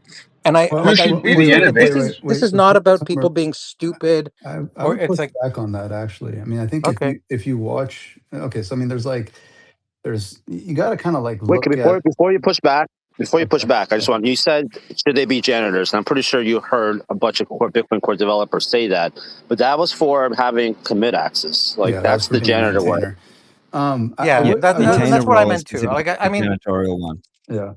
I yeah, would and I say hope that like core developers probably do view themselves at large as being defenders of the network, or at the very least hardeners, like people who are hardening the network against certain types of attacks or making it better for money, right? I mean, if you look at any of the talks, or like you go to a conference and you listen to the technical talks yeah. they This is give why I or said my whatever, metaphors were bad Yeah, because I just, like a lot of the one times more they'll thing. talk about knowing that it's important for Bitcoin to have like cheap nodes, and we need to make Bitcoin better money, and like I mean these points that are pretty clearly in favor of defending Bitcoin or hardening Bitcoin or making it better money, I think are pretty consistently held amongst not only core devs, but like, anyone who's a protocol dev working on any client, really, right? I think they I all kind of I share also have that to push idea. back on the whole Luke thing and how we got to the BIP-110 thing. So the BIP-110 thing is different from the Luke thing. Luke has wanted to fire Bitcoin Core for 7 years.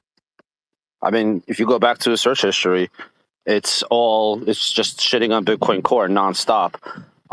Because they removed him because he stopped contributing. Like, he wasn't there. Same reason why Gavin eventually got removed. Like, he stopped contributing, and he did not participate with the Bitcoin Core. Like, he did his own thing. He was doing knots. So that's how it started. BIP-110 happened because he used, he was nitpicking at everything they were doing. And then once the OpReturn thing happened, he used that to muster up support from the plebs to try to basically have them run knots, or one of the versions of knots, so that version is the reference implementation at that point. But Luke, this has been going back now for many, many years. This is not new. I think I'm in new. agreement with you, and maybe I need to be a little. There may be slight nuances here, but as I'm saying, I think he's been hard. People have found him very hard to work with. It's one thing to be hard to work with. It's another thing when you're not working for Bitcoin Core at all. You're not contributing at all, and still having commit access. That's crazy. I don't think Luke's never had commit access. I don't think he's ever been a maintainer, has he? I think he was a maintainer at some point. Luke, ironically, I think he was the maintainer of the BIP list, of assigning BIPs to proposed BIPs. He was the maintainer of that. And then what was the controversy around him blacklisting Satoshi Dice addresses? I mean, did he merge that directly? Oh yeah, he merged it, and then he apologized. He said he was wrong for doing that. So he has a history of wanting to blacklist things. Yeah. But at the same time, that's ancient history. I should look into that. That's 2012. 2012. Yeah, that was 2012. But I want to also mention, sure, he has a history of trying to blacklist things, but he also has a history of being the first guy to mine an OpReturn. He was the first one to mine actual spam with his Illegus pool. The shit we're arguing about today he mined the first counterparty token. He mined the first counterparty token. He was adding stuff to the chain. He was doing all these things he's fighting against now. Well, he probably he did them. He mined them. He realized they're stupid, and now he's trying to prevent it. I get it. I don't know. It would be cool to make a visualization that showed who's had commit access to Bitcoin Core historically. That might be kind of interesting just to see how that dynamic has changed over time. I first came up, I think I'm trying to remember exactly what it was. Daniel said, what's going to be the culture after the fork? If we presume what the overwhelming majority of people here are presuming, that BIP-110 won't build much of a chain, you'll have all the people who were advocating for it still on the same chain. Some may leave Bitcoin forever, just like all the celebrities left and moved to Canada when Donald Trump got elected. And I haven't run into any of them yet as a Canadian. But I think what we have is the right neighborhoods. we have it. There's definitely a tension that's building, and it's always there under the surface, but it emerges when the tide goes out, and you really see it. Is how should Bitcoin be governed? What's right? What's wrong? And what troubles me, I don't lose sleep over it, and I try to avoid the discussions for the most part because I don't think it's all that relevant. But it's the degree to which trust has broken down is extreme, right?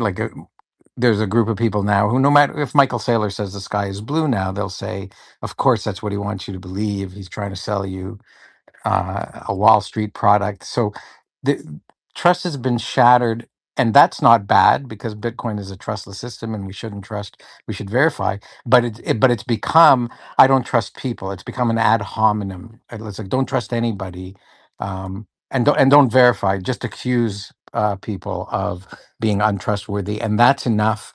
If they have any kind of conflict of interest, that's proof that they're compromised. That's proof that they're in the wrong, and that's obviously not valid.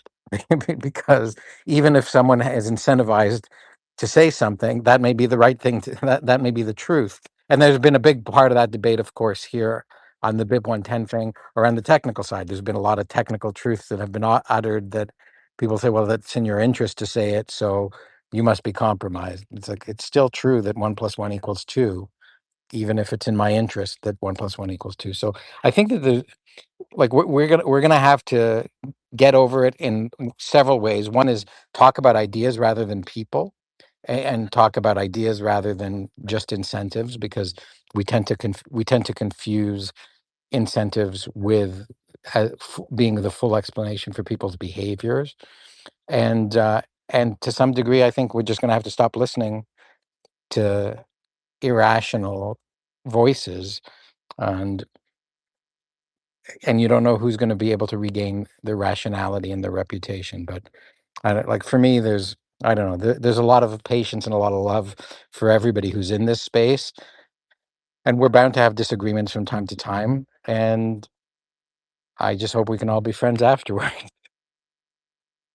Yeah, I mean, at the very least, I hope we can all just stay on the same monetary network and continue to, like, use the same money. And I think that's ultimately what we're all here for. And whether or not we stay Tomer, friends, I will be friends like, I with. mean, I would. Yeah, I have no problem with you, Tomer. I'll be friends with you after this. You're a good guy.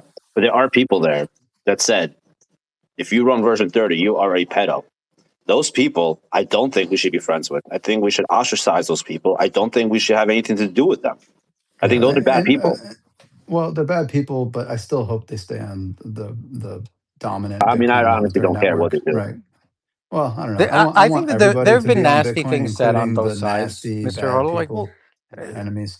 yeah, I think people have said things that, in the sober judgment and the passage of time, they'll have regretted how they said it and what they said. Like, I've got tweets out there that I don't delete them because I don't want to pretend that I didn't say the things I did, but I am ashamed of the things I said about other people. And I didn't say anyone was a pedo, but I said people were jackasses and trying to undermine things, and were, and I remember those. right. And so, yeah.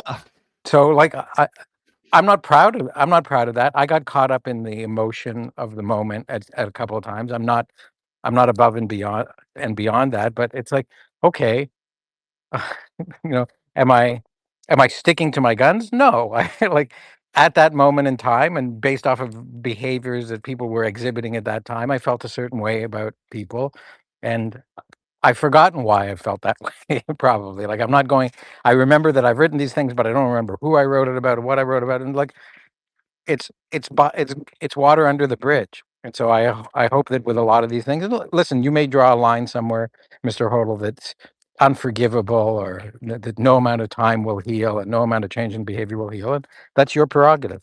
Like, I'm not telling you What's what a you few have to pedo do. drops among friends, really? I mean, Yeah, you're a pedo, he's a retard. Like, it's all. I'm definitely a retard. Yeah, I think we're all retards. But it's all. Listen, I was just quickly listening to another Spaces, and they were all upset at that word. So different things hit different people different ways at different That's times. true. And that's all. Yeah. That's all I want to say. But you know what though? Pedo is that's above my line, or below my line. That's where I draw the line, I guess. Yeah, Is that where you draw the line? I'm thinking that's of might the be the meme, line where I draw it. Yeah, the Shamoth meme. Is that his name? I don't know. Whatever that guy's Shema. name is. Yeah. That's below my line. I know which one you're talking about. And what was he? He was referring to the people who were being genocided in China. Like, they're below my line. So, like, there's people actually committing crimes against children and crimes against humanity.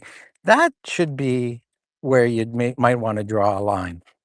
Yeah, well, I guess it's just the level of seriousness that they say it. Some actually genuinely mean it, and that's, I think, the problem. You do, like, the coffee test. Like, if someone calls me a retard on Twitter, I could probably still go to, like, one of the conferences and sit down and have, like, a drink with them or something. And be like, hey, that you called me a retard, and I was like, oh, okay, that doesn't matter that much. But it would be hard for me to sit down and be like, oh, hey, man, you're the one who, like, legitimately and totally with belief called me a pedo for running, like, a piece of software called Bitcoin. I probably would be like, man, I just can't get there. It's It's a tough one to ask, you know. Yeah, I'd say with the passage of time, but I don't. Nobody called me a pedo, so I don't know.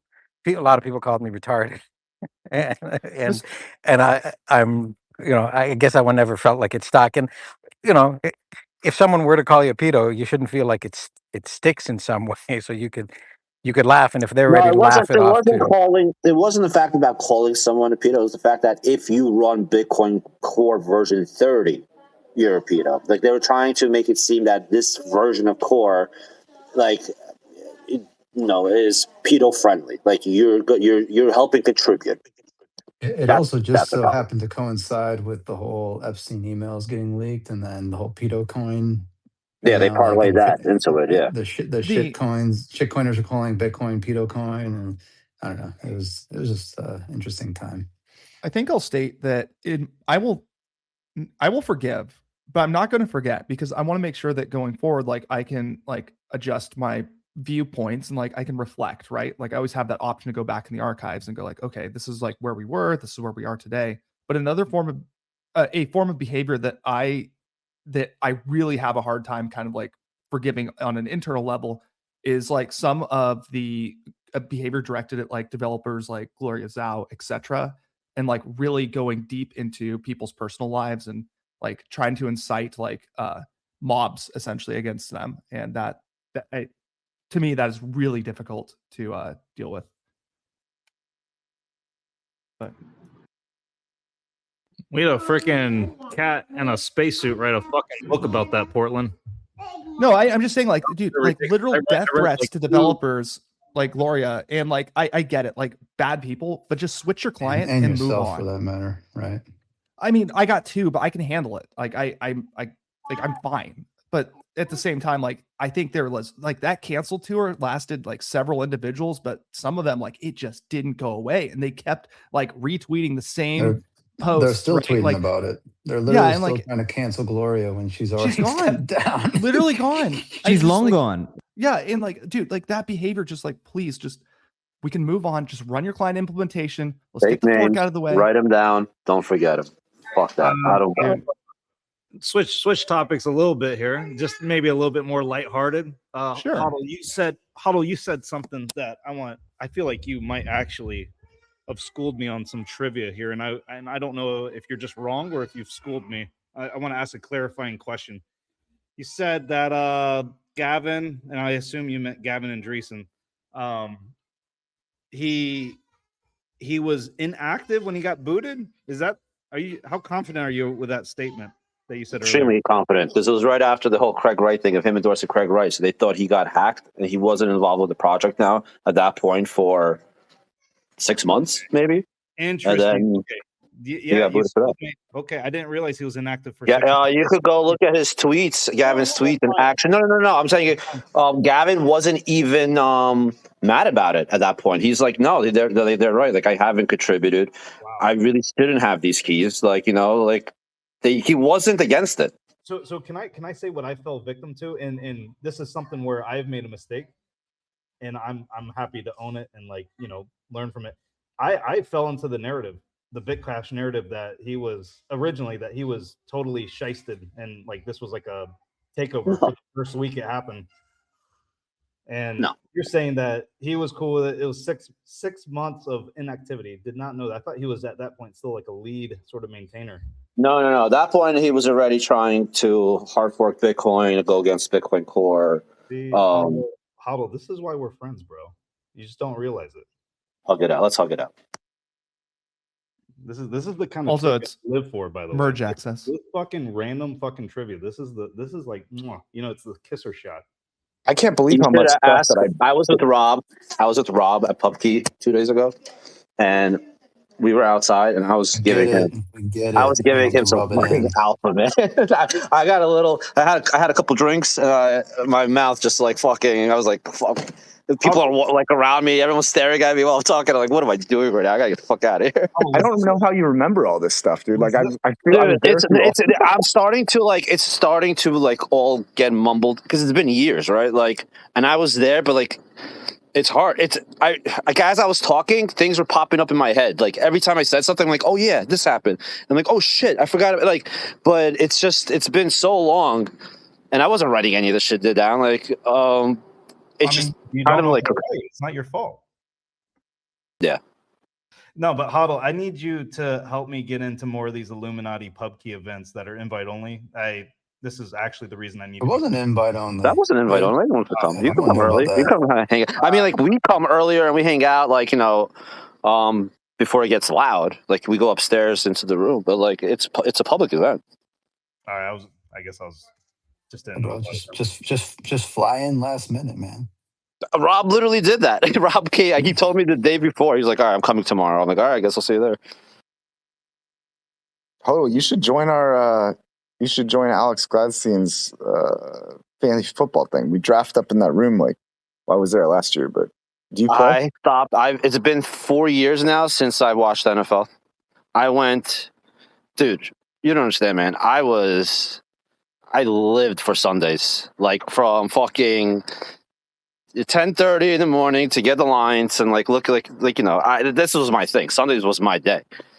And same thing with hockey, like same thing with the Rangers. But the last 4 years, dude, I completely just broke away from sports. Like, I mean, the Knicks one, I was happy. I'm a Knicks fan, but I don't. I stopped following fucking sports as much as I used to, and which is a crazy thing because I used to really be into it. Like my son plays hockey, right? The game last night. No, it's the meme. Catch the game last night. Oh, yeah. No, I was going to say, was there a game last night? No, I didn't. No, I watched World Cup. That was pretty cool. All right, guys. Random trivia for you that I learned. If you say hockey anywhere besides the United States and Canada, it's assumed it's field hockey, which blew my fucking mind yesterday. What? Out for my Indian friend. And field hockey is the fucking national sport of India. What the fuck is going on? How did I just find this out? Not in Russia. You say hockey, they think ice hockey. Okay. Russia, U.S., Canada. I mean, what I'm trying to say is the majority of the world, when you say hockey, it's not assumed ice hockey, which blew my mind. Anywhere that's not, northern hemisphere or like upper northern hemisphere of America. What about like Norwegian countries? Are they into hockey at all? Yeah, they are, but I don't know if fucking field hockey is bigger there. Like I would think it would be ice hockey. Anywhere that naturally has ice, probably privy to ice hockey, be my guess. My friend said, yeah, he was talking about hockey. He's from India, and I assumed he meant ice hockey because I'm fucking red-blooded American. That's what hockey is. And then I started giving him a hard time, like, dude, when you say hockey, it means ice hockey. He's like, dude, you realize field hockey is the national sport of India. There's a billion fuckers there. And I'm like, Jesus Christ. I feel like we got to index for culture, though, because they can't just sybil us with their numbers. You know what I mean? I mean, I don't know how you measure proof of work, Sybil attack here. I mean, it's a good point. I mean, dude, is there more economic activity with ice hockey than field hockey? Is it the longest stick or is it the heaviest stick? No, but Daniel, I have myself being caught up this year because the USA was in the, whatever, the 16 or 32 or whatever, however far we got. I got myself caught up now saying football and getting all fucking confused and self-conflicted now. Is field hockey in the Olympics? No one knows. What is field hockey? As a U.S. citizen, no one actually fucking knows that answer. Yeah, if it was, none of us would know. I literally don't know what field hockey is. It like lacrosse or is it cricket or is it a third thing? You know what a broomstick looks like? You take a broom, you flip it upside down, and you go fucking hit a ball on a field. That's what. Yeah, but how is that different from lacrosse? Or how is that different from like lacrosse? You have like a net stick. Oh yeah, the net. But then how? So it's not cricket. It's not lacrosse. It's like in the middle between them. It's like it's field hockey, bro. Just fucking go look it up on YouTube. What the fuck? Just I mean, I can do that right now, but it's like a Quidditch field, but you don't fly on the broom. You just hit it with the handle of the stick. That is a perfect description of that. It's so true. Yeah, that's exactly what that is. Hey, Cornelius, I think you're a big blocker, right? You came up here when we were talking about Bcash. Did you have something to add back then? Or what's up, man? Yeah, no. Guys kind of moved on from other things, but Yeah, I'm kind of a reformed Bcacher. It's around back then. So Did you say a reformed B cacher? yeah. I love it. Reformed Bitcoin Casher only has 307 followers. Let's get that shit up to 308. Let's get that up to 309. Hell yeah. Maybe even 310. Fucking 12. Give this man a follow. You know what's hilarious? Like, they're trying to say this is UASF 2, and the only person that was involved with UASF 1 in that whole fucking thing was Luke. No one else was part of. Every person that had anything to do with it was against it. Was Samson and Mechanic duking it out, and then you coming in there as the attack dog. Like the way I imagined it when I was rewatching it was, Samson's kind of like sitting there. You're the dog on the leash, Mr. Hoddle, and then Mechanic opens his mouth and you just start barking at him, and then the hosts are like, Mr. Hoddle, let Mechanic and Samson talk. And then Samson's like, no, let Mr. Hoddle go. And you're just there barking. So, listen, I'm not the biggest fan of Samson today, right? Like, I'm honestly surprised Samson was even allowed, like, I don't know, like, I didn't think he was going to be so friendly to me on that space. But at that point, Mechanic was saying such retarded things that, like it just didn't, like, he was telling me things that we did. I was there. Samson was fucking there. Like, we were there. Like, and then when he asked, he was like, Mechanic, where were you when all this was going down, when the first UASF was happening? And then, like, Mechanic was quiet. And then I'm like, he was fucking listening to me because he was in Bitcoin Core Slack. He was there. He just wasn't in the channel where UASF was thought of. Right? Like, he wasn't part of that conversation. Like, he was just the guy that heard from, from people like me and Shinobi, like, what's happening and what this client does and, the rest of the stuff. But Mechanic he was never part of that thing. He was never in any conversations. Like, he was just a guy on Twitter listening to everyone, like, that was promoting this. And today he's talking about it like he was fucking there. Like, he has some authority over what happened. Like, he's trying to, and Luke's not even like, because Luke knows, and Luke's not even taking this back. He's not saying, oh yeah, Mechanic is right. Like, he's not saying that. It's just Mechanic just going out and just talking out of his ass of what happened in 2017. I'm still of the opinion that a UASF isn't actually a real thing. Yeah, I mean, I think it can act as a forcing function, but you can't force consensus. You have to build the consensus first, and then if miners are holding up what the rest of the ecosystem wants, you can then use a UASF as a forcing function to basically collapse the miners down, I think. Yeah, I mean, a virtue signal can be effective to a point. Sorry, what was that? The what? What'd you say? I said a virtue signal can still be effective to a point, but it's still virtue. Well, I mean, a virtue signal, but then also, I mean, if it is a threat which is backed by real economic weight, and also, like some fundamentals that could make it successful, then I think it can basically collapse the success down prior to any fork happening. So, I mean, we've talked about this before, but like the UASF with SegWit, it had a real chance, even if it did cause a chain split. I mean, it would have solved malleability, would have had a lot of dev support, it would have made Lightning possible, it would have fixed the empty blocks with the covert ASIC boost. So it would have caused a lot of good things for that side of the fork. And as a result, it likely would have attracted not only the devs, but also, the rest of the users and the economic majority, which would have attracted the hash rate, which would have then collapsed the legacy chain or reorged the legacy chain eventually, right? So, I mean, there was a path to success even in the event of an initial failure. Whereas here, like, there is no path to success in the event of initial failure. Therefore, it is a poor bluff that no miners are falling for, right? I mean, and it wasn't even a bluff with the first UASF. It was like there was actually a path. So, I think what you're trying to say is you can't bluff with the UASF, right? Like, you have to have real motivation. You have to have it. economic weight there's no behind it. bluffing here. Yeah, you can't bluff. It's either you do it, it happens, or it doesn't. But one of the other reasons was that we knew Bitcoin Core developers were running BIP-148 nodes already. So like we knew that there was a handful of them that was already all for BIP-148. And someone made, I'm pretty sure it's still up. There's a list somewhere from all the developers back then, what they were for and against. And some, there was 2x was on that list, BIP-148, BIP-149, just BIP-141, just SegWit itself. And 6 or 7 of them, including Wladimir, including Gregory Sanders, including BTC Drac, like there was obviously for it at that point in time when that list. I got to find that list, but there were Bitcoin Core developers that were running BIP-148 nodes. So the idea was that, and about 20% of the hash power was signaling just for vanilla 141 SegWit itself. So we knew that there was enough hash. We knew there was dev support, and we knew that the legacy chain was fucked at that point.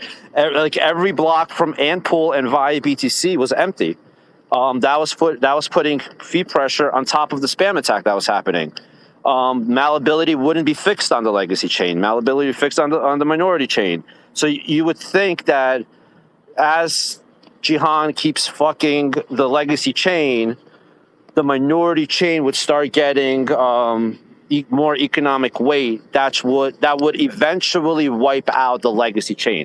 And that's what Mechanic is trying to tell people today, that if you don't have enough of people running BIP-91, or now sorry, BIP-110, the BIP-110 chain will eventually wipe out the legacy chain. And that's true if you have enough hash rate and enough support and enough people that are interested in your chain.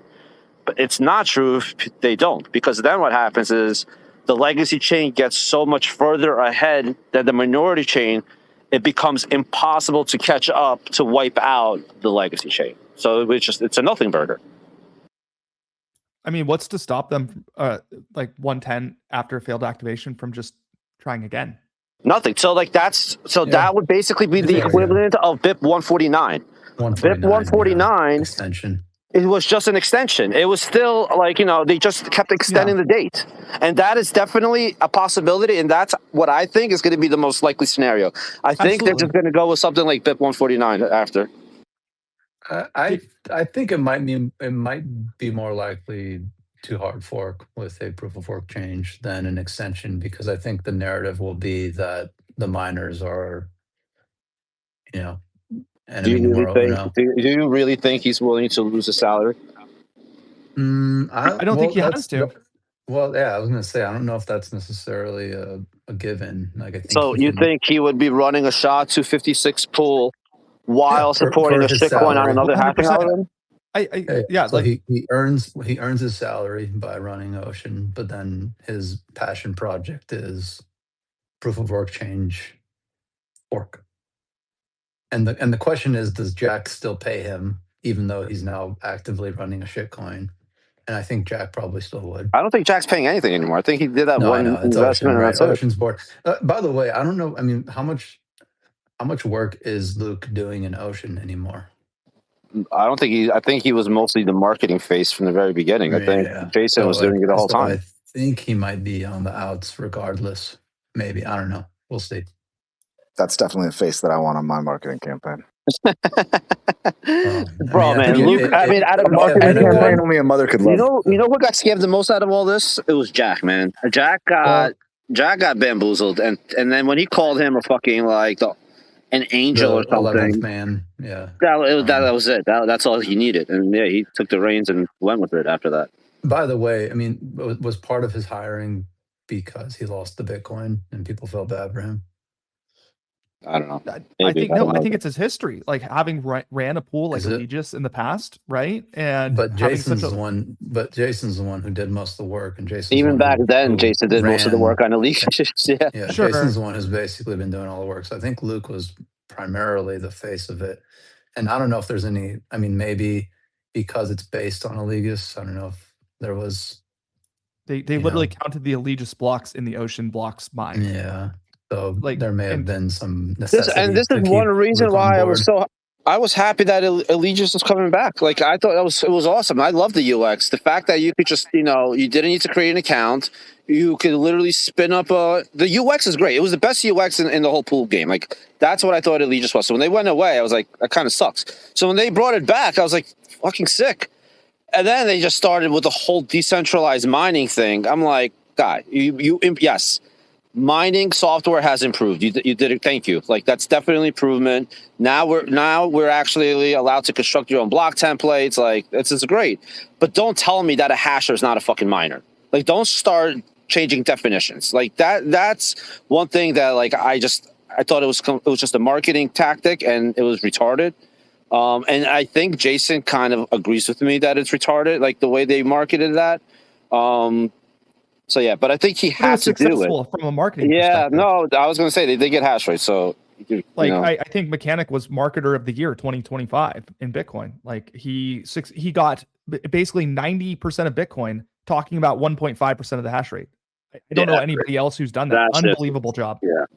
Was it that, or was it just a British accent, the marketer of the year? I feel like that. Well, no, it was like that plays into it, but also like the ability to kind of like the topics of spam were basically like rage bait, and Twitter's algorithm like really was highly effective on Twitter. Like for multiple, like you had everything from like even alternative like circles like chess, like Hassan or what not Hassan, I forget the name, but yeah, he's like they always have like these rage bait and like clipping, and it definitely like worked incredibly well for Ocean. Like he played it. I think it was the Ocean hats that really fucking did it though. Portland that they're handing out. I think they're fucking look nice. I like the new trucker style, like with the tire tracks on it. I like, dude, I got this really cool Ocean hat and I like wear it to the beach. It actually looks really cool. It's like white on white. It just says Ocean on it. It's actually, I fucking like it. It's a nice hat. You wear it to the ocean. I wear it to the fucking ocean. Like, I'm a local. I'm like here for the ocean. Can't discount. But yeah, hash rate did increase. So Ocean, his British accent is one thing, but you also can't discount the epic, like 60-minute rants he goes on when you're supposed to be having like a one-on-one debate. Not everyone can pull a grenade in a wedding, my friend. That's special skill. Not everyone can pull off that analogy. Man, what an amazing analogy we were gifted there. The 30. I can't believe this app is free. 30-minute in-lock fucking grenade from Temu. He's literally the guy in the corner. I want to point out, like another aspect of this I find pretty fascinating is during the policy segment of like this kind of journey to where we are today from like Ocean to BIP-110 and the conclusion on August 8th or 9th, nobody really seemed to give up during the policy point of that argument. Like the policy, most of the people that started there were still there like 2 years later.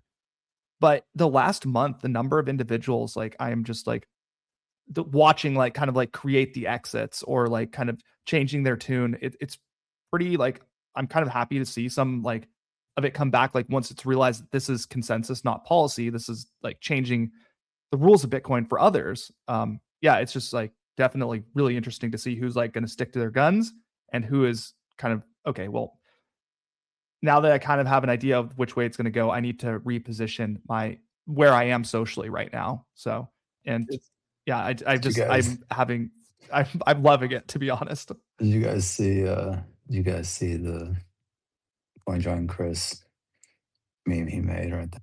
Yeah. The VW. Portland, the thing I kind of like is these fellas going and realizing, hey, you know what, that policy shit's not really working, and never was actually going to really work. This is what we actually need to do. At least I feel like we're moving in the right direction in terms of like something. I don't know what that. Yes, 100%. I agree. We're moving in the direction of like, at least we're realizing like the previous thing wasn't it, and they're doing the thing that people are kind of joking, but like, hey, wait, that was a joke telling you to fork off. We actually like don't want you to like lose your bag. We're like kind of joking, but like they're doing, I guess they're forking. Okay. All right. Well, the interesting thing is like I was advocating in 2024 and 2025, just like go to consensus for this. Like you're never going to actually solve policy debates because it's never ending. That's a personal choice for what policy you want to run. Is this a admission that policy wasn't ever a good idea? No, because they did that many times. I think policy is retarded. Wait a second, like, Portland. Like, This is a question I want to ask. This is a question I want to ask. They still say that policy is still the best place to fight spam. So how, like, if you steal man, how are they arguing that? You know, I don't get it. Can I give a shot? Yeah. Go ahead. Steel man it. Don't be sarcastic, Portland. Yeah, I'll steal as man. you know, I can steal man. me and Portland are not the best at steel manning anything. I could do it. Go ahead. I would like to steel man that argument real quick. Sorry, I had a small interruption, but I think things are going to be fine. But I will have to go after this. The point is, policy would work incredibly well if it was done by miners. And I think that's the conflation, is that like your Start9 at home has that same power. If all miners apply a policy and nobody wavers or takes a bribe from anybody to violate that policy, you essentially have the consensus you're looking for, and that is a perfect place to fight it. But unfortunately, because of game theory and incentives, it doesn't work like that. As soon as one miner defects, remember, like, there wasn't any demand for non-standard transactions in a meaningful way until like for quite a while. I mean, there's been like little spurts here and there, but like nothing big. And then ordinals and inscriptions came through, and then there was a lot of demand. And what happened after that is Mara defected because of the product I created, Slipstream, right? And Mara earned a lot of extra money from that, like I think to the tune of like 40 or 43 Bitcoin or something like that. So with that stated, other pools started doing it too. And then the whole facade of like policy holding together the network and being this like layer of consensus like rules just vaporized. So but if nobody defected, that would still be true. Like you could implement consensus through policy, just nobody can break that. But there's no checks on anybody that it's really, it's an opt-in thing. I think that's the problem. But yeah, policy from the perspective of a Bitcoin miner is insanely powerful. From the perspective of a node runner, it's too easy to get around. Well, maybe from the perspective of a mining cabal. All right. I mean, yeah, I guess if you had like enough miners distributed across planet Earth, it would be, yeah. Okay. I just found out that I'm blocked by Luke, Portland. What should I do? Celebrate. Live your life. He like made literally like account, so you can still see the things he says in your feed. Back to like why consensus I think is super important to move to, and even why I wanted to go to consensus originally. It's because it offers conclusion to this basically in the short term. They could always retry, but like it's as of August 8th or 9th, I think it's going to be a nice release of kind of like what we will have learned a lot about like consensus forming in Bitcoin, who has control, who doesn't. And like, there's so many things to observe here. And then it closes the book. This chapter is over after that date. And I think that is incredibly good for Bitcoin. And I hope to have some friends and we can all just, we can hug and then move on. Yeah. And then we can see each other at conferences and high five. And how about we all move on until the next battlefields, which will be whether or not we uncap the transaction size at the consensus level. Should we allow 4 megabyte transactions to relay freely? Are we not considering the sports fork as the next thing to think about? I wanted to ask Portland what he thought about that, but he left. The sports fork? What's that? The sports fork. Can we just call it the spork? Because it's literally his name plus fork. Oh, the spork. Who said that? Was that Mr. Hoddle who said that? He pronounced his last name. No, that was not me. That was Daniel who said that. Daniel, nice. Yeah. Oh, yeah. That fork does come after a couple of weeks after. By the way, man is he a procrastinator? He's not a procrastinator. He's just shooting everything from the hip. He's literally shooting it from the hip. Yeah, he doesn't know what are you doing. 100%. Bro, he doesn't know the difficulty he's going to lower. He knows nothing. He knows absolutely nothing yet. Which coins of Satoshi Wicked was doing the math for him while we were on Spaces to figure out what the difficulty we should set. I was like, well, one bidets miner can manage, a difficulty of this. So if you want to set it so that, maybe like 100 bidets miners would, get it, you probably want it to be around this. Still wouldn't move. Dude, I was thinking about that sounds good to me. Wicked, after that conversation, I was thinking about that. Even if you make it bidets friendly, that still prevents nothing from getting reorged by anyone. Can we It's like please get the nothing. name right? It's Pcash, okay? I don't know why anybody is like lagging Pcash? on this. It's Pcash, Pcash, Pcash. P for Paul. It's Pcash. That's the name. Pcash. Does he already have tickers on exchanges? Like, He's got nothing, dude. He's got nothing right now. He's got nothing. Come on, bro. He's like 2 weeks away. How am I going to dump these Satoshi coins that he's giving me? I'm not sure who's further behind him with his drive chain fork or me planning TabConf, the last TabConf. So his idea is pretty. I mean, well, his is coming he's not planning on doing anything other than just forking Bitcoin Core. Like, right? He's just going to continue forking Bitcoin Core. No matter what. So no. I think you misunderstand. He's forking Bitcoin Core, but he is doing one of the. What's the idea of his again, Stefan? He's putting drivechain on top, so he's able to use Bitcoin. But he's not even okay. But time out though. So he's not at least as far as I'm understanding, he's not merging drive chains, the soft fork, into his fork of Core. He's using the what was his mechanism that he. Oh, this that CUSF thing. What's it called? Kasufus. Core unneeded. Sufus. Yeah. Core not needed. The soft fork. Yeah. So it's basically like a meta protocol. It's an implementation of a soft fork via a meta protocol that you can opt in and you can sever it off if it's bad or whatever. And I don't know if the drive chain itself is using this mechanism. But I imagine it is because I thought that was the whole point of it. I thought that was the entire. It is because that way he can actually just keep having Core with all of their updates. Without having to refactor it on top every time. That's what I was getting at. Is like he doesn't have to do anything except just like keep taking Core and just adding drive chain. I'm guessing. I mean, he has to have like replay protection, right? Oh well, he's hard forking it. He's making a clean UTXO set. Like he's creating an airdrop. But that only. But you still need replay protection. He's going to add replay protection. He knows that. I asked him. Does he know that? Okay. Yeah, no, right. he said that. Sure. He said that. I'm just making sure. I don't know, man. No. He said he was going to add it. We just didn't. We were working on the difficulty part, like because. I mean, I don't know where you would set it at because it's so hard. I think on SHA 256. I think a million is probably too low. A billion might be too high. So somewhere in the middle there, I think would be fine. Isn't there some lockup period involved in the in his thing where if you try to dump, like it doesn't let you dump right away? I could have sworn. I don't know if that was a hair. I thought that was the quantum thing that he was talking. That he was happy. He liked Hunter Beast's proposal to not being able to just like market dump. Yeah, Satoshi's coins. I think that's what he was talking about. Oh, the ones that you get as a pre-mine. Yeah. Oh, interesting. Actually, is kind of that'd be interesting too. Like, I mean, just test. If he did it, we should invite him back and be like, "Dude, I got a great idea." Help him out with his fucking coin. Well, I'm helping him out. I'm giving him the list of the most likely coins in the Satoshi pattern. So I've gone through and I'll be honest. It was obviously. Is he gonna give you some? Is he give you some of the pre-mine?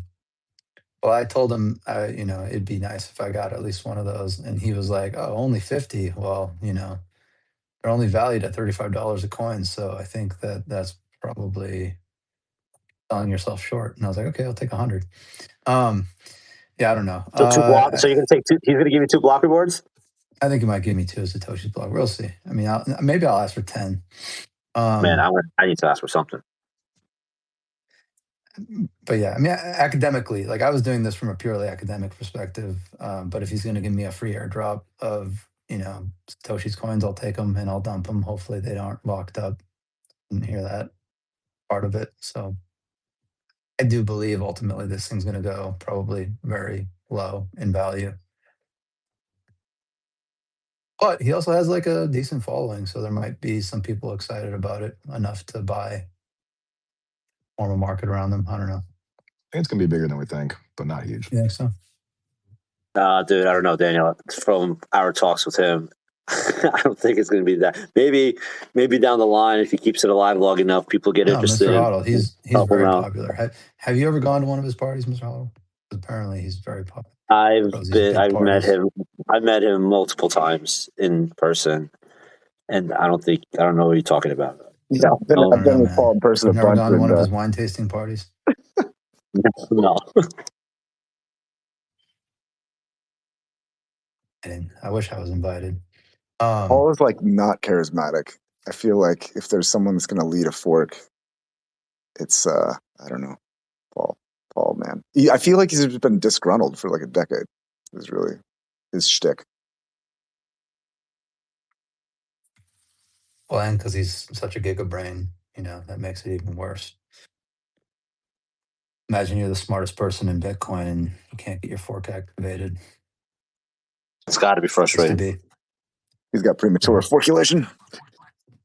That was good. I don't know. He's been holding it for a while. Yes, he has. Yes, he has. Yeah, it's not that premature, actually. I mean, really, he should have done this. Like, he should have just forked off back when it was, cool to do it. He could have probably had a decent, like, good fork airdrop. I don't know.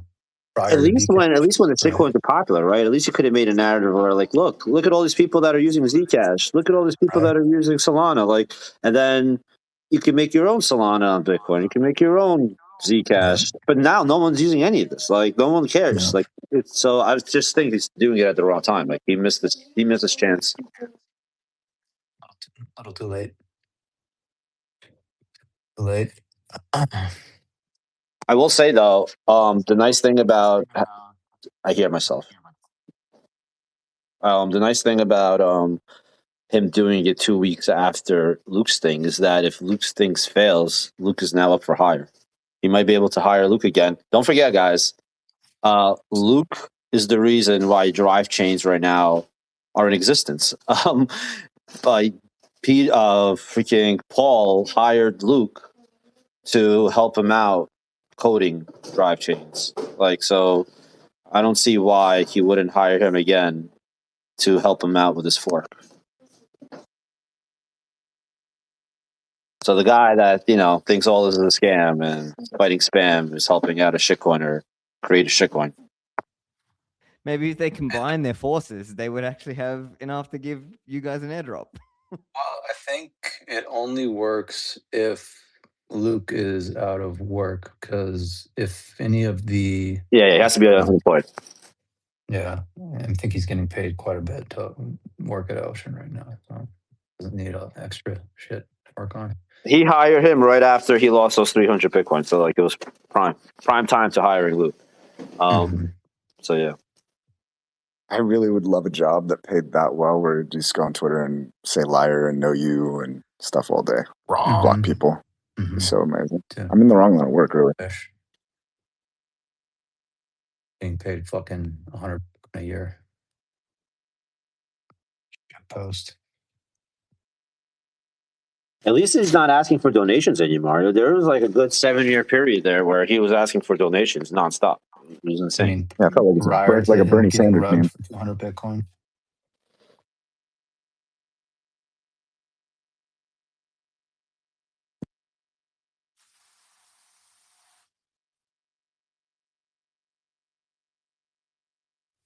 All right, guys. Anything else? Or, no, I'm done. I gotta go. Good enough for today. That was a good talk. Good talk. Cool. See you later.